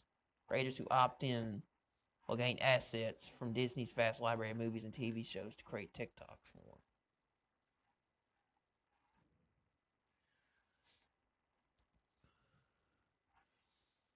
Sega announced establishing a new Sega Shanghai subsidiary in China. Sega Shanghai will serve as a hub to grow in the Chinese market. It will conduct marketing and promote activities for Sega's IP and content.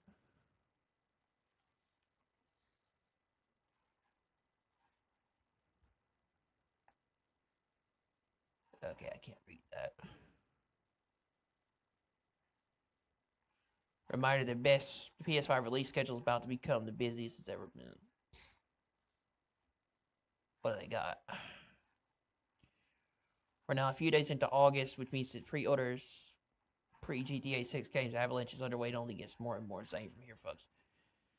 I've written about this before, but now it's actually here. I think it's worth reiterating just how mental the PS5 release schedule is over the next 3 months. So it's been a long, long time since I saw so many titles packed in such a relatively short period. That said, I don't think the rest of August looks too bad. But when you look at it as an opening act for September, it can only add to the potential misery of your poor bank account. Indeed, it's really September and October that takes the piss. In a desperate bid to avoid the devastating influence of GTA 6 in November, so many publishers have decided to cram their releases into prior months. It can become a bloodbath. And it's basically just 3 weeks or so in September. We're getting the Blood of Dawn Walker, Omniscient Way of the Sword, Marvel's Wolverine, Trails in the Sky, second. Trails in the Sky, second chapter, Dune Awakening, Control Resonant, and Silent Hill Townfall. Have mercy. October is close to being just as crazy, but you could argue that the schedule's a little more spaced out. But, well, if you discount the fact that 5 different games are all launching on the 15th. It's worth mentioning the delays can still happen. I won't be surprised to see 1 or 2 slightly low-profile games bite the bullet and move into 2027. But for the most part, I think these dates will see too many changes. Here's the PS5 schedule as it stands. Basic Reincarnation, August 4th. I have heard a lot about that game, and I heard that game's pretty good. Big Walk, 4th of August. Marvel Token Fighting Souls, the 6th of August.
Need to get some clippers.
All right. Grounded to 11th of August, Madden NFL 27. 13th of August, Mortal Kombat, Mortal Shell 2. 14th of August, Bragon 9 Abyss. 26th August, Metal Gear Solid Master Collection Volume 2. 27th of August, which I have thought about wanting to play that.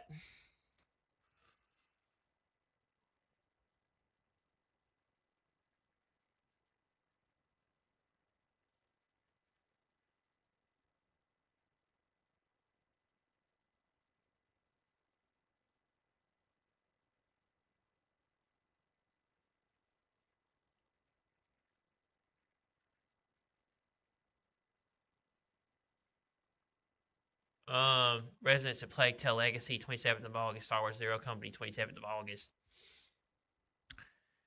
Captain Tsubaya 2 World Fighters, 28th of August. Blood of the Dawnwalker, 3rd of September. Hammer's Way to Sword, 4th of September. Halloween, 18th of September. Hot Wheels Infinite Rush, 10th of September. Screambound, 10th of September. Wolverine Wolverine, 15th of September. Room Straight Dragon Wilds, 15th of September. Trails in the Sky, second chapter, 17th of September. Dude Awakening, 22nd of September.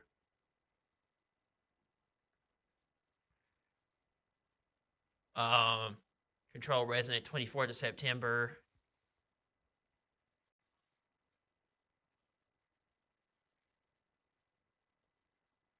Silent Hill Townfall, 24th of September. EA Sports UFC 27, 25th of September. Gothic 2 Complete. Galactic, 29th September. Minecraft Dungeons 2nd. Minecraft Dungeons 2, 29th of September. And Dynasty Warriors 3 Complete Edition Remastered 1st of October. End of Abyss 1st of October. Rayman Legends Retold 1st of October. Rayman Origins Enhanced Edition 1st of October. Ace Combat 8. Wings of Thieves 2nd October. Star Wars Galactic Racer 6th of October. Dragon's Dogma 2 Dark Arisen 9th of October. Planet Zoo 2 13th of October. Valor Mortis 13th of October. Castlevania Belmont Curse 15th of October. Rat-a-tat 15th of October. Tales of Eternia Rise Master 15th of October. Toy Story 3 Complete Edition 15th of October. Toy Story Retro Roundup 15th of October. 15th, Final Fantasy Resonant 22nd of October. Salesman the 10th Delson Story 22nd of October. Call of Duty Modern Warfare 4 23rd of October. Phantom Blade 0 29th of October. And No Rest for the Wicked October.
And Xbox console reportedly support all 5 generations of Xbox games per leaked memo. It also reveals Xbox posts to pitch to publishers to bring classic titles back. Xbox Player is most pro consumer thing in gaming, and it's not even close.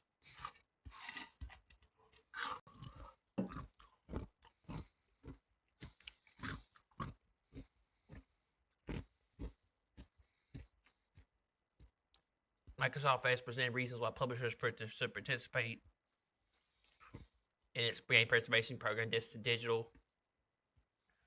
backwards compatible on PC. However, the ultimate choice ultimately lies with the publisher's decline. They might have strong reasons to reject all these arguments. Why publishers win? Expand reach, space handle players who never owned the original hardware, newly addressable reactivation, dormant SKUs become live personal products again. Franchise tie-ins ready to code classic release for sequel windows, anniversaries, team and film moments.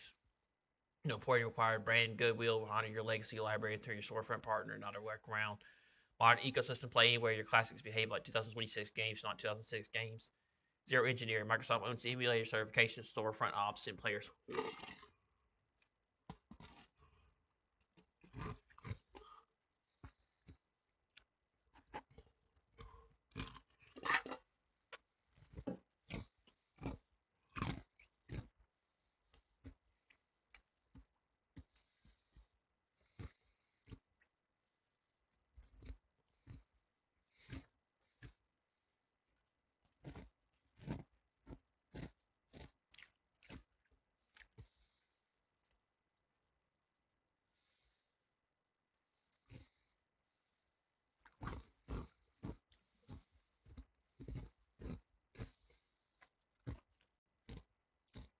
Call of Duty Modern Warfare 4 will feature in the Nintendo booth at Gamescom. The games will be playable on Nintendo Switch 2 at the booth.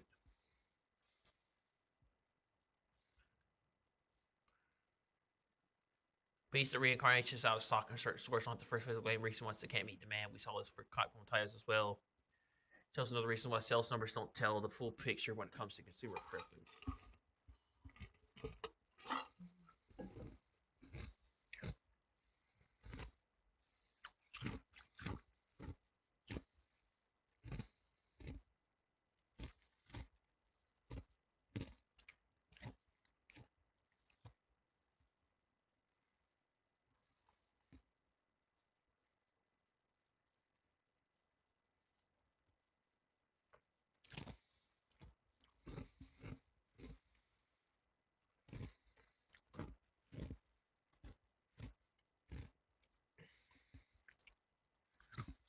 Rockstar's GTA 6 marketing has been absurd. Trailer 1, 2023. Trailer 2 came out of nowhere. East concerns over the first delay, May 2025, and the game was delayed again with no new footage. Shown November 2025. Cover reveal plus pre-orders went live with just a handful of screenshots showing what's locked behind the Ultimate Edition. June 2026. It's now been over a month since pre-orders. We still haven't gotten any new gameplay or updates. We're now around 105 days away from launch, and honestly, it's just the community doing the whole marketing. Hopefully, these final 100 days are packed with official marketing. Mass layouts expanded EA. If a purchase can be revoked at any time, then the payment should be refundable at any time. Game publishers. New game developer says he will not be shocked if GTA 6 gets delayed by up to 6 months. The game has already been delayed twice. Miyamoto gives the industry a lesson. Miyamoto is crystal clear that video games aren't born from following trends or copying what already works, but from seeking pure fun and betting on original ideas. And the most personal things like a person's hobby are the ones that have global impact. If you try to make something aiming to please everyone, you end up with a generic prowess product. He also illustrates when talking about the origin of Pokemon. They were created from Mr. Taraji's own passion for collecting insects, a desire to trade with friends species he hadn't captured yet, and the drive to complete the collection. EA announces complete acquisition of PFS Silver Lake Infinity Partners. I already read that.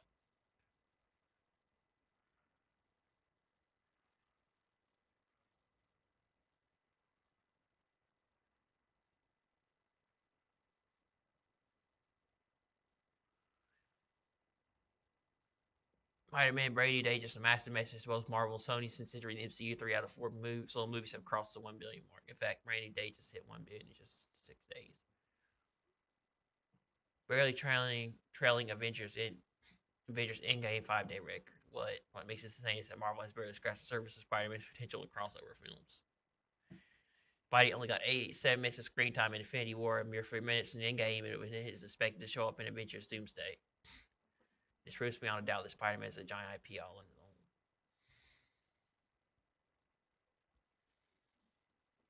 The Switch 2 has no games. Since launch, I've played 17 games on mine. 10 were Switch 2 versions. Switch 15 currently playing 2. My experience has been a 100-degree flip with the argument. After rewatching Spider-Man No Way Home, I noticed that Ned had already cast a spell before Doctor Strange made everyone forget who Spider-Man was.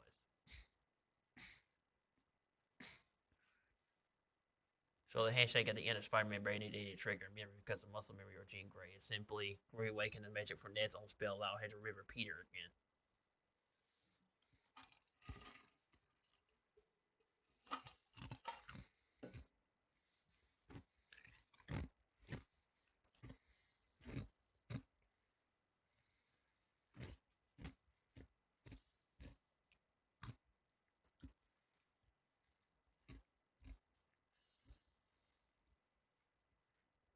Sony Shield's tell me physical discs don't matter. All digital gaming is future. Stop crying about the past. $100 price is normal inflation. Game keys are a solution. Halo campaign involved does not have a good debut on PlayStation. The game would have sold around 350 copies on PS5 during July and accumulated nearly 452 to date. While an Xbox console and PC would have sold around 100K. It's not a commercial disaster, but it is a modest premiere for Halo's first arrival on PlayStation. Above all, it reinforces the theory that the multi-platform strategy has been a failure.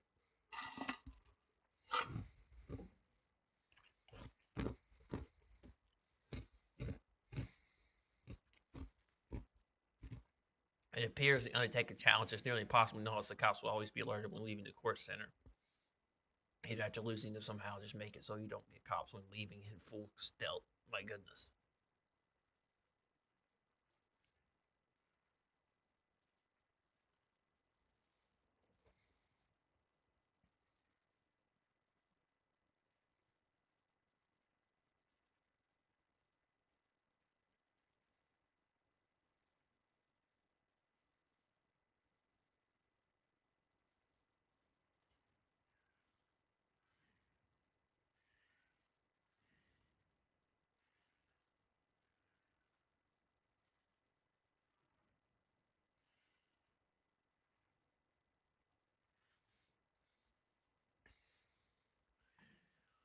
Rockstar surprises a new update has been released on PlayStation Today, holding everything points to it being a Justin patch, but it could really be paving the way for a new week update with the guaranteed Panther and the latest GTA Online features. We're going to analyze everything live, so let's go and chase and find out if there's a hidden surprise.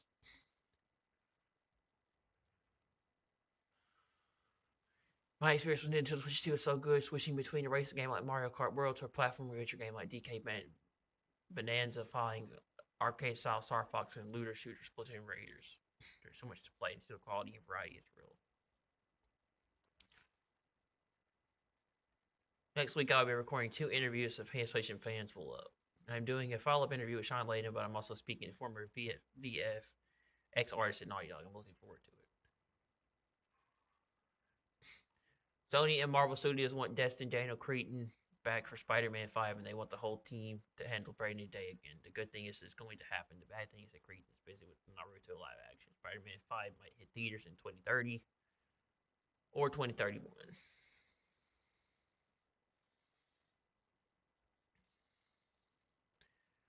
Gears of War E-Day Horde Siege goes off during invasion events. Here's the corruption boss crashing the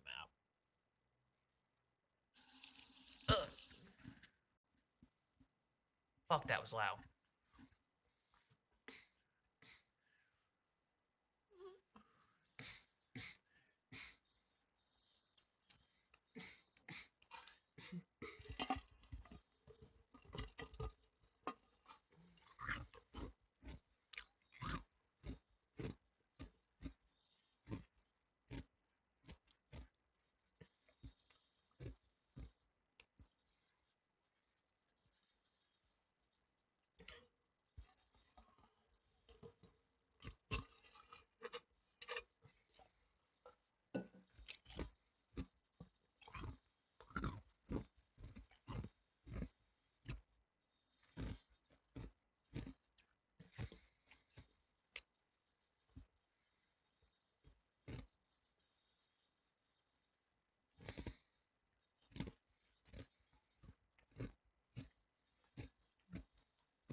Sweet baby, he tries to consult with BioWare now.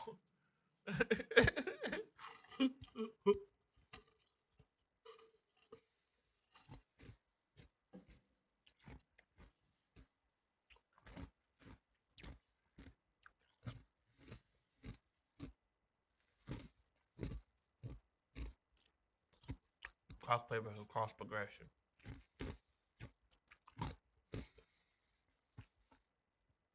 Play together, pick up where you left off.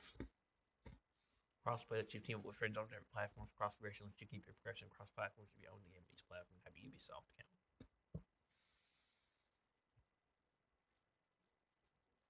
Discord is reportedly updating their free file upload limit from 10 megabytes to 20 megabytes.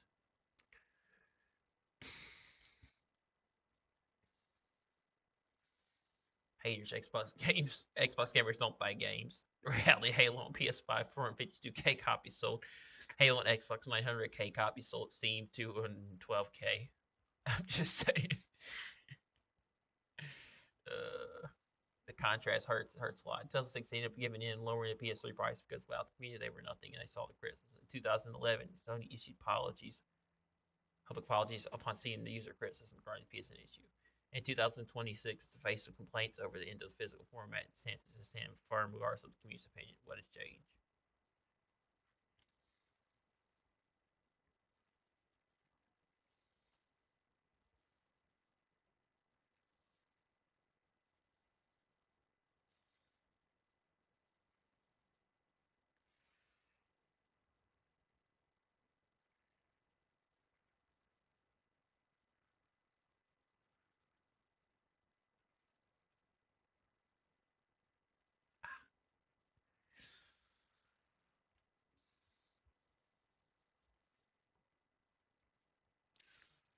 Proposed leak of GTA 4's trailer 3. It would drop this Thursday. In last 7 minutes and 11 seconds, it would have 2 minutes 18 of uncut gameplay without cinematic cuts.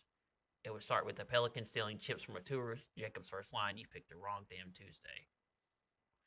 We'll see it drive through a gas station without crashing. NPCs pull out the phones to record police chases instead of running away. You see the airport. Rockstar will be holding back the plane mechanics. And includes an unexpected song on the radio. The trailer would have been delayed due to legal issues and fixing bugs like dolphins appearing in hotel pools. The developer would have said it's the first trailer that really shows the game. All this comes from an anonymous post and has been confirmed by Rockstar. Take it with a big grain of salt. For the veterans here like me, remember that for trailer 1, I read it. Trailer 1 leaked days before it dropped 2. Atomized user commented a bunch of stuff about trailer 1 and vanished shortly after. So it could be a similar case, but who cares? We'll find out tomorrow. PlayStation ditching physical is a clear shift away from its core gamers to focus on the analyzed forever game market. Its numbers, like the core, being more and more relevant. We see more of the continuation and degradation of first party size and up point in the coming years. Microsoft charged $60 for a 25-year-old game for PS5. Halo campaign involved didn't come with a multiplayer. And made $28 million off it.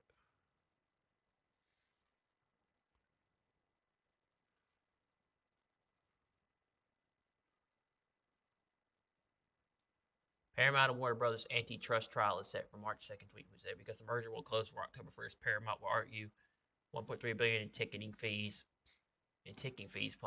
payable to Warner Brothers shareholders once the merger closes.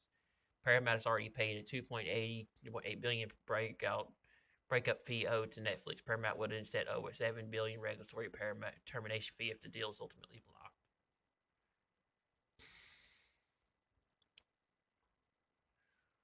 Locked and loaded for the OG Xbox achievement era.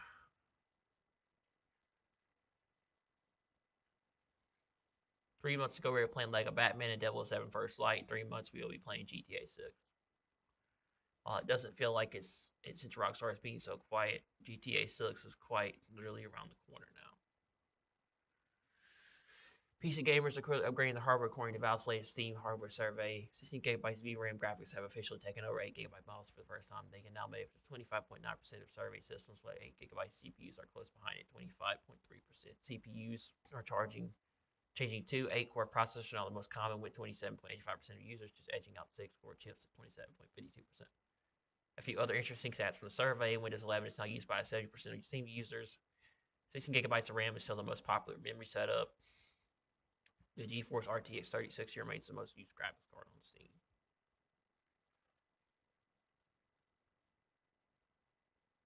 Players have been asking for voice chat and captures for a long time. Starting today, it's here. You'll see more on achievements and wish list in this latest update.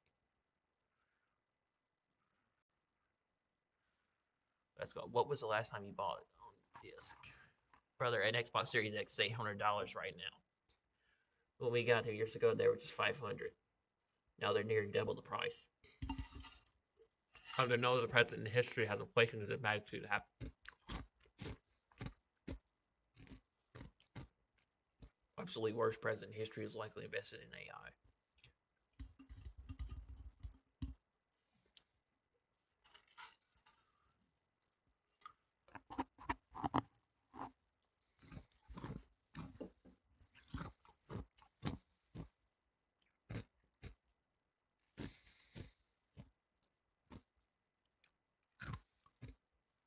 Driver secretly enters military base for stealing golden super duper car.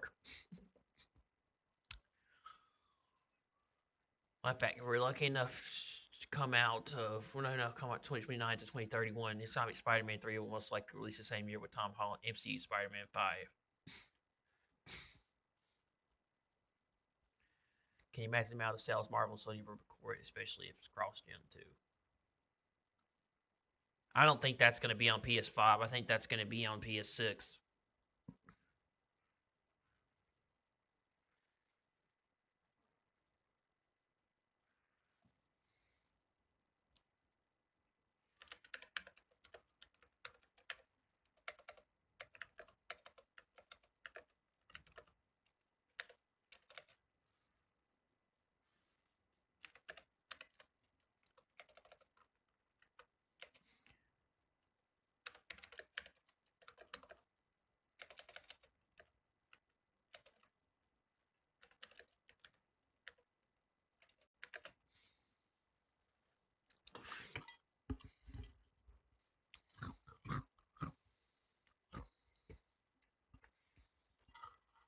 Spider-Man Brand New Day was always planned to be a street level film. Amy Pascal says they knew they couldn't go bigger than 3 Spideys, so they had to go deeper with Peter Parker. Daniel Cretton says they pitched him a street level film before a script. Tom Holland also pushed for the idea after seeing fans online ask for a more street level story.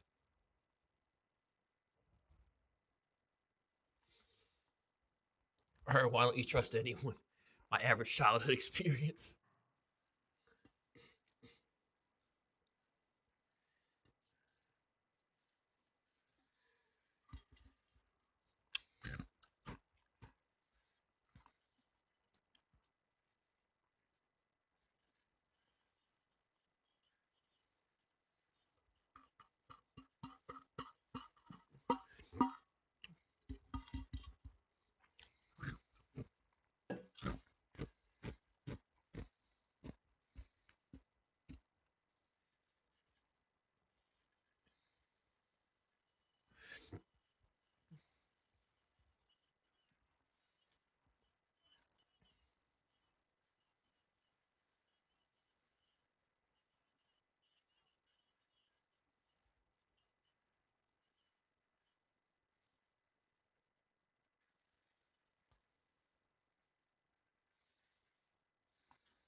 Sony cautiously moves forward with all digital media. Sony comment section until 2028.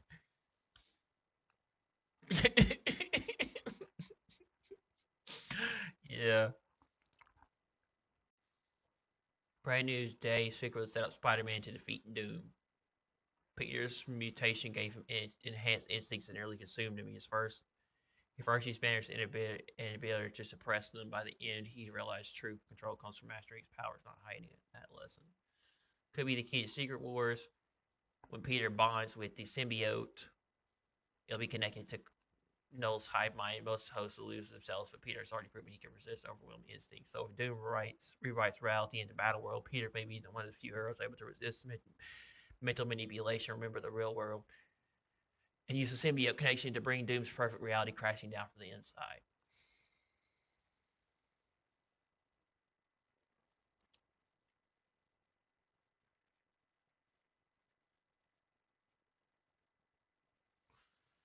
Sony is seeking ways to maintain backwards compatibility of PlayStation 5's disc on next generation consoles, as physical media lack unique digital signatures. Direct digitization of purchased games for account transfer becomes completely impossible.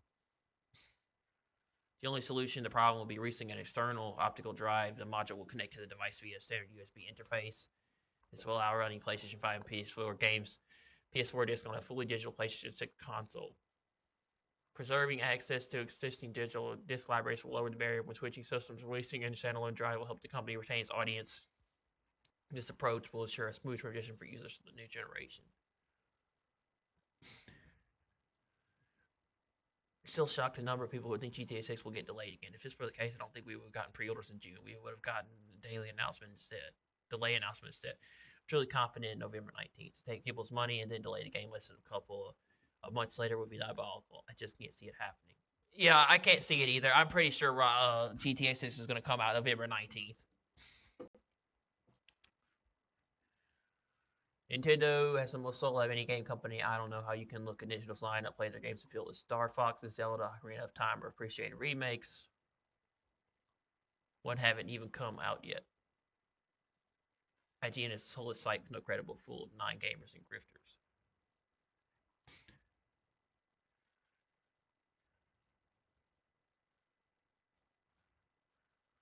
Motherboard prices will be going up again, as the new report says. Asus, Gigabyte, and MSU are planning to price increases for QE2 and 26. The main reason is PCB costs, which have already jumped over 50% due to higher material costs and AI demand. The report increases go ahead. Both Intel and AMD motherboards can become more expensive over the coming months. Every movie to earn $1 billion. Avengers Endgame, Avengers Infinity War, Spider-Man No Way Home, The Avengers, Avengers Age of Ultron, Black Panther, Deadpool, Wolverine, Iron Man 3, Captain America Civil War, Spider-Man Far From Home, Spider-Man Brand New Day.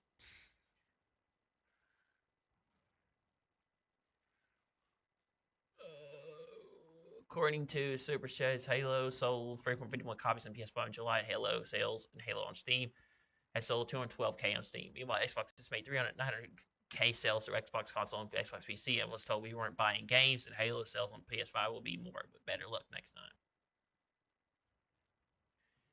Spider-Man Brand New Day's fans were stunned after the theater played an R-rated erotic movie instead. Audiences expecting Tom Holland were met with Olivia Wilde's "I Want Your Sex" instead. Yeah, that was funny. This transition has just started in holiday 2026. Wolverine, GTA 6, Gears of War, E-Day, PS5, Xbox Series is going to be relevant for the next 6 years. Yep.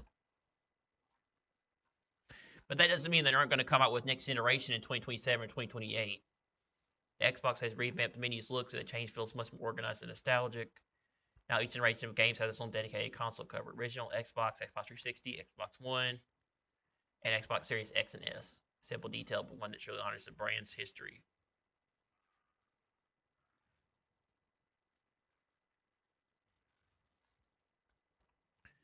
Do you think there's still a chance Sony will reverse the decision in physical PlayStation disc in 2028? Will they reverse course? No, they're not. Sony will never reverse course. They're never going back. They think that Sony thinks they can get away with whatever they do. And they're gonna keep going forward with all digital future. They're not going back, bro. They've already confirmed they're going through with this. No, they no longer a development mesh and are now platform meshed by MBAs who have never touched a control in their life. They will stagnate as competitors catch and suppress them, selling ever more expensive stuff to fewer buyers. Has worked for no one. Just ask the U.S. comics industry how that worked out. Even Hollywood has only a few hits a year now, not nearly enough to keep the lights on, resulting in endless debt load and mergers to avoid PK, layoffs, studio closures, to the rest are like the fire meme with them saying everything is fine. The PS6 will be by far its worst selling console. Remember Nintendo leaving the Wii U. Sony's language right now is the numbers. When they see low pre-order of the 1K PS6, they will get humbled. Yeah, exactly. They will use GTA's sales as a smokescreen after that. The consequences for the decision will become apparent by the time they change course, so it might be too late to say PS6. If they do, it won't be by by the people currently in charge that will need changes in upper management to reverse that decision. As long as you keep on the heat on them all over Twitter, Facebook, Instagram, YouTube, and make it do on what we say, not buying any more digital games, hurting their sales, not supporting only buying on buying PS6, we have to hit them where it matters. Remember, this is all they care about. The money.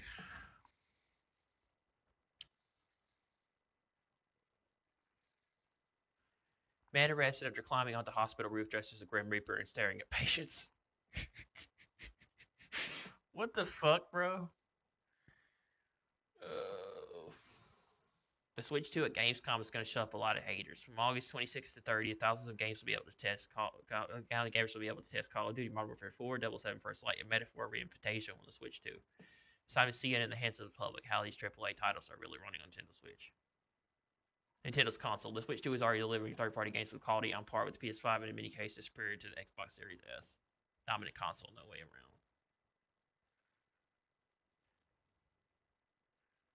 I don't care what makes business sense for PlayStation.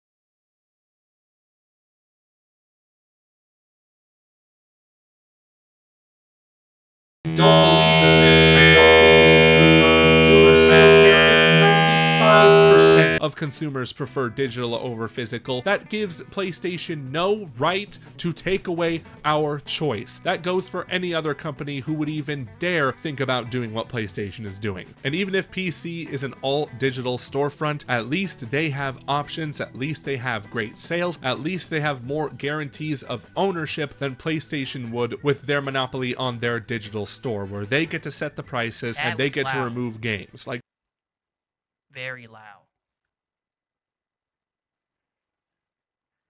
Very loud indeed. And it hurt my ears. Ew. Gamers sue Sony for allegedly breaking California digital purchase law. What?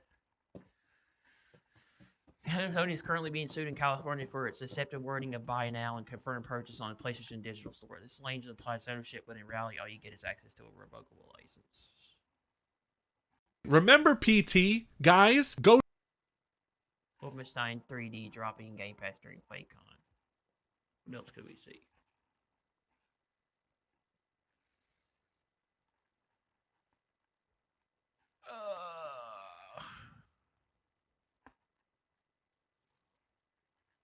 Nvidia canceled a customer's $4,600 pre-order for an Asus ROG Astro GTX GeForce RTX 5090 after Asus declined to honor the pre-price hike price. The customer was instructed to place a new order at $5,100 at $500 increase. The customer says Nvidia blamed Asus for the cancellation while said it wasn't responsible. Sony's Spider-Man spin-off universe might be dead as company confirms it has no movies in active development.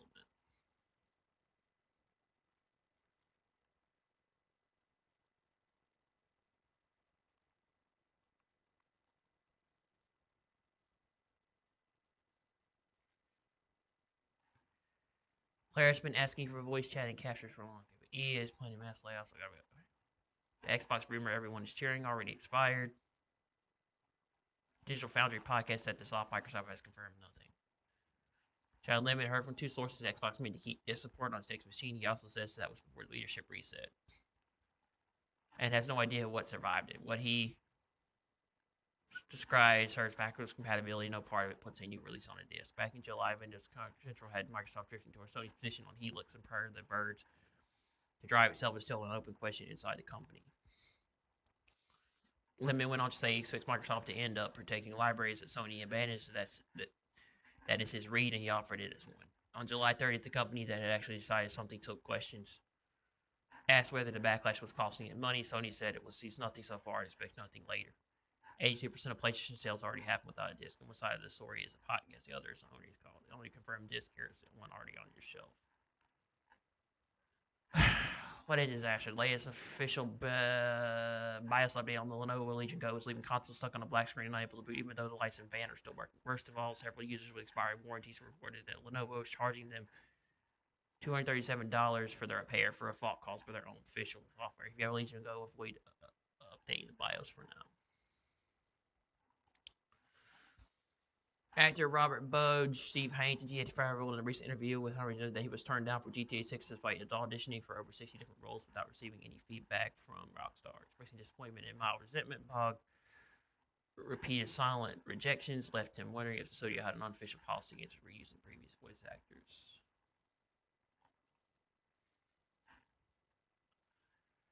A leaked Microsoft memo reveals the next Xbox will support all features of Xbox games.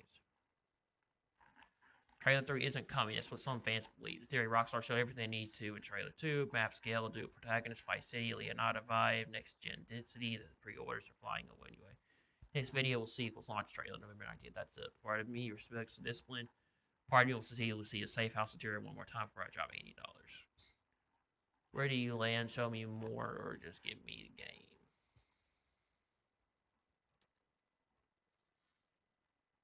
This is what the PS6 controller looks like.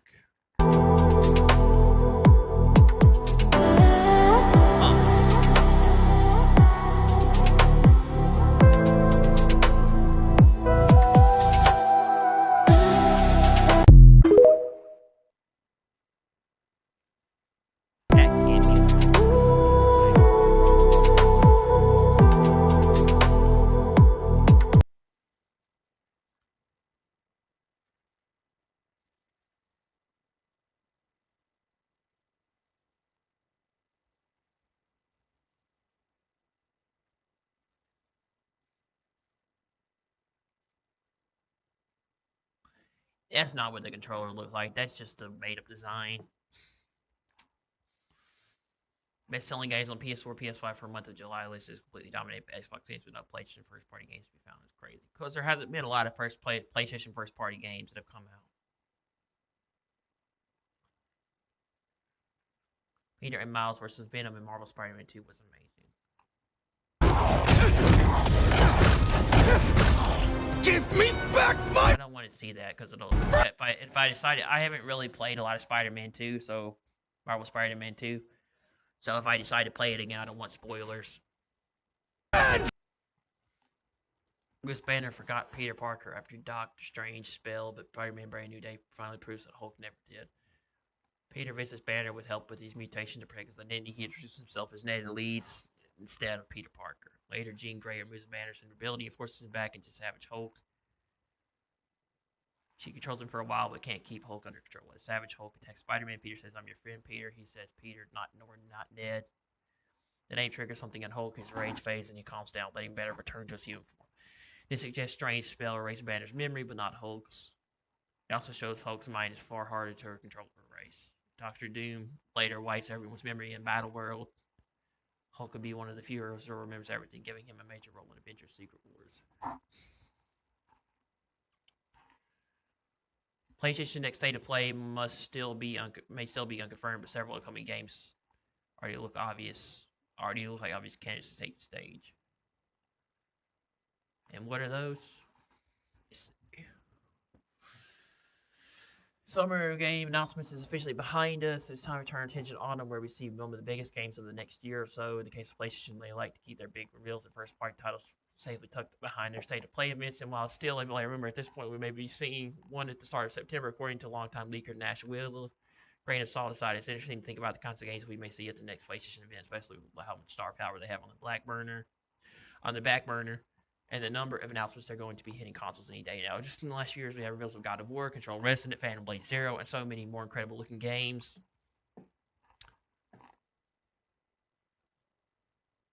But that doesn't mean the tank has run out of steam completely. We're still very much in the dark in terms of some of these bigger projects like the next Naughty Dog game and other prestigious studios like Guerrilla Games. Considering how long it's been since our last check-in, I would argue it's time for the devs to take stage and give us what we have all been waiting for. Aside from the big names, we can expect to see a couple of upcoming titles that are entering the market this fall, from Raven Legends Retold to Phantom Blade Zero, and anything more than that would be absolute treat for fans of all things PlayStation.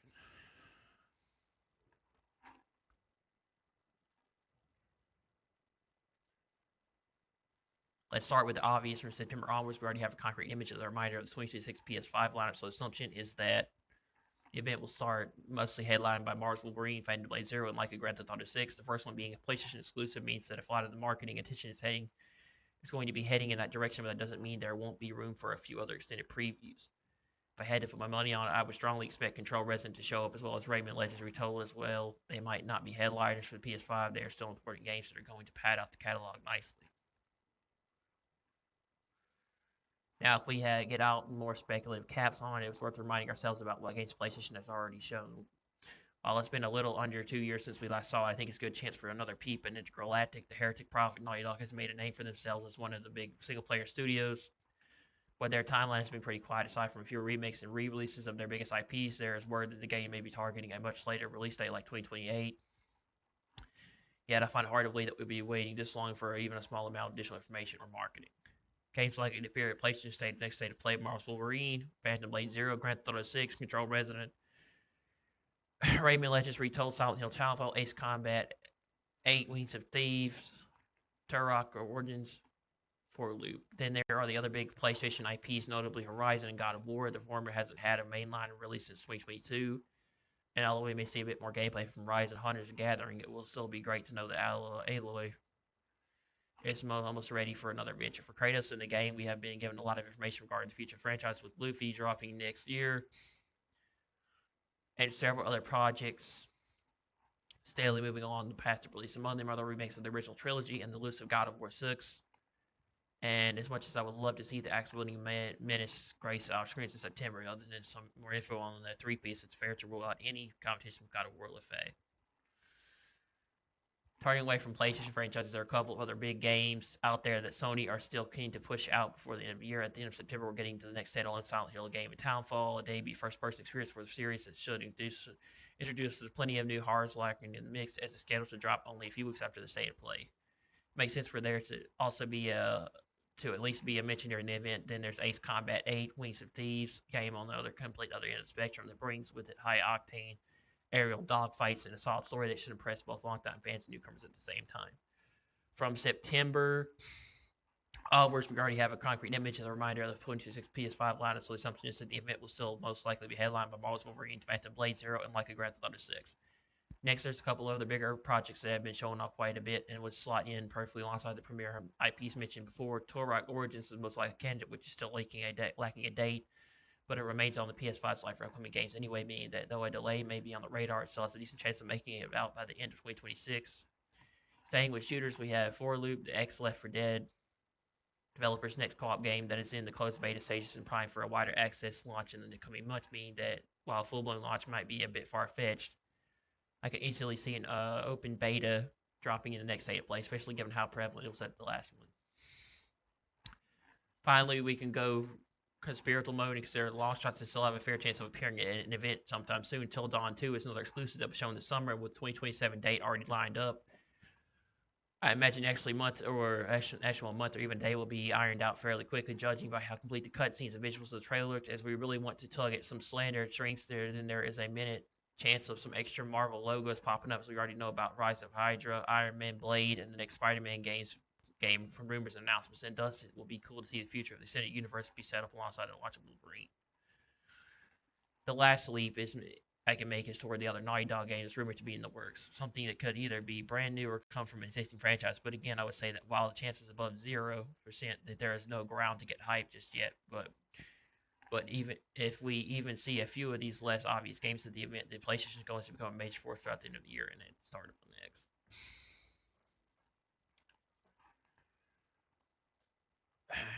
Rumor trailer 2 D23 August, special sneak peek September 25th, trailer 3 late October, final trailer late November. Avengers Doomsday.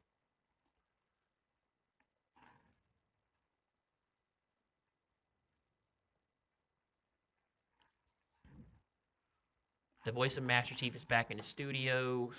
Steve Dawes, 2017, shows excitement for fans to experience Halo: The Fall of Reach like never before in the new full cast dramatized audiobook from Simon Audio. Coming November 10th. Pre-order your copy here. Fall of Reach. Actor Robert Vogue, who voiced Steve Haynes in GTA 5, will not appear in the upcoming game. He's passed over 60 auditions for major and minor roles, but the developers rejected every single application without any feedback. Vogue expressed deep disappointment with Rockstar Games policy. He suggested the studio also turned a rule against rehiring previous actors during auditions. He only managed to reach small experts of the script. The developer completely refreshed the voice cast and avoided returning to former actors. By his willingness to accept the role, Bob received no response while story details remain strictly secret. Spider-Man Brand New Day had the biggest Tuesday of all time in the domestic box office with $42 million. It's already the highest grossing film of 2026 at $1.1 billion. Isn't it crazy Tom Holland's completed 4 solo films as Spider-Man, yet we still don't know the exact origin of how he became Spider-Man. All we know is the radioactive spider bit Peter and granted his spider-like abilities. Oscorp doesn't even exist in the MCU as of now, and we still have no proper information about which corporation experimented on the spider that bit Peter. Now, Earth 616 is set to be destroyed because of the incursions, and we're getting a soft reboot afterward. It's sad that Marvel Studios may never get the chance to properly explain the origins of how this person, Peter Parker, became Spider-Man. Unfortunately, Sony can't copy this because this was an old Xbox One DRM and Xbox One and Xbox Series. Disc included a unique ID need to link a disc to an account. Sony famously used that DRM in anger over it to their advantage. PS4 and PS5 discs aren't produced with the same unique IDs. It's a good feature. I believe Sony will do something similar that I've thought they would do for a while now. However, it doesn't change for what the physical gamers are fighting for, which is continue digital discs and have the full game on it. The Spider-Man effect. Following the recent Spider-Man Brand New Day, players have returned en masse to Marvel Spider-Man 1 and 2. 500% of players on Steam in the top 15 most played on PS5, top 7 and 11 in Steam sales.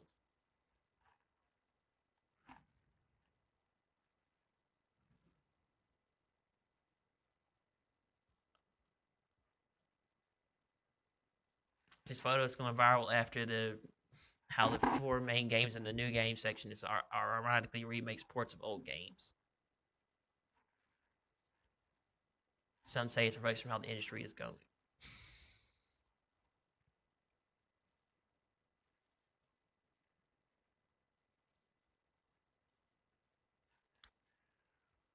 Every MCU movie to gross $1 billion after the release of Avengers Endgame. I already went over that. If Xbox proceeds with this digital policy as planned starting this August, and Larian agrees to participate in the program, Xbox users who run the game on disc will be able to play it without the disc on Xbox consoles, PC, and Xbox Cloud. This will apply not only to Baldur's Gate 3, but also to many other Xbox games. Xbox Play Anywhere supported games playable on both Xbox consoles and PC. Xbox Cloud supported games playable Xbox Cloud streaming.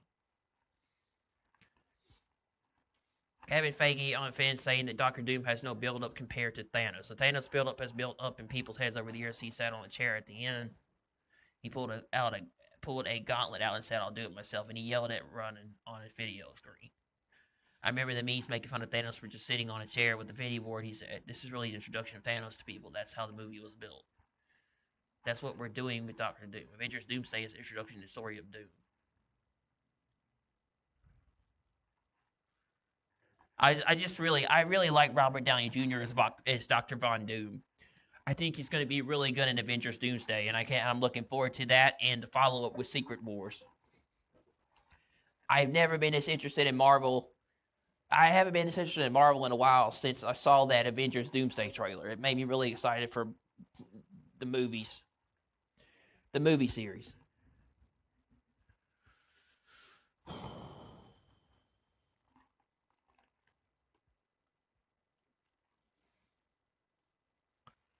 Tomorrow's the 25th anniversary of Ghost Recon announcement. I'm going to be streaming that.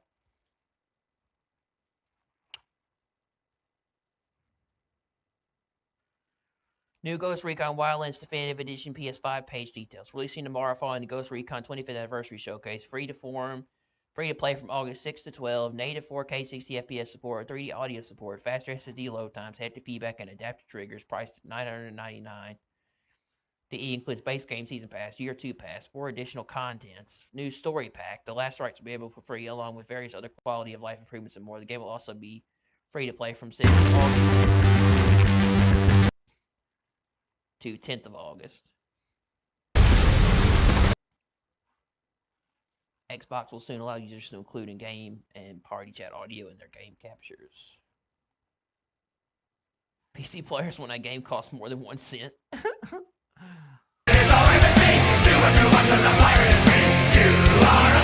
Do what you want, cause a pirate is free.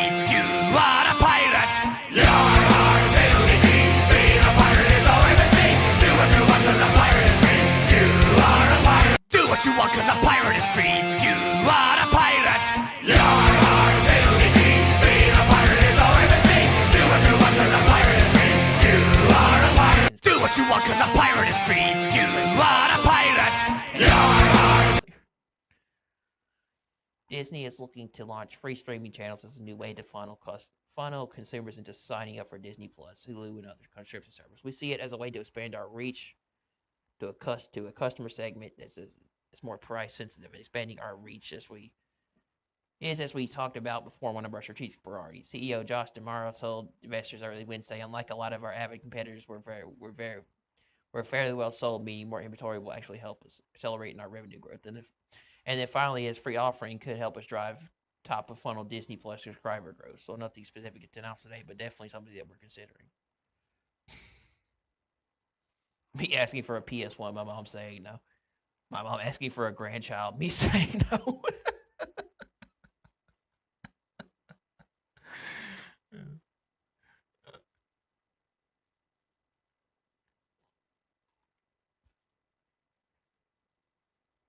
Team is working on something for later this year. Asha. There's now a game where you can drive anywhere in the world powered by satellite maps. I knew I wasn't tripping. Yeah, they copied elements of Spider-Man PS4 with Spider-Man Brand New Day. They copied a lot of the game from Spider-Man PS4 and Spider-Man Remastered.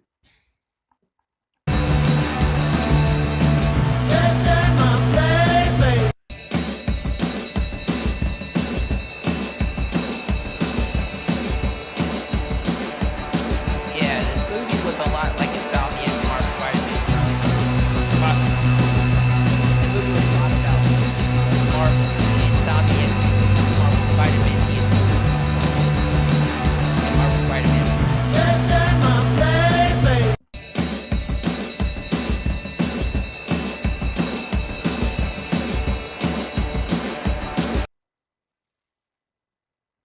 These motherfuckers generally think companies will send a squad to your house to raid you of your said physical copy because this is a license. Like, these people are dead ass fucking stupid. They can't think straight. Physical games don't realize their disc is also licensed, can be taken away. The next level of futuristic motorcycles. Oh, bro.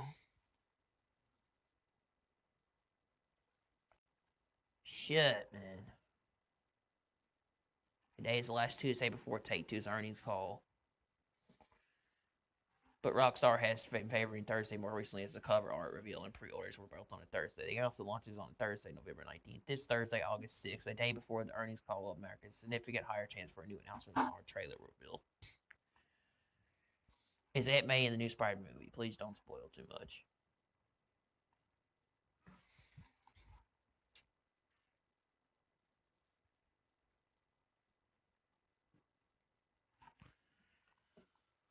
What makes a console a console? It's one of the first games to use Gran Turismo 7 HDR technology display. It's one of the best in the industry. For a funny digital release of technology free to all developers in late 2025. The game is planned to release on PS5 later this year. I hope it's not 6 a.m. clock, 5:57 a.m. Me immediately going back to sleep after those 3 minutes will change my life.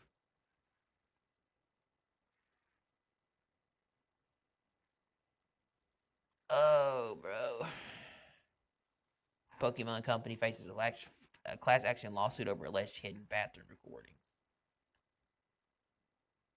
Proposed class action lawsuit has been filed against the Pokemon Company International after former engineering director was accused of recording employees and visitors in the company's Bellevue, Washington office bathrooms. Investigators allegedly found 89 videos recorded inside Pokemon office restrooms on devices seized from the former executive's home. The footage stored in folders labeled Pokemon 27 and Pokemon 29. Why would you do that? My friend, after becoming a ghost.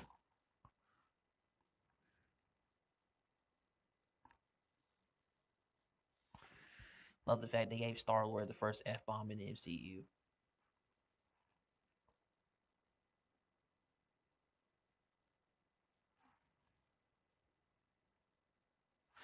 Timothy Chalamet has been cast as Miles Morales in the next Spider-Man MCU movie. Oh, God.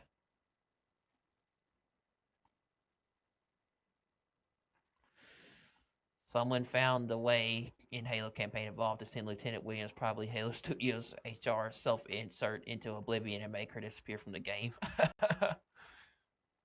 Oh, God.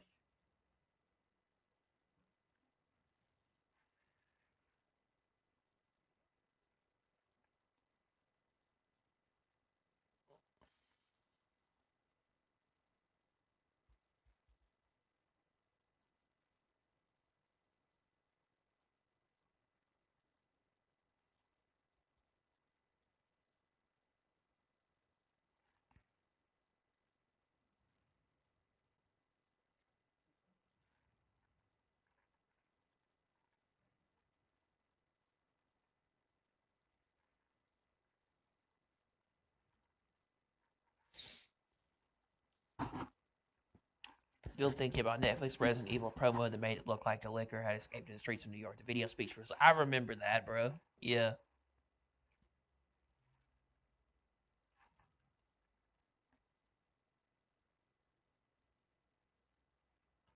Seems that the last hope is tomorrow. Based on journalist Tom Henderson's prediction, it won't see the third teaser tomorrow. It's almost certainly that Rockstar has passed the third teaser stage and is preparing to reveal a gameplay showcase, which is expected to follow.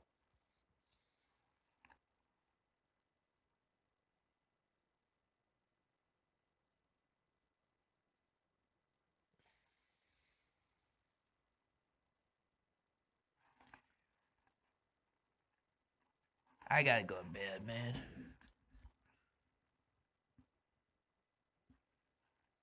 I gotta go to bed so I can get up later. Oh, I'm getting off.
I play some MLB and I'm getting off.